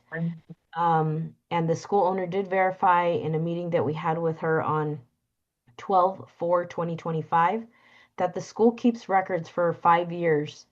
And that was a recorded meeting that we did have with the school owner at the time. So we are unfortunately unable to approve her for testing because there's just no way to determine or verify what was taught in the program that she was clocked in for over what is even required. On the next slides, practical exam and score sheets. The practical exam final results form is missing the student's signature and the date. On this form, it does say that the student went back 2 years after completing her program and completed her practical. When taking the practical at the school before you finish your last 100 hours that policy changed back when she was a student. So her going back and redoing her practical, we had questions regarding why that was. On this practical exam score sheet, we're missing the following segments. We're missing the individual score sheets for the hair care basic setup, layered hair care, haircut, permanent wave, color retouch, virgin relaxer, skin care basic setup, eyebrow wax, facial, nail care basic setup, manicure, nail enhancements, and blood exposure procedure. On the next slide, the theory coursework, there was no theory coursework provided for the student. So we were unable to finish that review part of her file. In total, unfortunately, we were not. We did send her out a unable or a denial letter on February 13th of 2026, letting her know that we could not verify her the documents provided from the school, and we were unable to approve her for testing. And that's all we have for Miss Lima. Thank you, Bertha. I have a question about the practical exam results form, and it's just for my personal knowledge. Under the score, I noticed there's a score and then a minimum. Are those our numbers that we are setting as the standard there for the minimum? For each individual segment, yes, that is the base score of it. Gotcha. And what is the max? We can't determine if she, like how she got 20 in a segment that I believe it's, if I'm not mistaken, it's give me 1 second. Let me verify just a moment. Sure.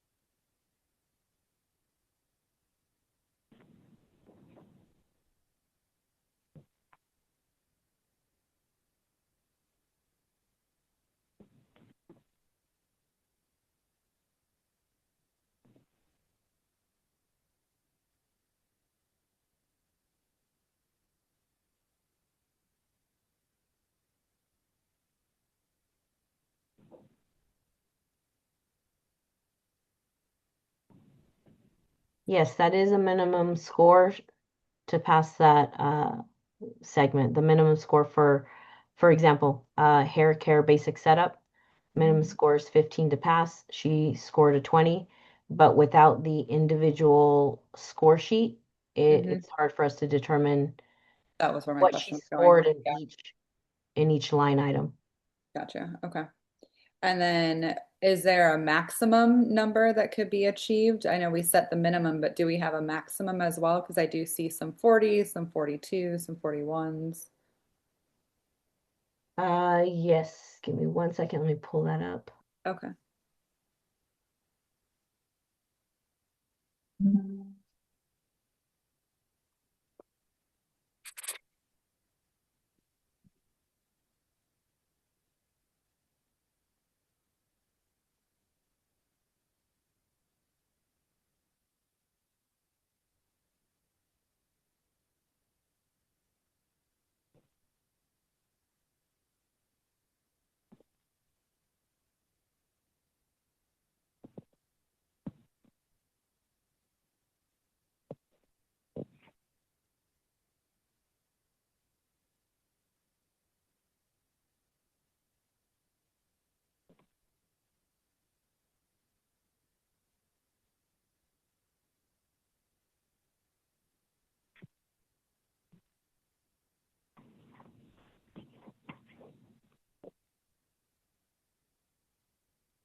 I apologize. I'm just waiting for my Yeah, no computer. worries. While you're looking that up, we can go and open So it up. Does any board members have any other questions?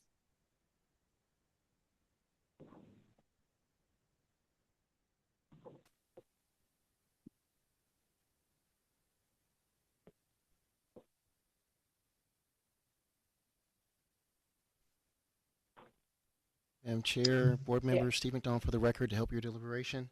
Yes.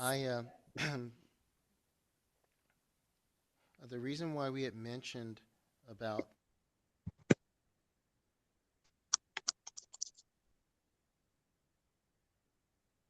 why it was recorded, and of course we know put on.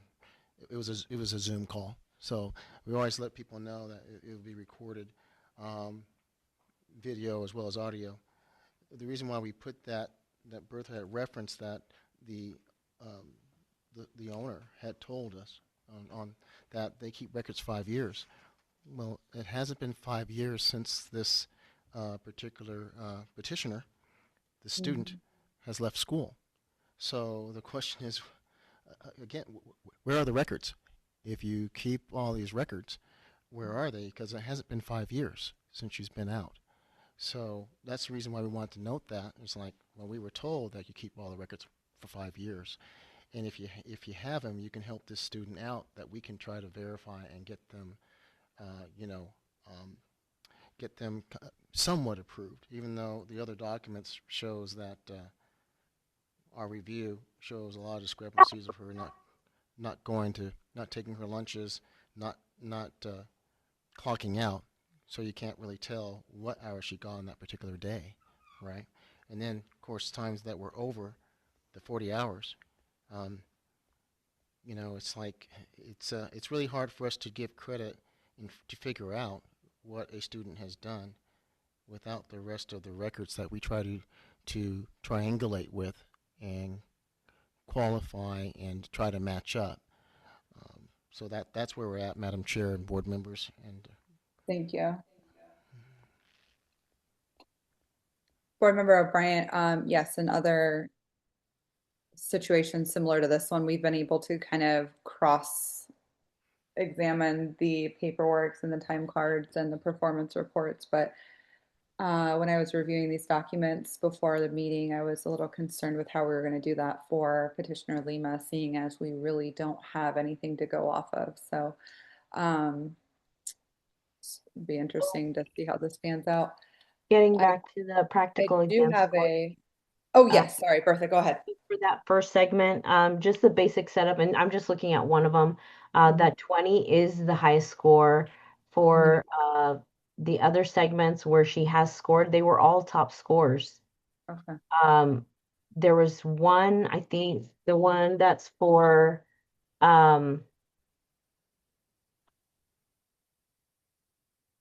the basic setup in skincare, I believe, and possibly two of them in hair. She didn't receive those points. She didn't receive the max, but she still passed. Without a signature for the student, it's hard for us to even determine if she has to sign in for this exam. And why you're coming back 2 years later to complete this when this should have been completed before you even finish your program. Yeah. With all of her documents, unfortunately, we couldn't even come up with a recommendation for her because on her last 2 days, her time doesn't even match up on those 2 days. Right. Yeah, this is a difficult one for sure. Board Member O'Brien, thank you, Bertha. Appreciate all your hard work. You're welcome. Board Member O'Brien, Petitioner Lima, I have a couple questions for you. You had stated when you were talking about why you were here today that you had kept up with the services and the industry and just kind of like staying abreast of everything. How are you doing that? As in not keeping up with services, but just like shadowing. And I've had family that's been in the industry that's done like services, and it's more so just kind of asking them questions, and not really, I'm not performing services, or I'll do my own nails, or I'll do like a cut on my nephew, and it's nothing that's like a personal service. So, but I've always like kept up with, as in like my knowledge within sanitation and my state board exams and my Nevada state exam. Like all of my exams, I've always kept up with like the tests, the studying, and I have like literally just like folders and notebooks and just I don't know, like it's kind of stressful because I kind of like when I started Cosmo School, I was young, so, and I had literally worked 2 jobs to save the money to just pay all cash. So it's like frustrating, and like I get it on your perspective and how it looks, and I mean, trust me, it's just as frustrating because when I'm going back and I'm like, hey, can I get this document? And they're like, oh, like actually we don't have that. This is what we have, and it's not even like a quarter of what like I would think they have, or just like, and I just like I know with my practical exam, I know they have the copy of with my signed version. I took a picture of it before I signed it. And as well, my performance sheet, I know I would try to calculate my own hours based off of what I thought I had, because there would be times where I forgot to punch like a lunch, and I would put in my missed punch form. And Alexis at the time, she was the one that would take care of that. So it was kind of, I guess, I don't know if I should have just been following up with them, like, hey, did you actually do it? Or can I see that you actually did it? Because, I mean, I would kind of just believe that, like, since I've submitted the form, that you guys would do it, or that they would do it. So, I mean, yeah.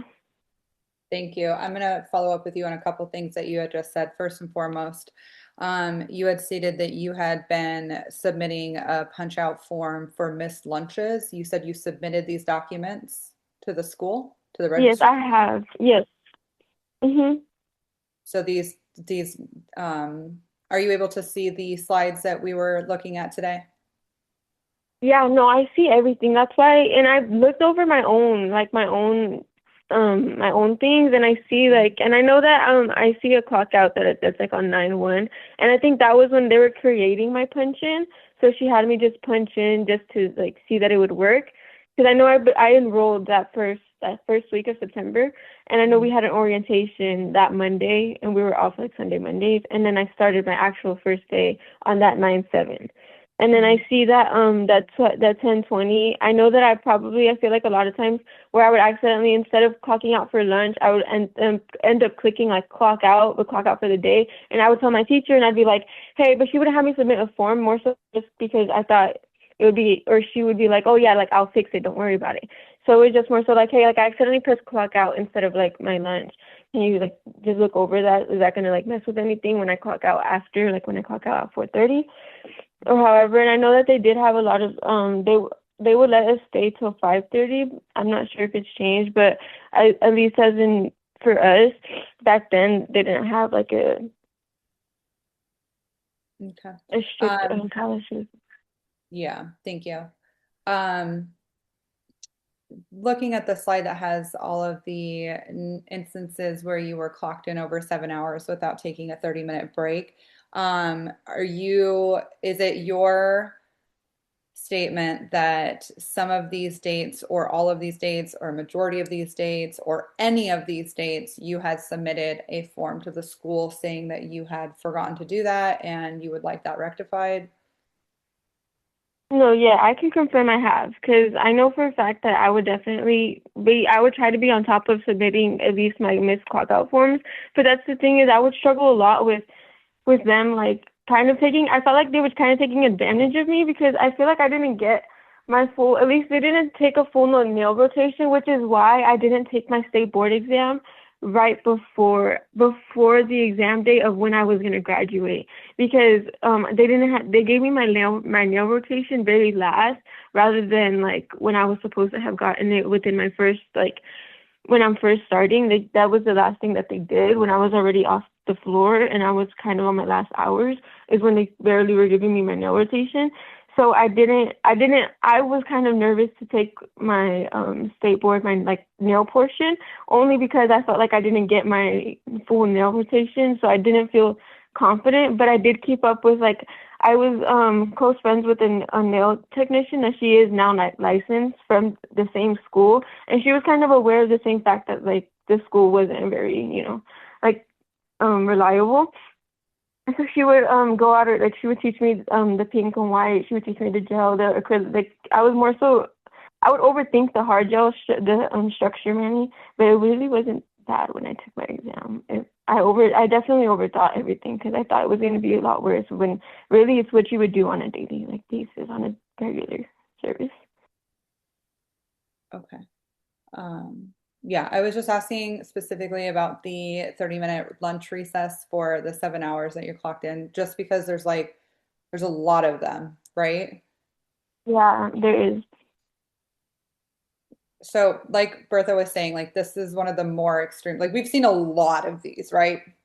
Like it's no secret at this point. This is like something we are very familiar with. Like Executive Director McDonald already knows what I'm going to ask him. He has the recommendation ready to go. But in your case, this is the worst one we've seen as far as these not punching out correctly, like the lack or how many hours you're going over, like the 40 hours of the week. And I'm not saying any of this to make you feel bad. I'm just trying to get details from you. Okay. So I want to just lead with that as well. But the performance sheets, like we've always had performance sheets in the files, but yours are not here. So my question about this now is where are they? Did you at one point Right, have and I them? Did you turn them into the school? What was the protocol? You had stated when you came on and you were telling us about why you were here that they stayed on the premises, they didn't leave. So tell me where you kept them.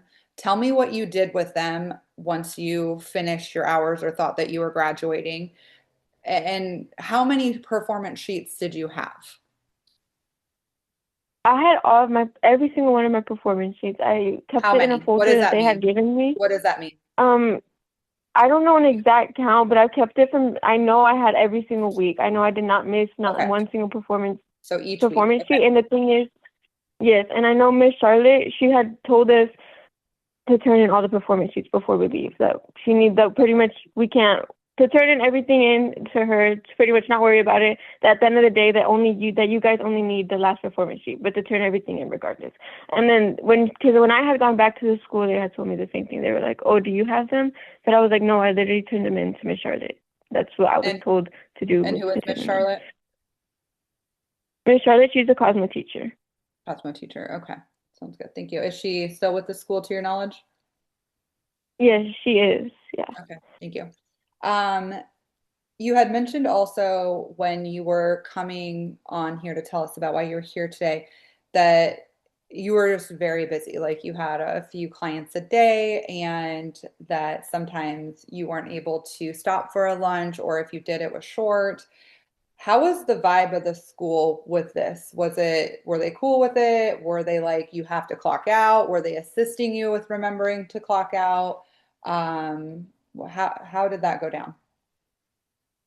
Honestly, no, I did feel a big lack of like, they didn't really, it was more so like, oh, but we have these clients, like, oh, like, take care of the clients first rather than, it was more so like, take care of them first before we're not really worried about like your lunch. If you want to take a quick little bite, like a little bite to eat real quick while you're in the between your client or between the time of before they come, or we'll let you know when they come.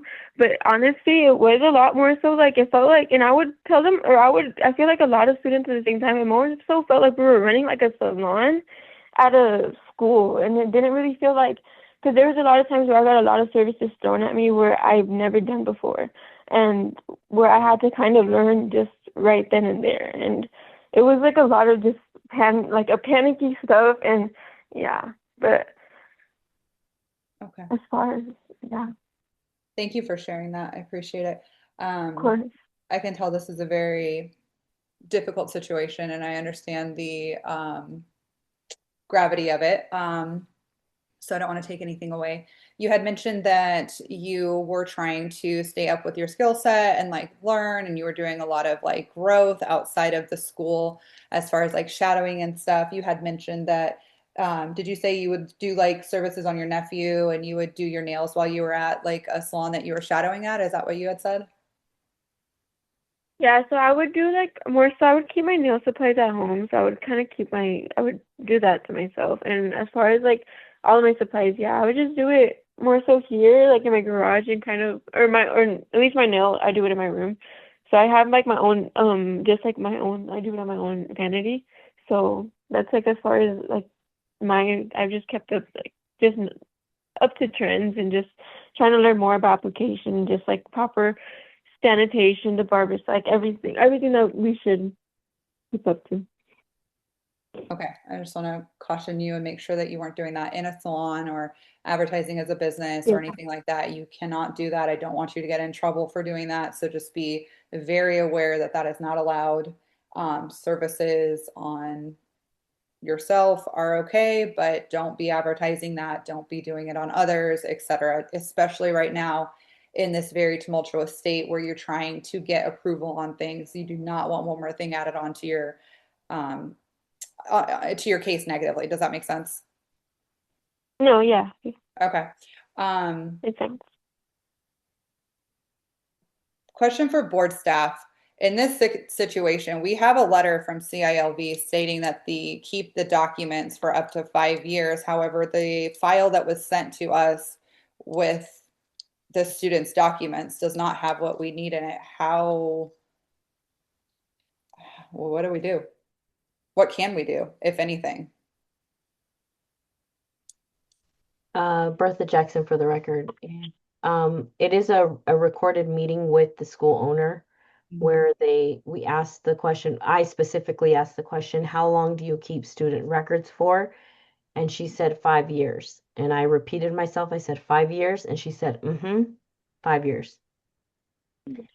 I have never seen an account like for so far from this school, I haven't seen one that comes in with 0 performance sheets.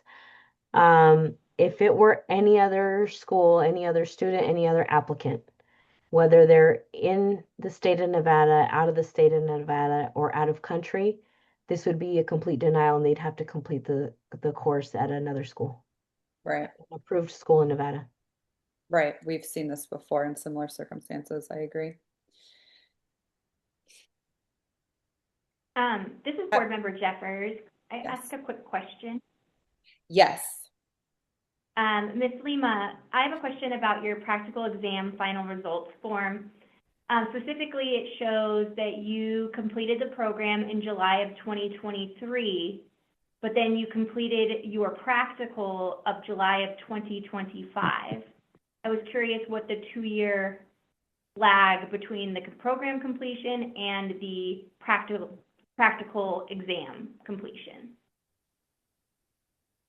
Well, honestly, so right when I graduated, I did leave state. So I was out of the country and I did come back about a year later. And within that whole year, I know I did take a while. And that was kind of my whole, I hate that I postponed it for so long. And I feel that now that I look back and I see all the documents and I feel like my biggest mistake is postponing it so long on top of the lack of documents from that I'm receiving as well. Like it's, honestly, but I mean, as far as that, so it was kind of a coincidence, or more so like I was like, honestly, I need to do this. I need to get this done. I took private classes with my Cosmo teacher, and I kind of more so one-on-one because I wanted to feel secure enough when I was going to take my exam. I had been trying to take my practical exam more so like towards like May, but I ended up waiting until July. Just because the class I had, I was working graveyards at the time. So when I was going in for the mornings, it was kind of more so difficult. So I ended up, like, when I quit the job in June, that's why I was like, okay, well, July, I need to dedicate, like, I need to make sure that I get my test done. I need to make sure that I apply, because I know that I did try applying before for my, to take my written exam. And I know I got denied because of my transcript, which was when I asked for my transcript, and then they gave me this transcript, which is when everything, and I added it up myself. And I seen that it was at 1520 myself. And I was like, well, what's missing? And I seen the clipper cutting was missing.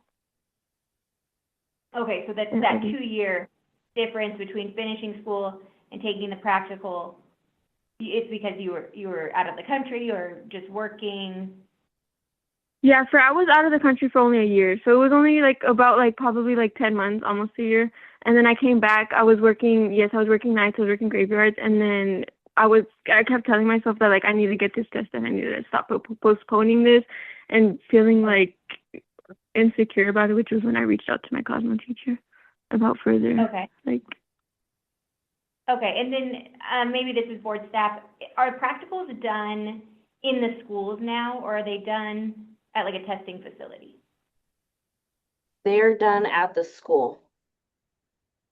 Only Okay, and is it only if required by board for them to take it at the board office, are they taken at the board office, or anyone that does out of country, those ones are done at the board office.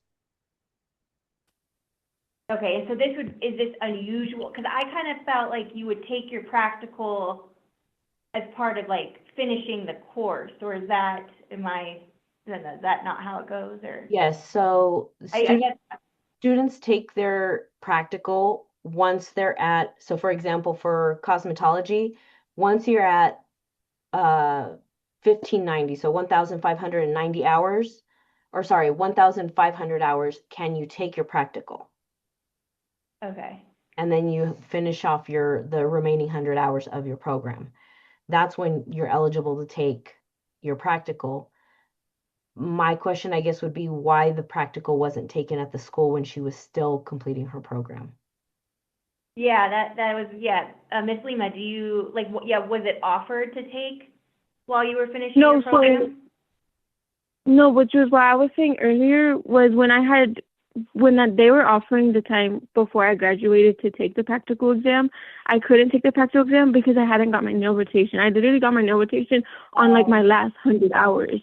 So that's why so she was like, okay, don't worry about it. I have pictures too that I literally left 2 weeks after I graduated, and then I came, like the times that I came back, everything. But she had told me like, don't worry about it. The next time that we have the state board, just come on in, and like, don't worry, like we're all good. Just take your practical exam, and yeah, that was kind of. Okay. Yeah. Okay, thank you. Another question, I don't know if I can ask this question, is, sorry, this is Bertha Jackson for the record, is Miss Lima, you had mentioned that you did training with an instructor one-on-one when you came back. Before. Was that at the school? Yeah. Yes, we did it at the school, and it was before the exam. What instructor was that? I'm sorry? What instructor was that? Miss Charlotte, and it was on like a Monday where they don't have actual class. Only the nail teacher is there, so she was there. We were doing it on the Cosmo floor. This is Janie Huggins for the record. I also have a question for you. Can you just confirm, because we want to make sure that we were understanding what you were saying clearly. Are you saying the reason that you did not take your practical at 1,500 hours at the school was because you had not done any of the nails and you had not gone into your nail rotation at 1,500 hours? Yeah, so I didn't actually get my full, so I got little segments, but they never, because for the same reason that they wanted me to keep taking clients, they never put me in the full nail rotation because that would have completely taken me off the floor. So they kept me in and out of nail rotations, so not until the end where I was already like, you know how you don't take hours, or you don't take clients once you're at a certain like end of almost at the end of your hours. So once I was at that point was when they completely transferred me to my nail, where I was in the nail room 24, like from clock in to clock out.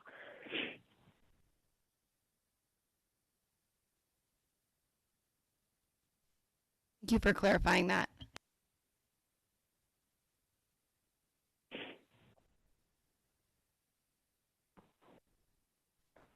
Madam Chair, Yes. Steve McDonald for the record. Yes, go for ahead. you and the board's deliberation, we're unfortunately, as Bertha has presented and testified before you, if there's no records existing, we can't pull it out of thin air, and so we wouldn't treat this person any differently than any other person if there are no records to validate and verify. And you know that Bertha and staff have really gone through these records as best they can to try to give a letter of credit, to recommend to me, to recommend to you, a letter of credit. Here we don't have that because we can't even grant her a letter of credit. In this particular instance, whenever we would run across this, it would be a full denial because there is nothing that we can do because the records are so bad. So in this particular instance, there isn't anything. There's gaps, of course, in there, which the petitioner is trying to, is attempting to explain these gaps. We're asking these questions, asking her, why didn't you do it within, when you're at 1,500 hours, when you were eligible? And now we're saying that she hadn't even done a segment, going all the way 1,500 hours into her program. She hadn't even done a segment yet on nails. So she couldn't graduate anyway. So, but I'm just letting you know, Madam Chair, that this is really no different than any other applicant that brings this kind of issue forward. If we cannot come close to even verifying anything which you've seen, because we really try, but if the questions are just so many, we have to fully deny it and say you have to start from scratch. Thank you, Madam Chair. Thank you.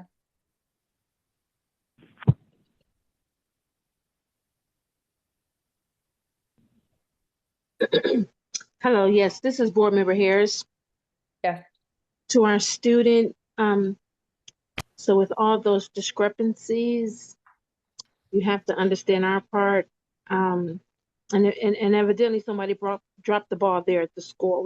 We know this.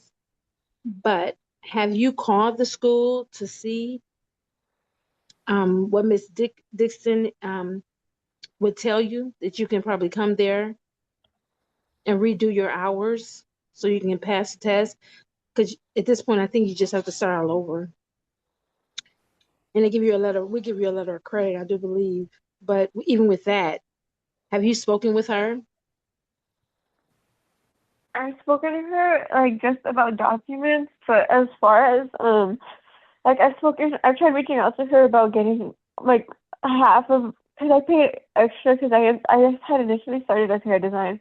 I paid extra to change my contract over to Cosmo, and I had asked her to pretty much kind of if it was possible to get any of my money back because I paid everything cash, I paid everything, just I saved up all my, like, as much as I could just so I didn't have to worry about anything, whatever. But I haven't talked to her as far as if she would, or I don't even know if I would honestly want to go back because I feel like I've suffered so much just between getting all these documents that I don't even, like, I feel like at this point it's kind of a loss. It's kind of a lost cause, and I feel that me going back where I kind of, like, it would, I don't know. Mm-hmm. Yeah, I understand that, and my heart goes out to you. Maybe if you can discuss, call her again and discuss, tell her the situation, and maybe she can render you payment so you can go somewhere else. Because I understand you not want to go back there. If this is a heart-wrenching. We don't want our students to go through this. This is why we do the best we can to get you all passed, and it's just an unfortunate situation at this time. Yeah, okay, back to you. Thank you. Back to you, Madam Chair. Thank you. Yeah, this is one of the worst ones that we've seen, and I think that I know my board, staff, and members, we don't like delivering news like this. We work really hard to avoid news like this, but our hands are tied when we don't have anything to go off of, and yeah, I think we know what we have to vote. I know we don't want to do it, but we do need to make a motion. There's nothing else that we really can ask or say that's going to change the documents that we have in front of us. So I think at this time we should make a motion. Yep.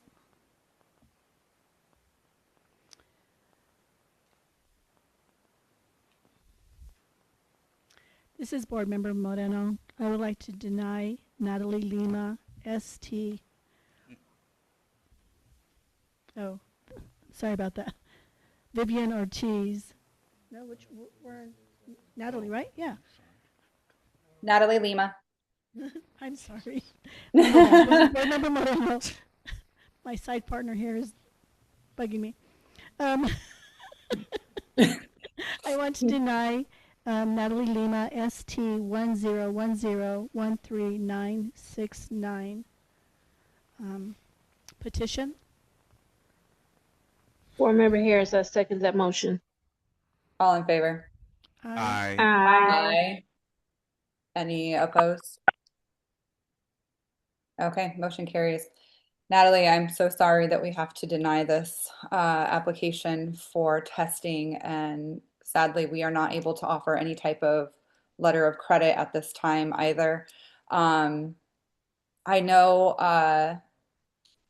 you've already reached out, but like Board Member Harris said, you should talk to the school again, and you should use a firm voice because this is not right, not only for your money, but your time. So I know that our DAG has given some words of advice to other people in the past. I don't know if Joseph is willing to do that as well, but Thank you, yeah, I Madam feel for you, Chair. and I'm very sorry. Hi, this is Joseph Ostudio for the Hi, record. yes, I was hoping you were going to speak up. Thank you. Natalie, I feel terrible about your situation. I would strongly encourage you to maybe speak to an attorney and see if there's anything that they can do to help. Natalie, are you there? Thank you. Yeah. Yeah. Okay. Definitely consider it. Of course. Thank you, guys. Okay, if you need Yes. anything else, please reach out to the board. Otherwise, we wish you the very best. Thank you. Good luck. Okay, Of good luck. course. Thank you. Thank you. All right, guys, we do have to go forward with 6B, Vivian Ortiz, ST 393, for discussion and possible action. The petitioner is requesting the board to review the hours they earned at the Cosmetology Institute of Las Vegas to determine their eligibility to test for a nail technologist license. Vivian Ortiz, are you present?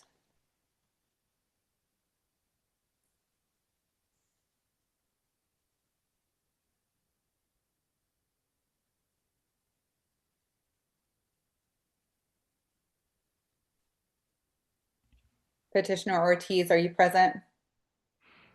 Viviana, if you're on the line, telephone, please *6 to unmute.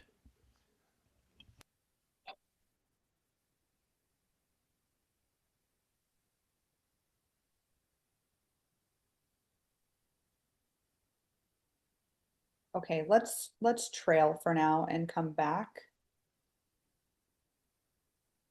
Oh, we already did C. Yes, that's right. Okay. So then we will go to 6D, Elise Watson, ELPI 707506, for discussion and possible action. The petitioner is requesting that the board review the hours they earned at Cosmetology Institute of Las Vegas to determine their eligibility to test for a provisional instructor license. Petitioner Watson, are you present?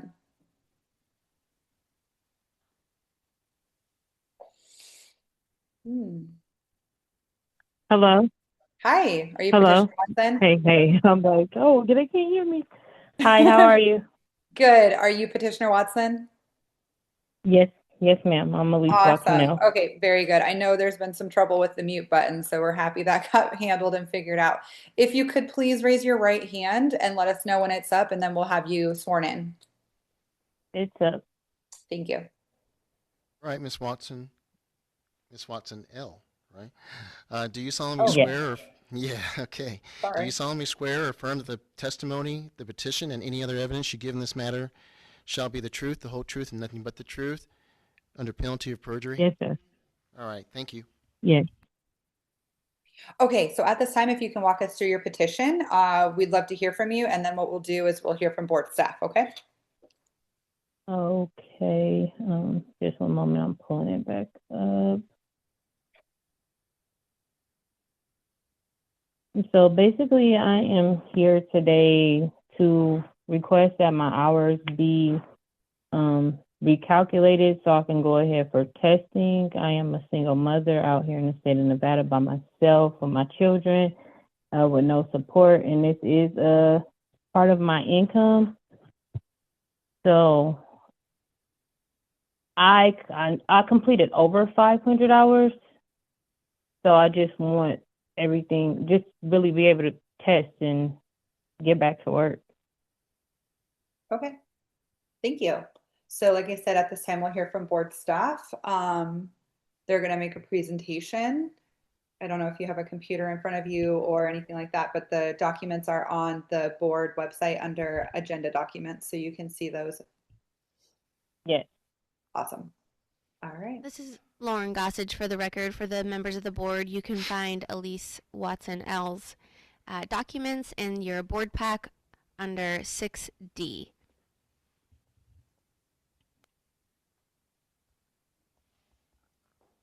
Okay, Bertha Jackson for the record. For Miss Elise Watson L, PIL or PI number 707506.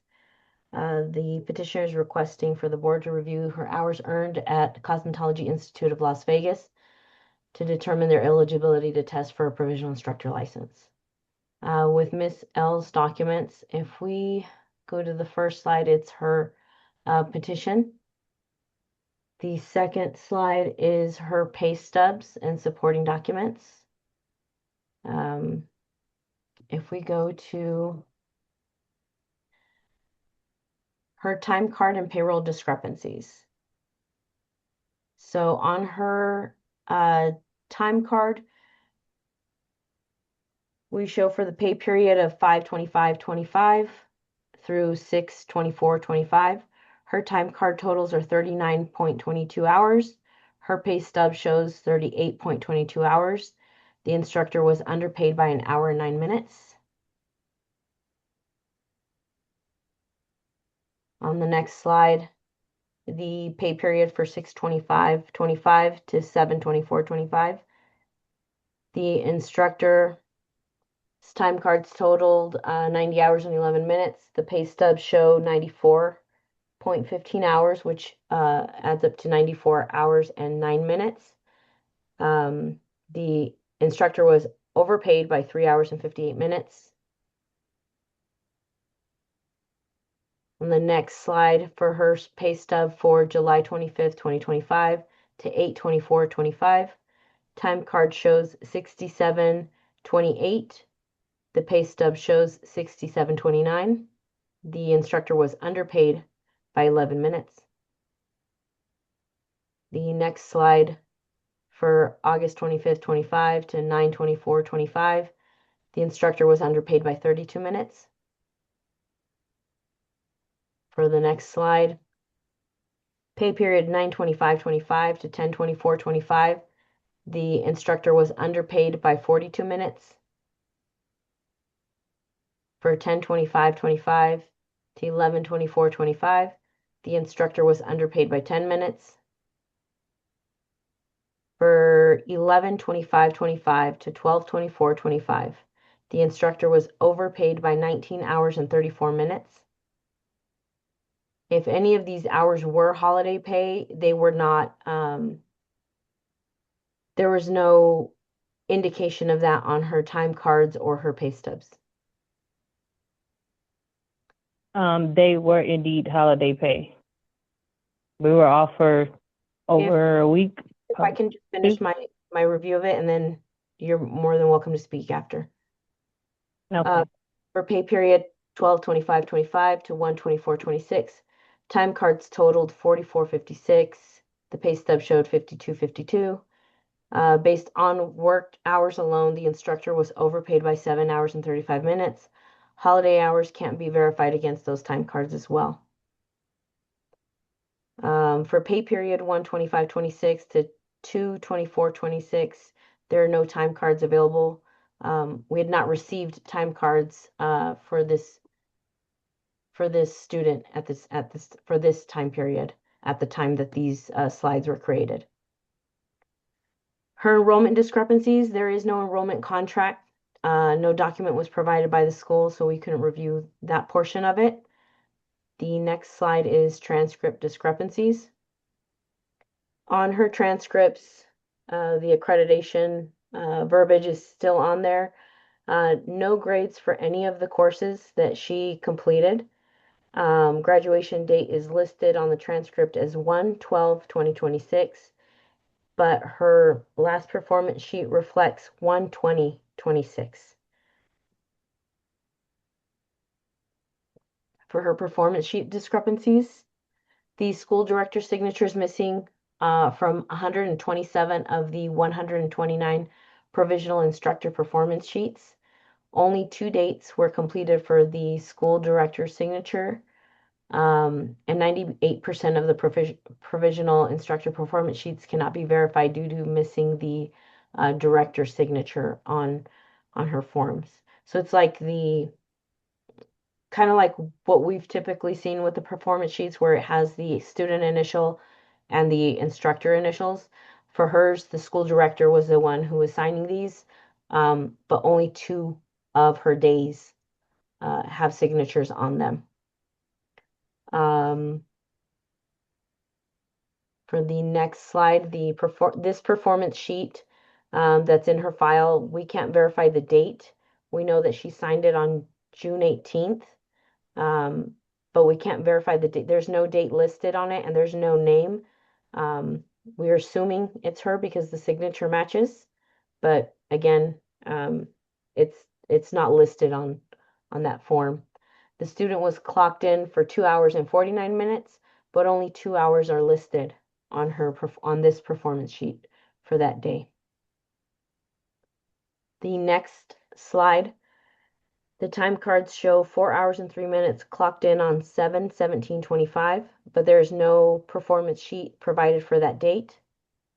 On the other photos that are on that slide, time cards show 0 hours earned on 11/14/2025, but the performance sheet shows that she did 4 hours, but she wasn't clocked in for those 4 hours on that date.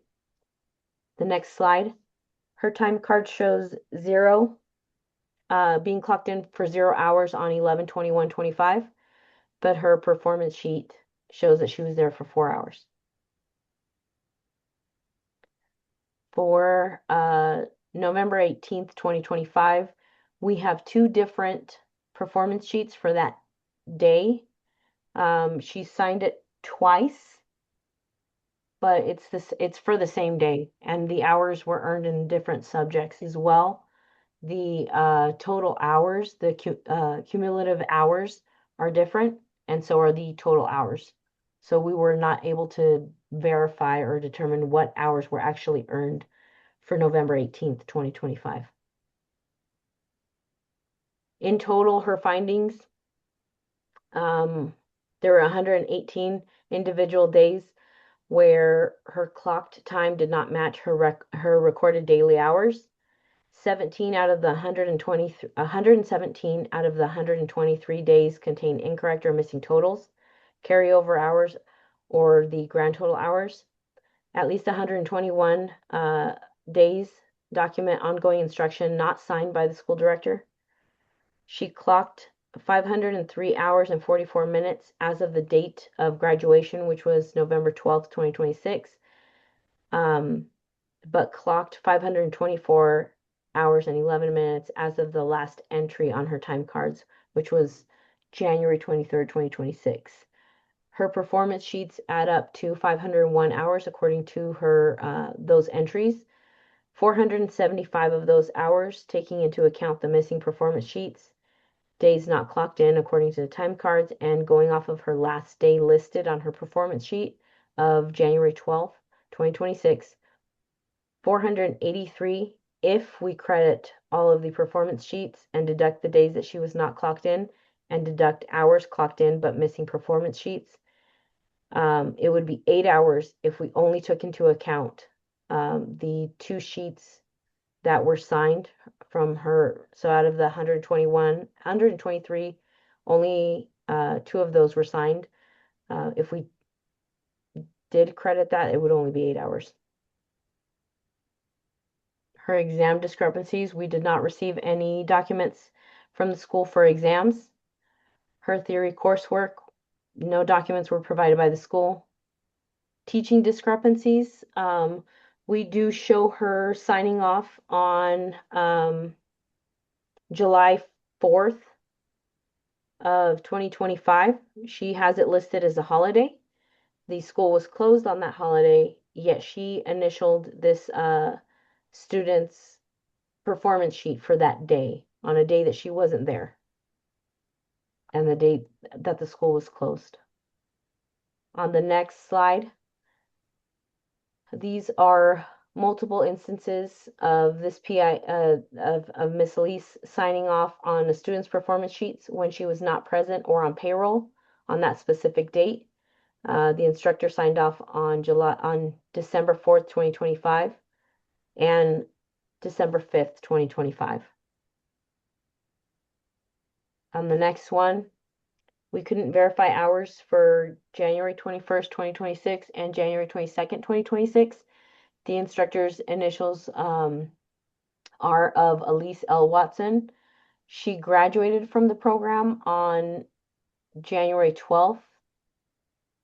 These signatures were completed after her PIL graduation date. She did not submit or request a 45-day extension from the board and was not legally permitted to teach or oversee student work on those dates. For the next slide, we couldn't verify hours for February 9th, 2026 and February 10th, 2026. Similar as the previous slide, the student graduated on January 12th, 2026, did not request or submit a request for a 45-day extension, so therefore was not legally permitted to teach or oversee students on those dates of February 9th, 2026 and February 10th, 2026. Therefore, Ms. Elise L. Watson was issued a denial letter, and she is here petitioning this denial letter. Thank you, Bertha.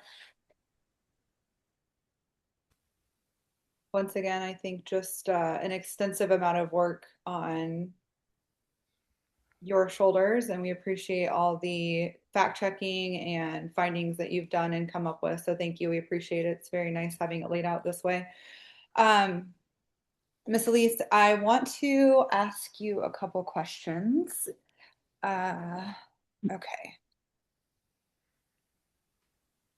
Let me get back to it real quick. We've seen this a couple different times with this July 4th holiday. Can you speak to that discrepancy, please?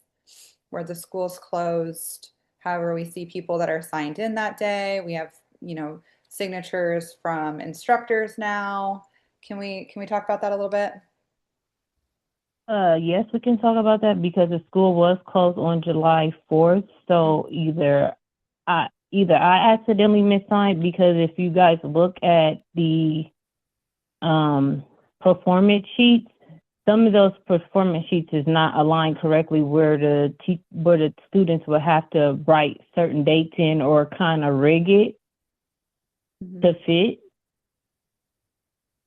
That's the only thing that I could personally say about that, because I know that the school was closed on July 4th because I wasn't there. So either I missigned and didn't completely check the date. Okay. Thank you for telling me. Again, the slide after that, a similar situation, not that the school is closed, but this one showed that you were not on payroll, yet we do see your signature on these days. Can you speak to that?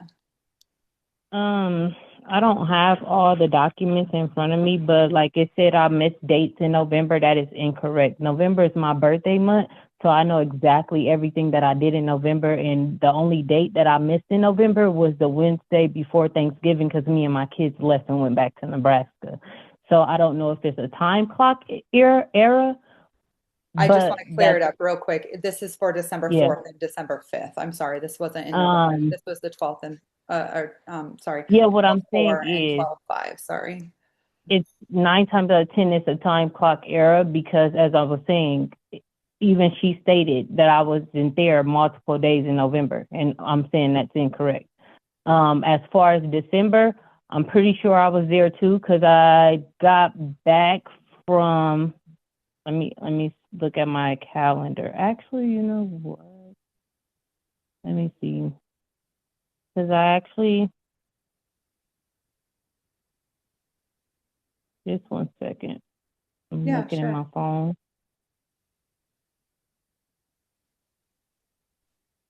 Ma'am, And Stephen usually I Dahl. was Oh, marking my calendar when I came home to keep a track of my own hours. Okay, while you look up that, I think our executive director has a question or a statement. So let's just run over to Stephen real quick. Go ahead. Mm-hmm. here, or does Elise, do you have access to a computer? Because the agenda documents are on our website. You go to meeting information, and you can go to the agenda documents, and you can see them there. Yeah, I And had do you, looked at most of them, but since oh, I've been okay. on here, my computer went dead. So Ah, okay. Okay. I've I been, was just I've trying to been, help you out It's there. been a very long day. Sorry, sorry. I didn't did a 9 to 5 shift here today. Sorry, Elise. No, you're fine. But I was actually just looking up my calculations of my dates. Let's see, November 2025, December.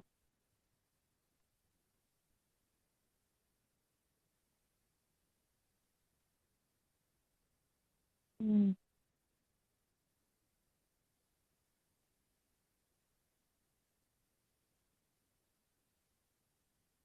But I'm pretty sure, let me see, I'm pretty sure I was there in December.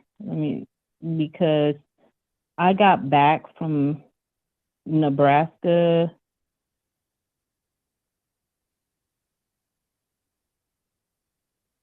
December 30th. So yes, I did return back that full week of December. I got back November 30th. That's the day after my birthday, which was a Sunday. Gotcha. And I And didn't miss any days. I was too determined to get the hours than to be missing days. Because gotcha. those hours took time out of my kid's schedule, which was a sacrifice for me. Yeah. And did you not notice that on your payroll you were missing those 2 days? Uh, On I her, didn't notice that there were certain discrepancies until I had them print out everything, because I did notice that a check was short here or the calculations would be off a little bit, so I had them print out everything. Okay.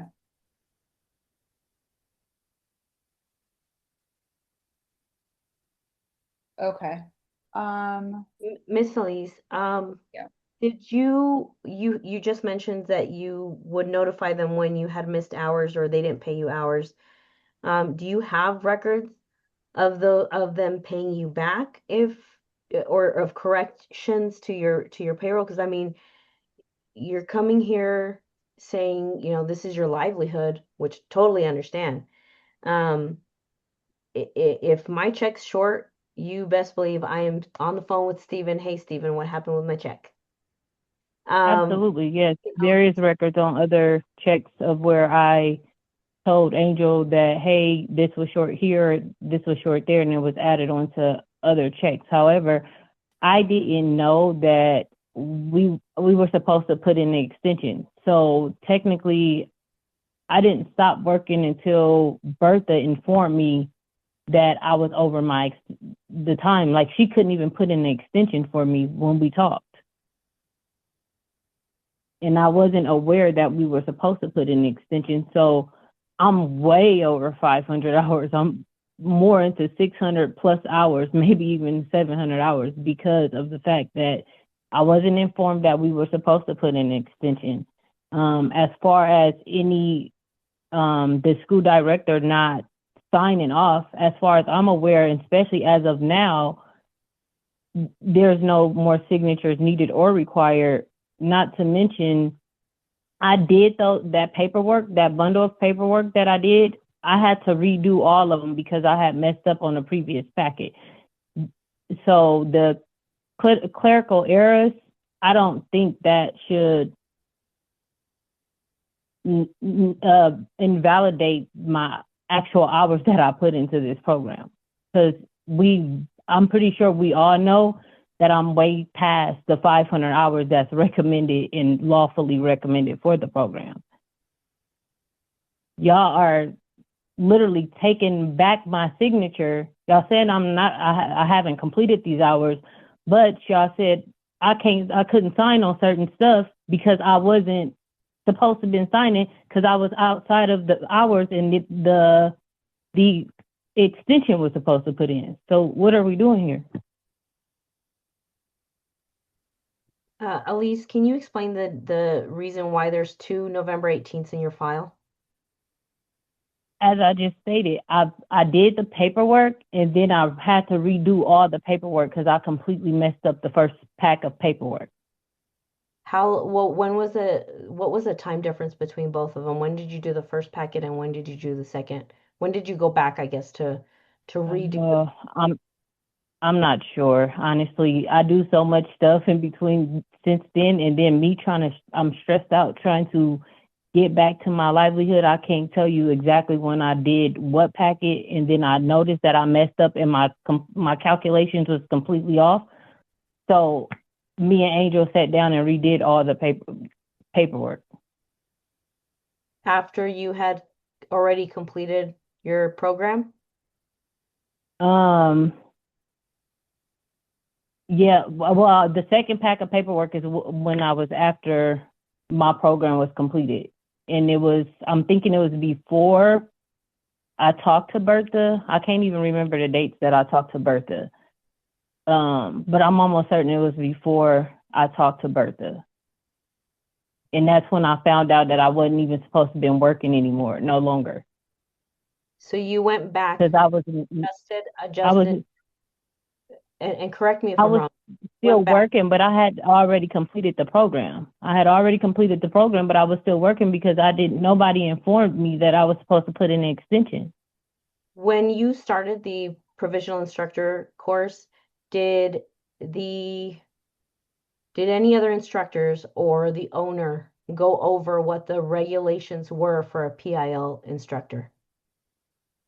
I had got a paper and some paperwork that I signed. I don't know exactly where that is right now, but I can definitely get it because they had all that stuff was in my file. They had copied the same paperwork and gave it to me.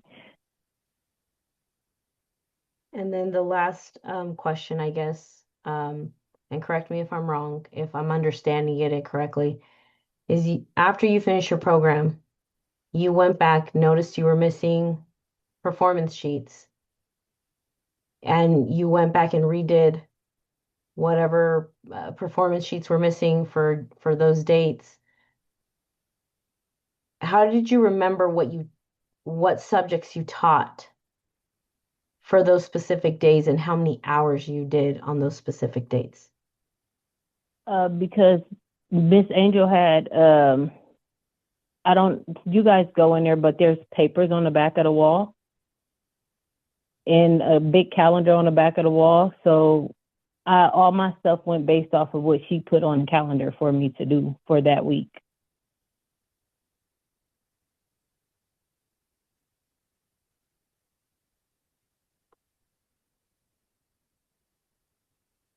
So you went back, corrected it so that it would fit with the requirement of the board. Is that correct?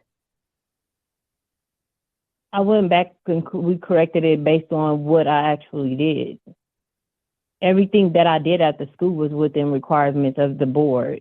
Everything was based off of the statutory requirements focus of completion and the curriculum, such as teaching methods, techniques, developing the objects, the performance lesson planning. I also did book work and also took tests with the book that based on the chapters that I was required to do the book work on.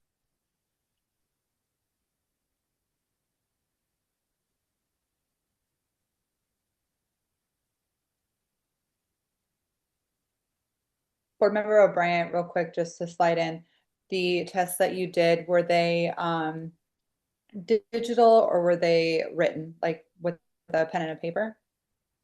No, they were based on the Milady teaching book, and they had printed tests, and I would use another like a paper, notebook paper, and number it and then answer it from there.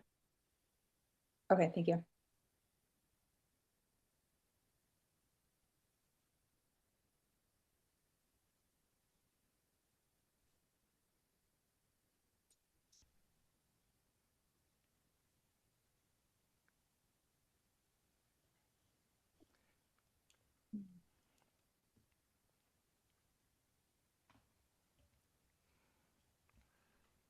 This is Board Member Moreno.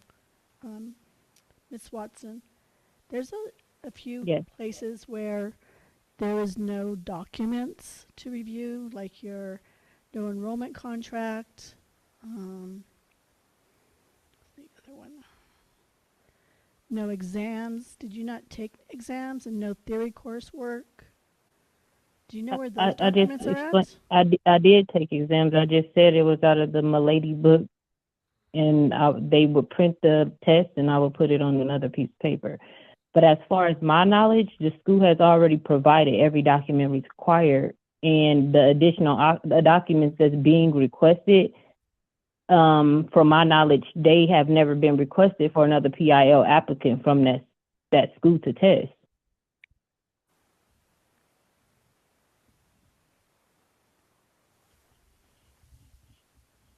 Madam Chair, Steve McDonald for the record. Yes, please. I believe there are some licensees or even people that are trying to get licensed, such as Ms. Watson-Nell, that the board can't ask for documents to verify. We can ask for any and all documents to verify the documents that are provided to us by law. So for some reason, I'm a former auditor, so for some reason if someone says that government cannot ask for records to verify the records that have been provided, because that's our job, is to make sure. I didn't say that you didn't ask for records. I said the records that were requested, the additional documents that's being requested wasn't something that this school had to send in for another PIL. Again, Ms. Watson-Nell, we can ask for any and all documents based on a case-by-case basis, because we're the regulator of the licensee. The school is a licensee to us, just as you are. We can ask for documents that can verify what you have done, and that's the issue right now, is the paperwork doesn't match up. So we have to ask for additional documentation. We can ask that. If the records were straight with another PIL, that's fine. We wouldn't have to ask those questions. But if the records, as you can see, if they don't match up, 2 + 2 = 4, if it doesn't add up to 4, we can ask for additional records to match them up. That is nothing that's out of the ordinary that any government can ask for. IRS can do it. The state can do it. So it all depends on what is provided to us by the applicant. And if the numbers don't add up, which my staff has added up and says they don't add up, we're trying to figure out what hours you have done and what subjects you have done in accordance with the law. We enforce the law. And that's what we're trying to do. Which is understandable. So am I supposed to provide the documents, or the school supposed to provide the documents? You're the applicant. Because I turned my documents into the school. And that's why, as a courtesy, we go to the school. And if the school can't provide the documents we need, us as the regulators are stuck. Put yourself in our seat. We do as a courtesy for the applicant, because usually the school keeps good records and has the stuff. So you provided your application, we went through the records, they don't add up. So as a courtesy, we do it. We don't have to do this, but we go to the school to see if the school has it. The school says, this is all I've got. Then we look at what they provide us based upon what you have provided to us as the applicant. And then, if they don't add up or documents are missing, what is the regulator supposed to do? If documents are missing, that can't add up the numbers. Sorry, Madam Chair, I just wanted to point that out, that we can ask for any and all documents to verify a file. We review these things individually. This is not a vendetta against anyone. We do this individually to make sure that how we protect the public is by making sure that that the person, the individual, complies with the regulations and the law. And so, Yeah, and I 100% understand that. However, in my case, I can't speak for the students, but in my case, y'all are retracting my signature, but y'all are also saying that I didn't complete my hours.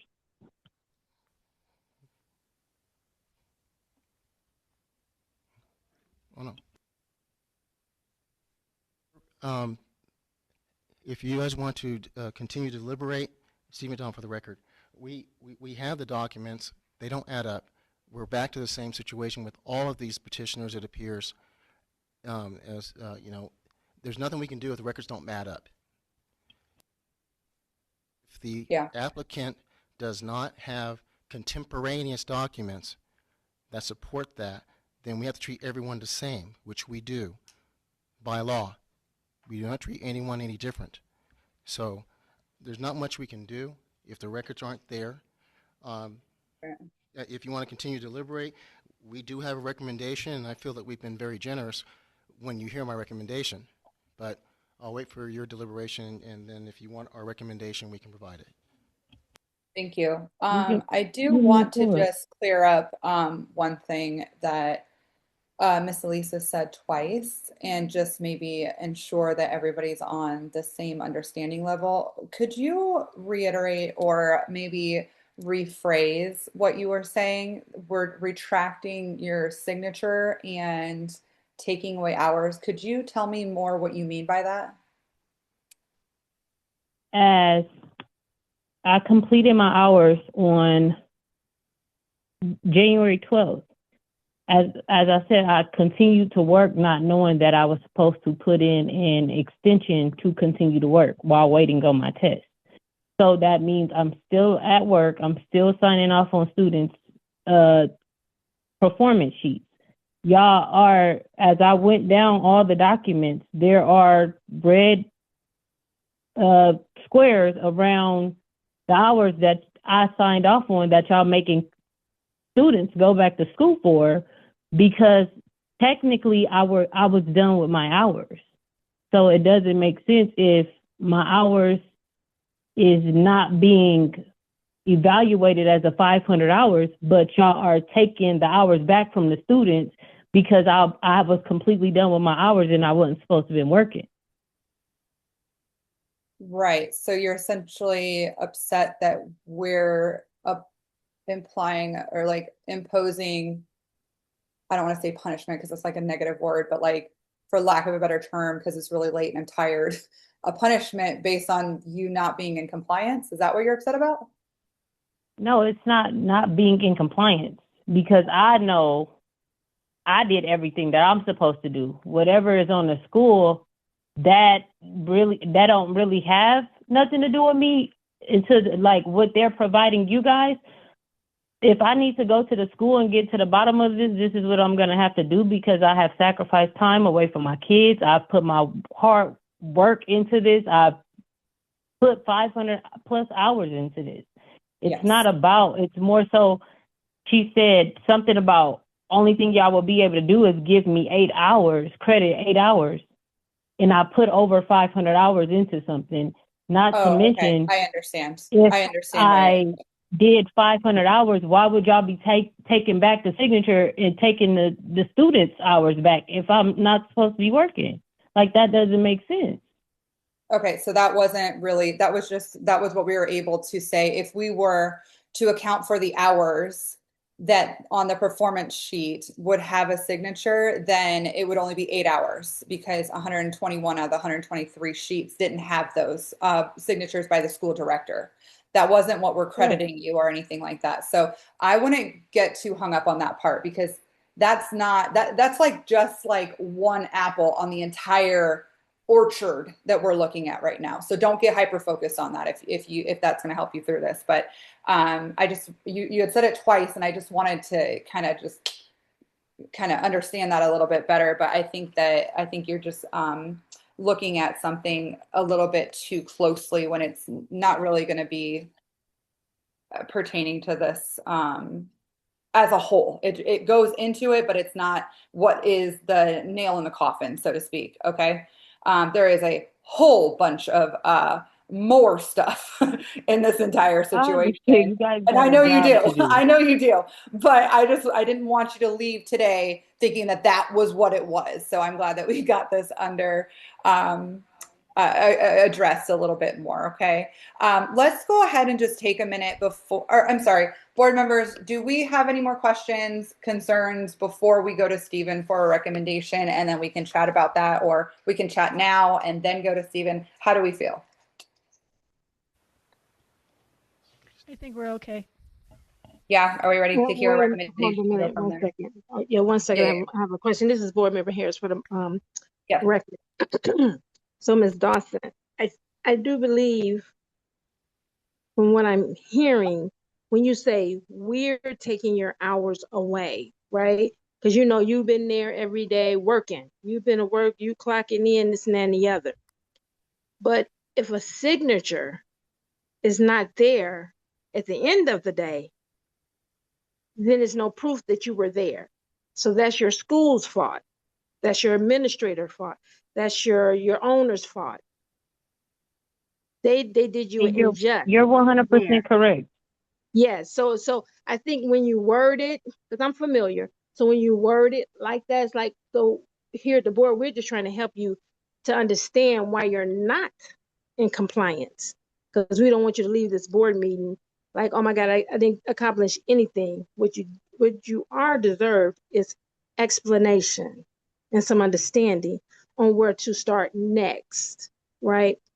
And if you once again talk to the owner of the school and maybe sit down with her, because at the end of the day, you can't prove that you were there, right?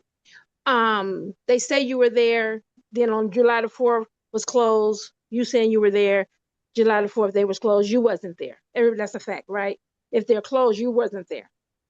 So you have to go back and talk with her and see what it is you can do to start that program over again with her, and maybe get some financial gain there again. And I think she'll be willing to talk to you. I can't say what she is. I retract that for the record. I can't say what anybody would do. I'm just trying to give you some understanding here from my part, right? We're trying to do everything we can to help you, but it's the school. I think you're rewording it like we're doing something to you, but I know you don't really mean that. See what I'm saying? So I just wanted to put that on the record that I understand that you don't really mean it's us, because we didn't do it too. We didn't go to school with you. I mean, we didn't sign in, get paid, teach the students, this and that and the other. Because we have a lot of discrepancies with the instructors too. Now here you were an instructor, and it's almost like we don't know what you were teaching the students that's coming in who can't get licensed. So that falls back on you as an instructor, right? Teaching what you know best as you're practicing to get your license there as an instructor, your instructor's license. And that goes back to the young woman, Angel, and Denise, and whoever is there in your administration. So you all probably need to, well, not her, I know we will know what happened with that, but go back to the table. You got to go back to the table. So it's not the board, it's the table that you No, started. I'm not blaming the board. Because obviously there is a lot of clerical errors here. We're human as far as me and my clerical errors on timesheets. This is something that I've never had to do before. Even when I was in esthetician school for my 600 hours, all we did was use a biometric clock to clock in and clock out. So obviously every school got different things that they have to abide by, which is understandable. But I have paycheck stubs. That woman ain't paying me for free for nothing for me not being there. Oh, I understand My what you're saying. signatures is on student stuff, and I clock in with my finger. I'm not saying that y'all are supposed to look past the discrepancies, but y'all are telling me, hey, we don't think you were there, or whatever the case may be, and that's the Because of the furthest signature. thing. from the Even though truth. you, yeah, but I understand what you're saying, and it probably is. But the signature, we don't know because we weren't there. If you did a But as biometric of client, now, we don't need signatures, correct? no, you need signature because you got to say you were there. Somebody has to prove that you were there. I do believe. Moving Um, forward, there's no more signatures. Madam no more President, signature, Nobody no more has to get signature. signatures anymore. Okay, we have to take that Excuse up me another one time. second. Excuse me one second. I'm so sorry. Let's hear from Executive Director McDonald real quick. yes, thank you, Madam Thank you. President. I'm sorry to cut you off, Member Harris. I apologize for Thank that. you. No problems. Yeah, you're good. We have a recommendation, and Thank we you. hope that we can move this discussion forward. It's a 500-hour program Yes. for the PIL. Mhm. We already know the issues that have happened here. It's just like anything. Evidence is evidence, right? Especially when you bring it into a courtroom. You guys are the courtroom. And so, I mean, the evidence speaks for itself. If this was fine and copacetic, then there wouldn't be a problem. There wouldn't be an issue. We would have approved this licensee. She's in aesthetics. We would have approved her PIL to become an instructor. So after everything that's been done here by my staff in reviewing all these records, going through them, and I'm glad you clarified, Madam Chair, with the applicant here, that the slide that said 8 hours, that's if we disregarded 120-something days. That's all we would be able to credit that person for, Ms. Watson for, because that's the only signatures we have on those documents from the director of that school, because you need both. So what my staff, and I've asked them to do, is again bend over backwards and twist in pretzels, in a pretzel, to try to figure out what we can do for these individuals applying from CILV, because the records do have some issues with them. Our recommendation is to grant a letter of credit for 483 hours. That's 17 hours short. The remaining hours cannot be earned in Nevada law. All students would complete the required hours and the specified hours that would be outlined on the official letter of credit. So if she wants to go back to CILV, CILV has to make the request for the letter of credit, and we will spell out what subjects that this individual will complete of those 17 hours. All student hours must be tracked on a weekly reports provided by the board. We have a form to be completed by the school and the student and returned to the school, to the board weekly. Additionally, student attendance must be tracked on a daily sign-in and sign-out sheets.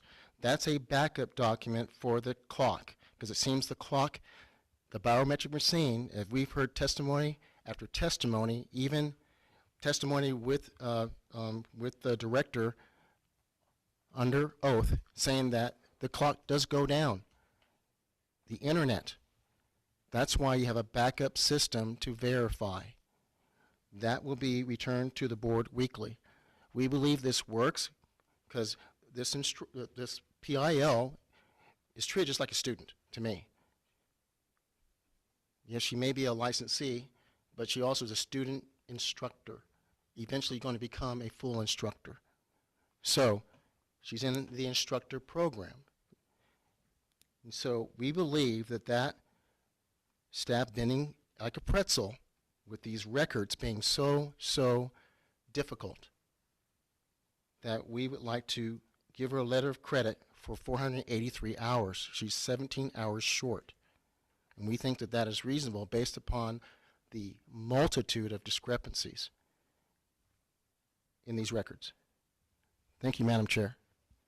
Thank you, Stephen. I had a feeling that was what your recommendation was going to be, which is why I just wanted to make sure we were on the same page about that 8-hour situation. So thank you for clarifying that and explaining everything in great detail, especially about the part with jumping through circles and just trying to get every little detail out of what we were provided. And board members, I think we've asked a lot of questions. I think a lot of our questions have been answered previously in other scenarios as well. Do we have any more comments, concerns, things like that? If not, I would call for a motion, please.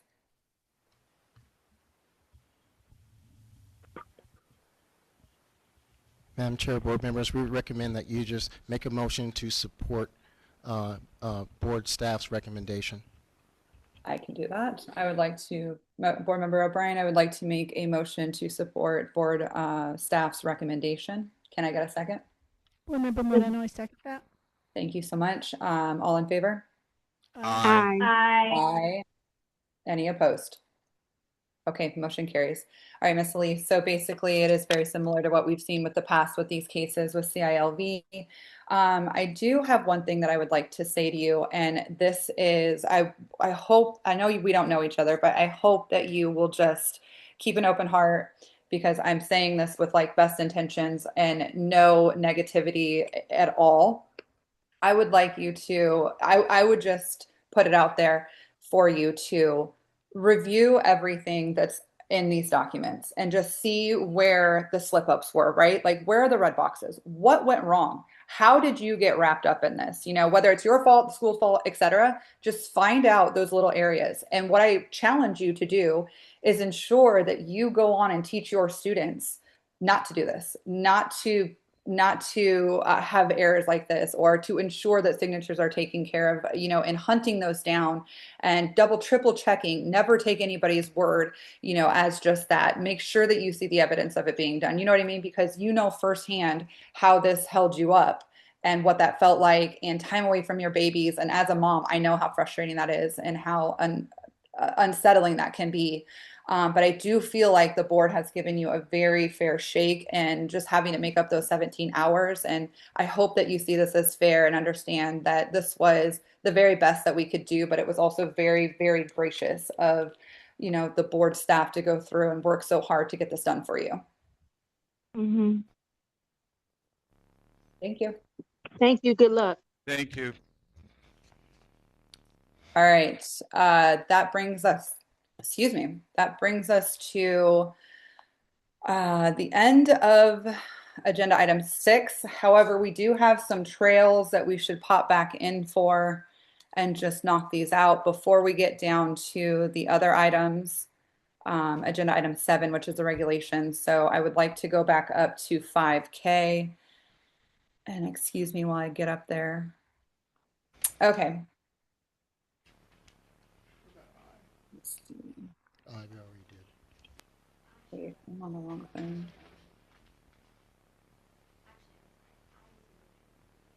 Sorry, everyone. One more second. I went to the wrong packet. There we go.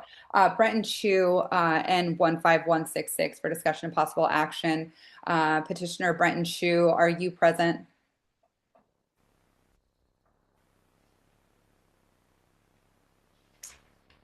Okay.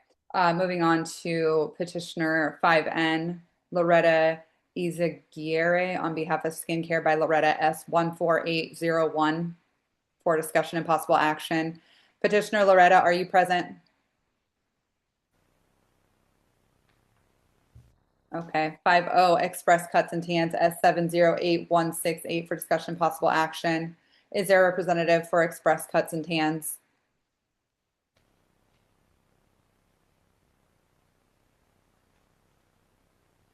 Okay, 5P Doris Silver on behalf of American's Beauty Salon S13030 for discussion and possible action. Petitioner Silver, are you present? All right, 5R Maya Wilhoit, sorry, Aragon C55270 for discussion and possible action. Petitioner Aragon, are you present? 5S, Deborah Danaheel, C26626 for discussion and possible action. Petitioner, are you present? 5U Stacy Howie, and 8669 for discussion and possible action. Petitioner Howie, are you present?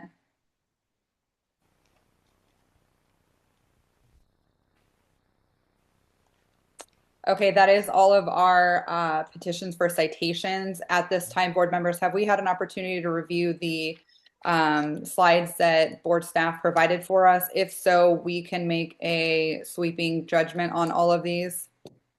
Yes. Yes. Okay. Yes. Okay. Very good. Yes, I have as well. Can I call for a motion to have these upheld? This is Board Member Harris. I would like the following.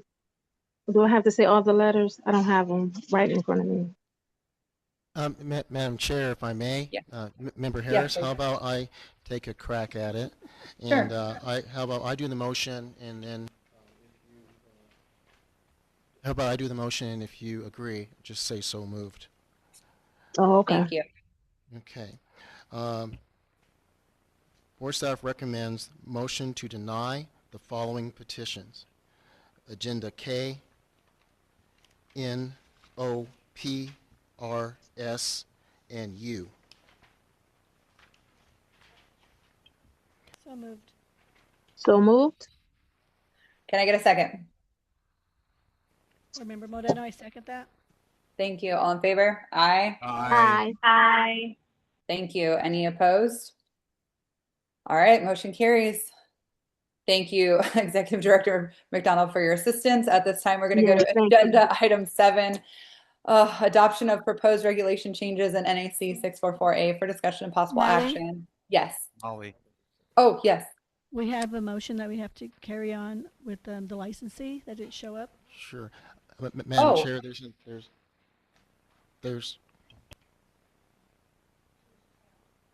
6B was trailed.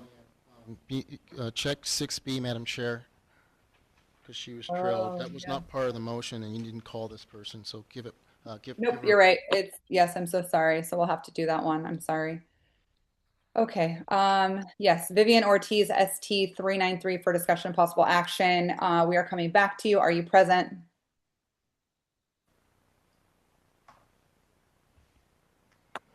It does not seem that she's present. So Madam Chair, is Steve We McDonald have- for the record? That yeah. it would be the same motion to deny the application. okay, sounds good. So moved. So moved. Board Member Moreno, I second that. Thank you. All in favor? Aye. Aye. Any opposed? Okay, motion carries. Sorry, guys. Let's now go to agenda item 7, which is the adoption of proposed regulation changes in NAC 644A for discussion and possible action. The board is to adopt regulations of the Nevada State Board of Cosmetology as proposed in LCB file and number R2021-26. A copy of the proposed regulation language may be downloaded from the board's website. All right. All right, Madam Chair, Steve McDonald for the record. I'll jump in here. Yeah. The regulations that are being proposed for your adoption are cleanup of existing regulations. And we've already been working with the Legislative Counsel Bureau, as we are required to do. This is their language, okay? It's the legislature's lawyers. They put this together. We have to do this. You guys have gone through this already, where we adopted our regulations back in April of 24, which made them all catch up to the law that changed in 21 and in 23 legislative sessions. And yeah, didn't get to 25 yet. So the high level here, and it's only about, I think, 10 pages. High level highlights here. The very first section is NAC 644A.260. It's the very first page.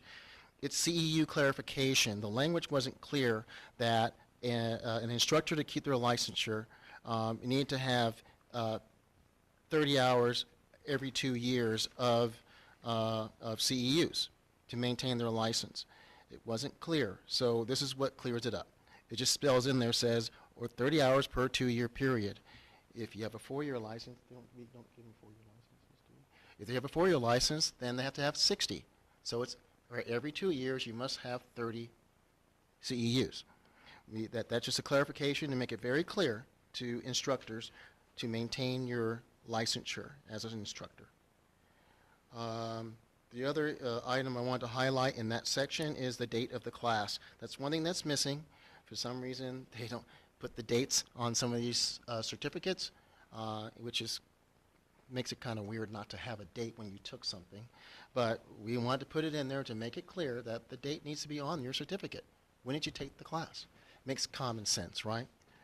The next section was the apprentice supervision. We had talked about this earlier today with one of the apprentice supervisors. And what going from first page all the way to the 5th page, which talks about different apprenticeships. What we've done is actually make it more flexible for the apprentice supervision, because they are not a curriculum like a school, so it's not going to be very structured. So what we've worked with at the industry is saying that, hey, we'll give you the total amount of hours, and then you meet that, because when the apprentice is in there and people come into that salon in the rural areas, it's not going to be very structured. You're only going to be working on things that actually come in on humans, right? And they're not always going to want these kind of services. So it's very rigid and structured on the number of hours they have to have, but they're not going to have that kind of clientele trying to get that. So what we did was work with the industry and said, this is the easiest way that we can make it more flexible for you to manage that apprenticeship. And of course, we have to manage it too. They report to us, I think on a weekly basis, monthly basis, the apprenticeships, the number of hours that they're doing. So they can do on the practice on the manual, on the mannequins, but they also will get clientele in there. So we work with the rural areas and made it more flexible. We have a young lady earlier is going to be applying for an apprenticeship in Pahrump. If you all pass this, it has to go to the Nevada Legislative Commission that approves it. It's the interim legislature in between legislatures. So just like we had done before, this makes it more flexible for them and easier for the rural areas. We are thinking of the rural areas. Going to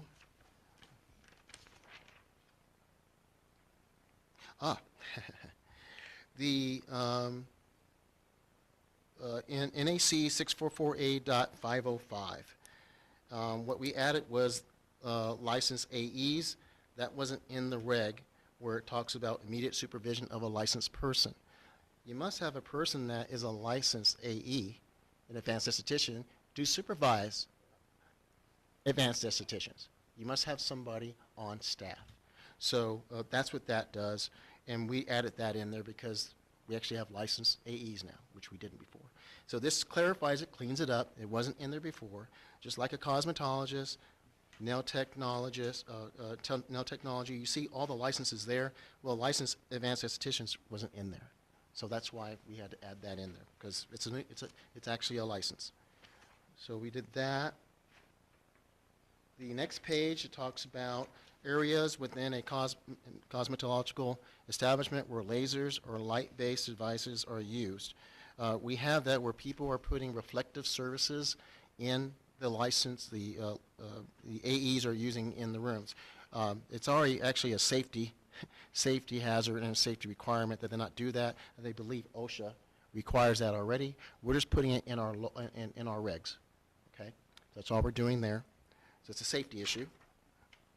We want burning people's eyes out, right? And then finally, we have, as part of the curriculum, there was this management of a cosmetological establishment. Not all of our licensees are going to be managing cosmetological establishments, salons, spas. We know that, right? The bulk of our licensees, they go and work in a salon or work in a spa. So it didn't make sense that that goes to the core curriculum of a nail technologist or of all of our licensees. So we just took that out. Oh, I'm sorry. I just skipped over one thing. The bathrooms. NAC 644A.715. we're recommending to change the located within 100 feet of the entrance of a cosmetological, meaning a bathroom. We want to move that to 200. That appears from the board's in the past that we've been here. I've been here I'm in my 4th year. That the board has been very accommodating for licensees that cannot meet that 100 feet. So, and the board has typically done 200 feet, and then anything above that you can take a look at, of course, to give the variance. We believe that 200 feet is reasonable because based upon what you've done in the past, 200 feet is pretty much what is the new standard now, that you're willing to go ahead and say, okay, the public bathroom can be 200 feet. Anything above that, then you come back to us for a variance. We felt that that made sense. We added some standard things that are in minimum requires for equipment, such as 2 wax units, 2 facial devices, 1 pedicure. That's under NAC 604A.603. And the standard language for at least have a 1 sterilizer or an autoclave. And we changed the language from basins to spas for foot spas. That's what people talk now. That is the language now. It's not called foot basins. That is the old way of saying that. And that is the highlights of the regulations. It's to clarify existing regulations that are there. We are not making new ones. So we feel comfortable with this. Legislative Counsel Bureau, which are the legislature's attorneys, they feel comfortable that we're staying within the statutory requirements of Chapter 644A. And so this is the step. We've already done surveys. I believe some of you have already seen the survey that went out for small businesses, that you got this language as well. So, and we did the survey, and pretty much nothing came back that these were outlandish, would cause harm to businesses or anything like that. We have the surveys. That's mandated that we do that. We went to the Chambers of Commerce as well. All the Chambers of Commerce in the state of Nevada, all of them. Las Vegas Chamber, Henderson Chamber, Urban Chamber, Latin Chamber. We went to all of them.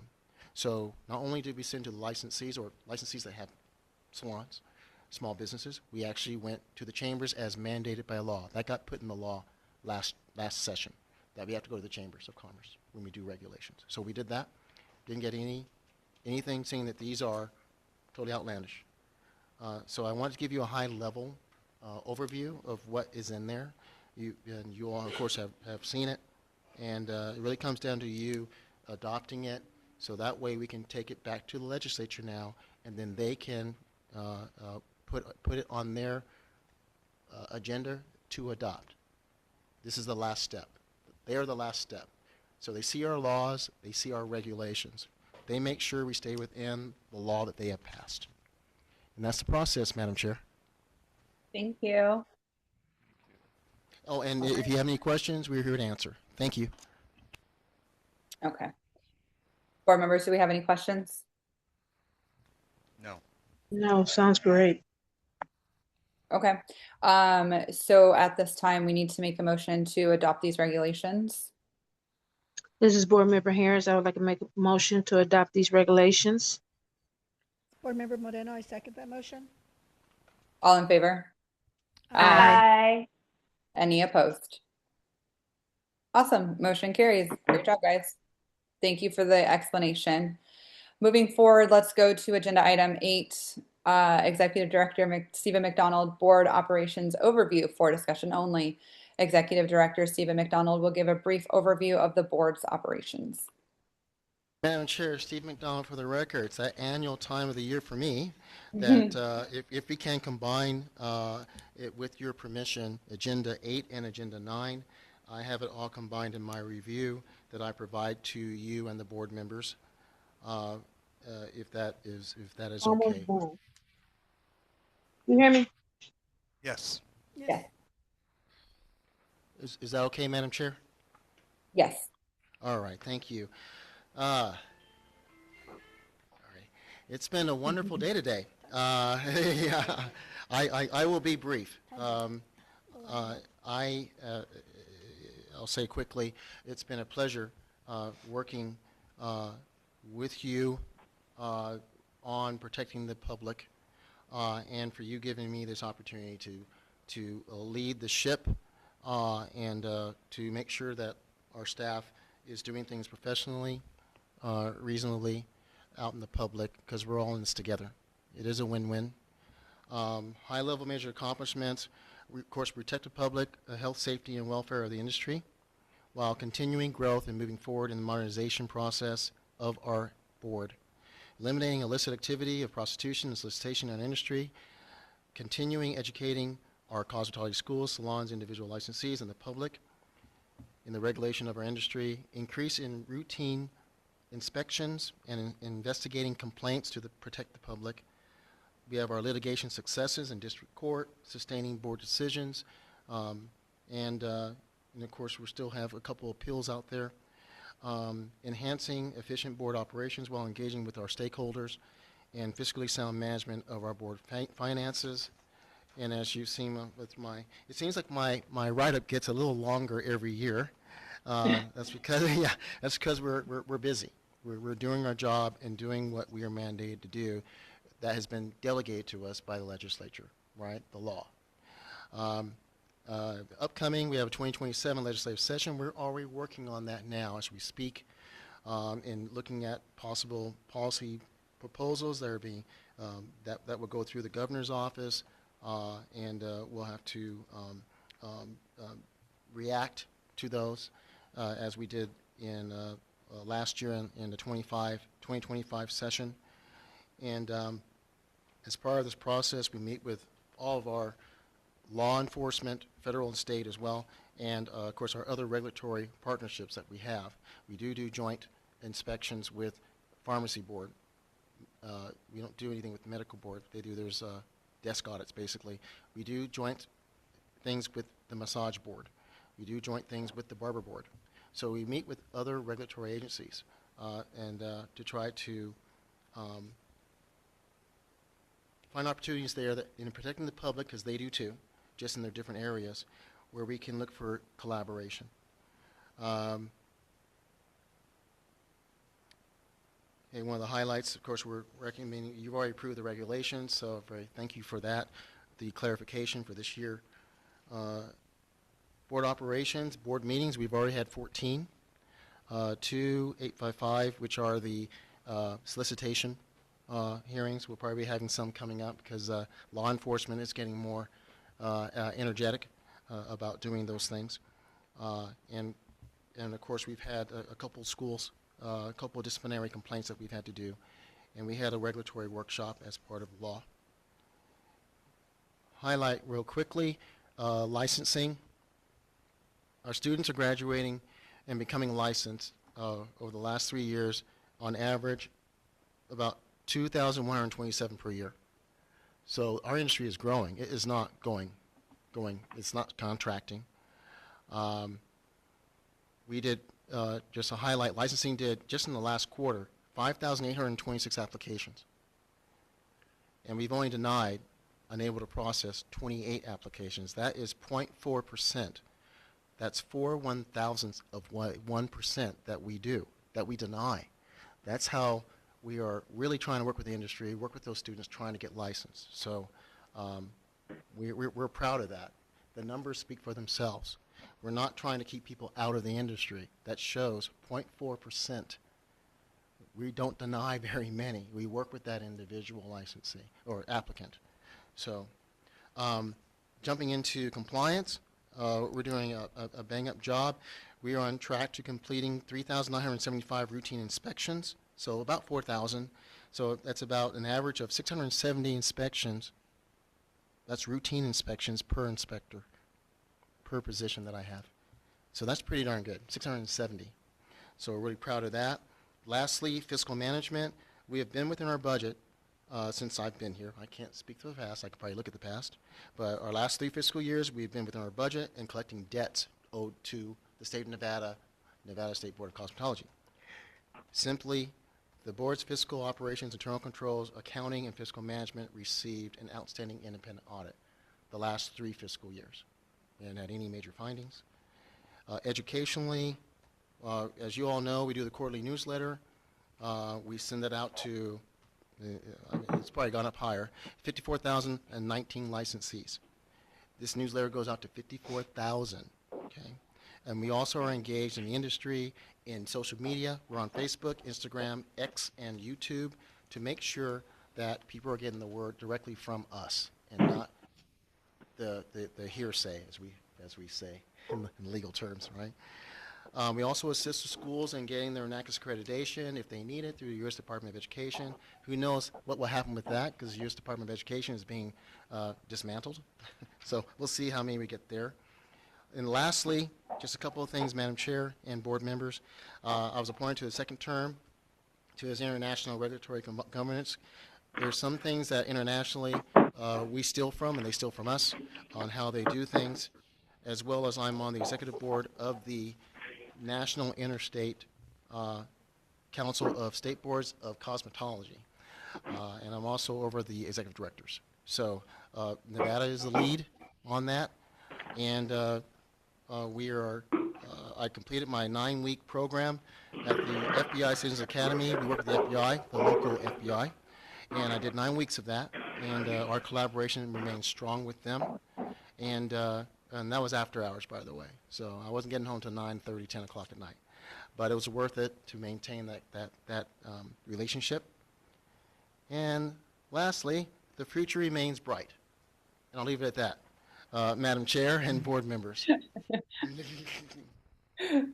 Thank you. Thank you for your presentation. It's always nice to hear the review of the year, everything that's been going on, and all the things that we have to look forward to that may be happening right under our nose that we might not be fully aware of. But it's pretty awesome to see that you are seen amongst your peers as someone knowledgeable, trustworthy, a leader, and they are looking to you for the future of our industry, which is really cool. So said it before, I'll say it again. Very happy that we have you on our team and we worked hard to have you there. So very good. At this time, we're going to go forward to the executive director's review for discussion and possible action. As you can see, Executive Director McDonald is asking for an increase to a grade 55-8 or 9. We have a opportunity to discuss this, go forward with it, reject it. How are we feeling on how his performance has been doing, how he is expected to perform in the future, and kind of where we're at right now. So let's go ahead and discuss that, and then we can make a motion and get that locked in.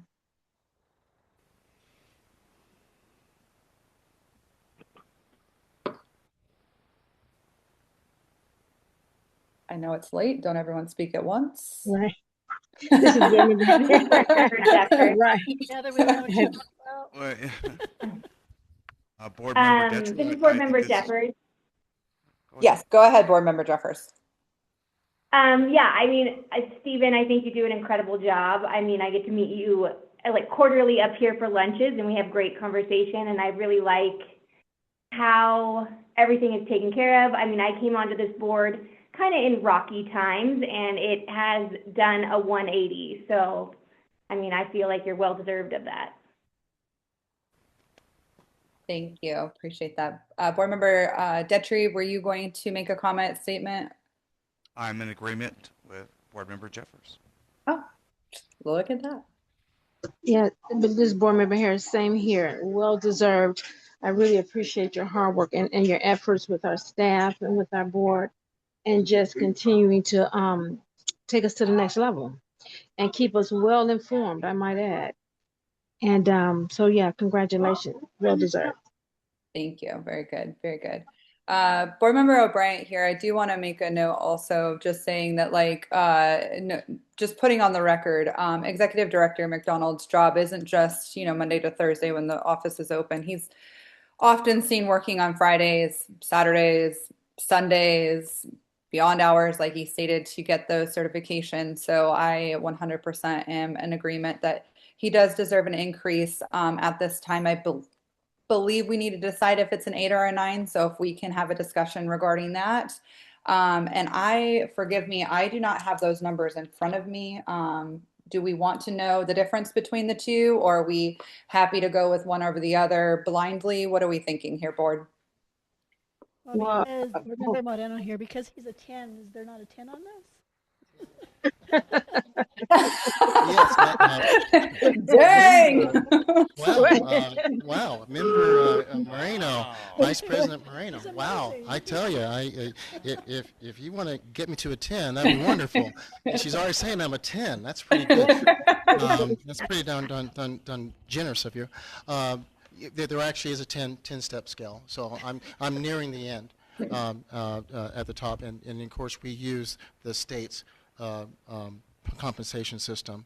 And they do all the work for us. We just say the number, the grade, and the number, and that's all calculated and done by them under state law. So, and this board has adopted the state's compensation schedule. So I do appreciate that, though, Member Moreno, she thinks I'm a 10, so that's pretty awesome. Yeah. Now, the state may be changing and may go to a step 12, but that hasn't been adopted yet by the legislature. So they've been talking about it for the last 2 sessions, in 23 and in 25. So baby steps. Yeah, baby steps. Okay. Yeah, she wants to get me to a 10. You're so kind. Thank you. I love that. Okay. Statement still stands. Do we want to just say an 8 or a 9 or 10? Or I do would we want say the a numbers? 9. Board Member 9? Harris, I would say 9. 9. Okay. 9. Let's go with the 9. Yeah, it's well deserved. And then I think it kind of sets the same tone as we've done in the past as well. So let's go ahead and do that. So if I can get a motion to increase Executive Director McDonald's pay grade to a 5.5-9. Or I guess I just made the motion and we can have a second. Would that suffice as a motion? I second that moment. Remember, Moreno, I second that motion. Thank you. All in favor? Aye. Any opposed? Okay, motion carries. Congratulations and keep up the good work. We know you will. Very good. Thank you, Madam Chair and board members. I appreciate your graciousness with me. It is a pleasure to be here working with my colleagues here. We will continue to do the best job that we can in protecting you and your board decisions, and we'll continue to keep on working hard with you to protect the public. So thank you so much. Thank you. At this time, we're going to go to agenda item. Do we still have time for the rest, or should we trail this to another meeting? Are we okay to keep going? Well, Madam Chair, I think there might be a question with the adoption of the regulations. I'm talking to for the, oh yeah, we did.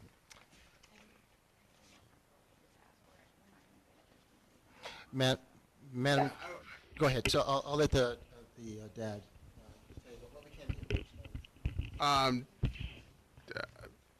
Wow. Deputy Attorney General Joseph Studio, for the record.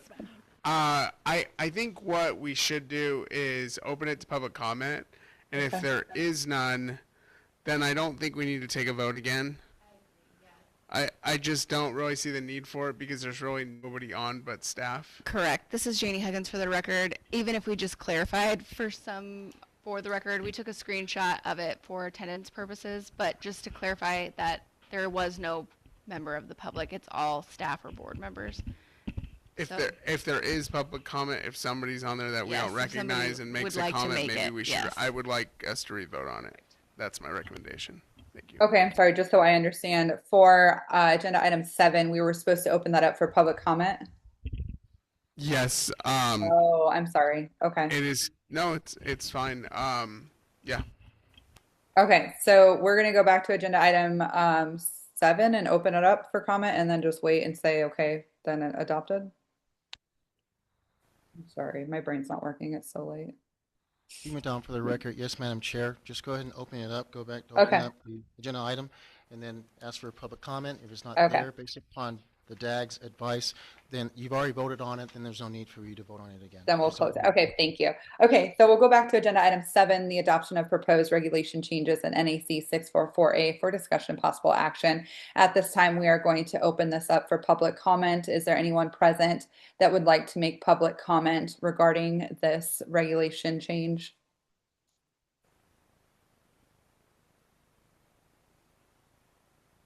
Anyone on at all? Okay, well then at this time we are going to close the public comment portion, and we've already made the motion, so we will be all done with that now officially. Thank you, Madam Chair. Okay, so now we can continue. Is that correct? Chair, agenda item 10. Okay, agenda item 10, review of financial statement for discussion only. Board is to review the financial statements. So let's get this pulled up. And then do we have Josephine with us, or are you going to go over it with us, Executive Director?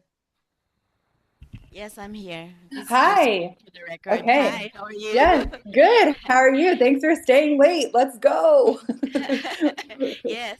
If you have any questions, you can always ask. If not, you Okay. can always email me or call me. I'm Okay. available. Yeah. Very Madam good. Chair, just Steve McDonald for the record. Thank you, Josephine, our wonderful accountant. That's Josephine Alvadera, our chief accountant. We work closely together. She's just an office away from me, or 2 offices away from me, actually, down the hallway. Did want to highlight just one number in our February financials at the bottom line. If you look at the nice bottom line number, which the treasurer, our secretary treasurer, member Detry sees, and of course our board president sees, it shows a green. It's green and it has 300,000 in there. That's because we're in the black. Yeah. I know it should be black, but it's green. That's just the way QuickBooks works. So, so that just shows we're staying within our budget. We're trying to be as fruitful as we can, and we think working together and with working with staff that we're able to do that. And just wanted to point that out, Madam Chair and board members. Thank you. Thank you. Thank you. Okay, board members, have we had time to review these documents? Yes. Yes. Yes. Okay, do we have any questions regarding that? No. No. Okay, very good. All right, then we can go ahead and move forward. We are going to go to agenda item 11, election of board members for discussion possible action. This is the annual election of board members for president, vice president, and secretary treasurer. So at this time, we're going to open up the panel for that. So if we have any recommendations, or if anybody would like to nominate someone, you may do so at this time. This is Board Member Detry. I'd like to nominate Molly O'Brien for president. Board Member Thank Modano, I second that. Thank you. All in Aye. favor? Aye. Aye. Any opposed? Motion carries. Thank you, guys. I appreciate that. At this time, we have a vice president position open. Is there anyone that would like to do this, or anyone that would like to make a recommendation or an election of an officer?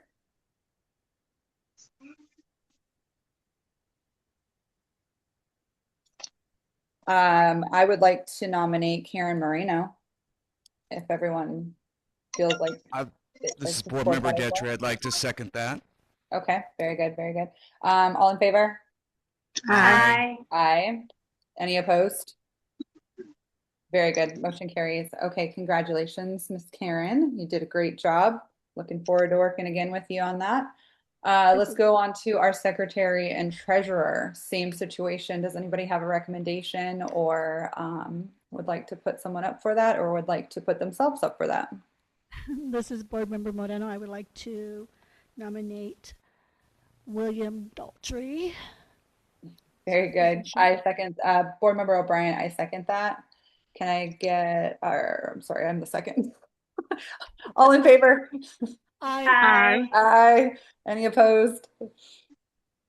Very good. Motion carries. Okay, that does conclude the election of our board members. Congratulations, everyone. I know you'll continue to work hard and lead us in the right direction, as we always do. At this time, we have now reached the agenda item 12, which is comments from the general public for discussion only. The board will entertain comments from the general public for any item that is related to the Nevada State Board of Cosmetology. Members of the public can call into the meeting to make public comment by dialing 1-720-707-2699 and entering 831-6970-4793 for the meeting ID. Comments are limited to 3 minutes or less, and no discussion or action can be taken during public comment. Do we have any public comment at this time?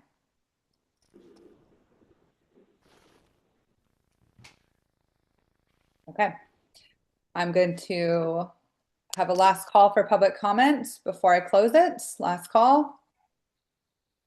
All right, we're going to close public comment at this time. Going forward with agenda item 13, which is comments from board members for discussion only. The board will entertain comments from board members for any item that is or is not on the agenda, published agenda, and is related to the Nevada State Board of Cosmetology. No action can be taken on a matter unless it is included in an agenda. Comment should be limited to 3 minutes or less. I would like to make a public comment, Board Member O'Brien. I would like to say thank you to our board staff for reacting so quickly and swiftly to this morning's I don't even know what to call that. Bombardment, yeah, craziness. So thank you so much for that. Thank you for acting swiftly. Thank you for coming up with another option for us all to get together and be able to handle these petitioners and get these people heard, because they deserve to be heard in a timely manner. And I know that they appreciate that as much as I do. So thank you so much. And that's all I had to say about that. Thank you. Does anyone else have a comment, board members? Otherwise, we're going to adjourn for the evening. All right, let's do it. Let's get out of here. I'm going to call for adjournment. The time tonight is 5:22 p.m. on April 13th, 2026. Thank you all for your time, and I hope you all have a wonderful week. Thank you, Madam Chair. Bye-bye. Thank you, everyone. Goodbye. Bye. Bye.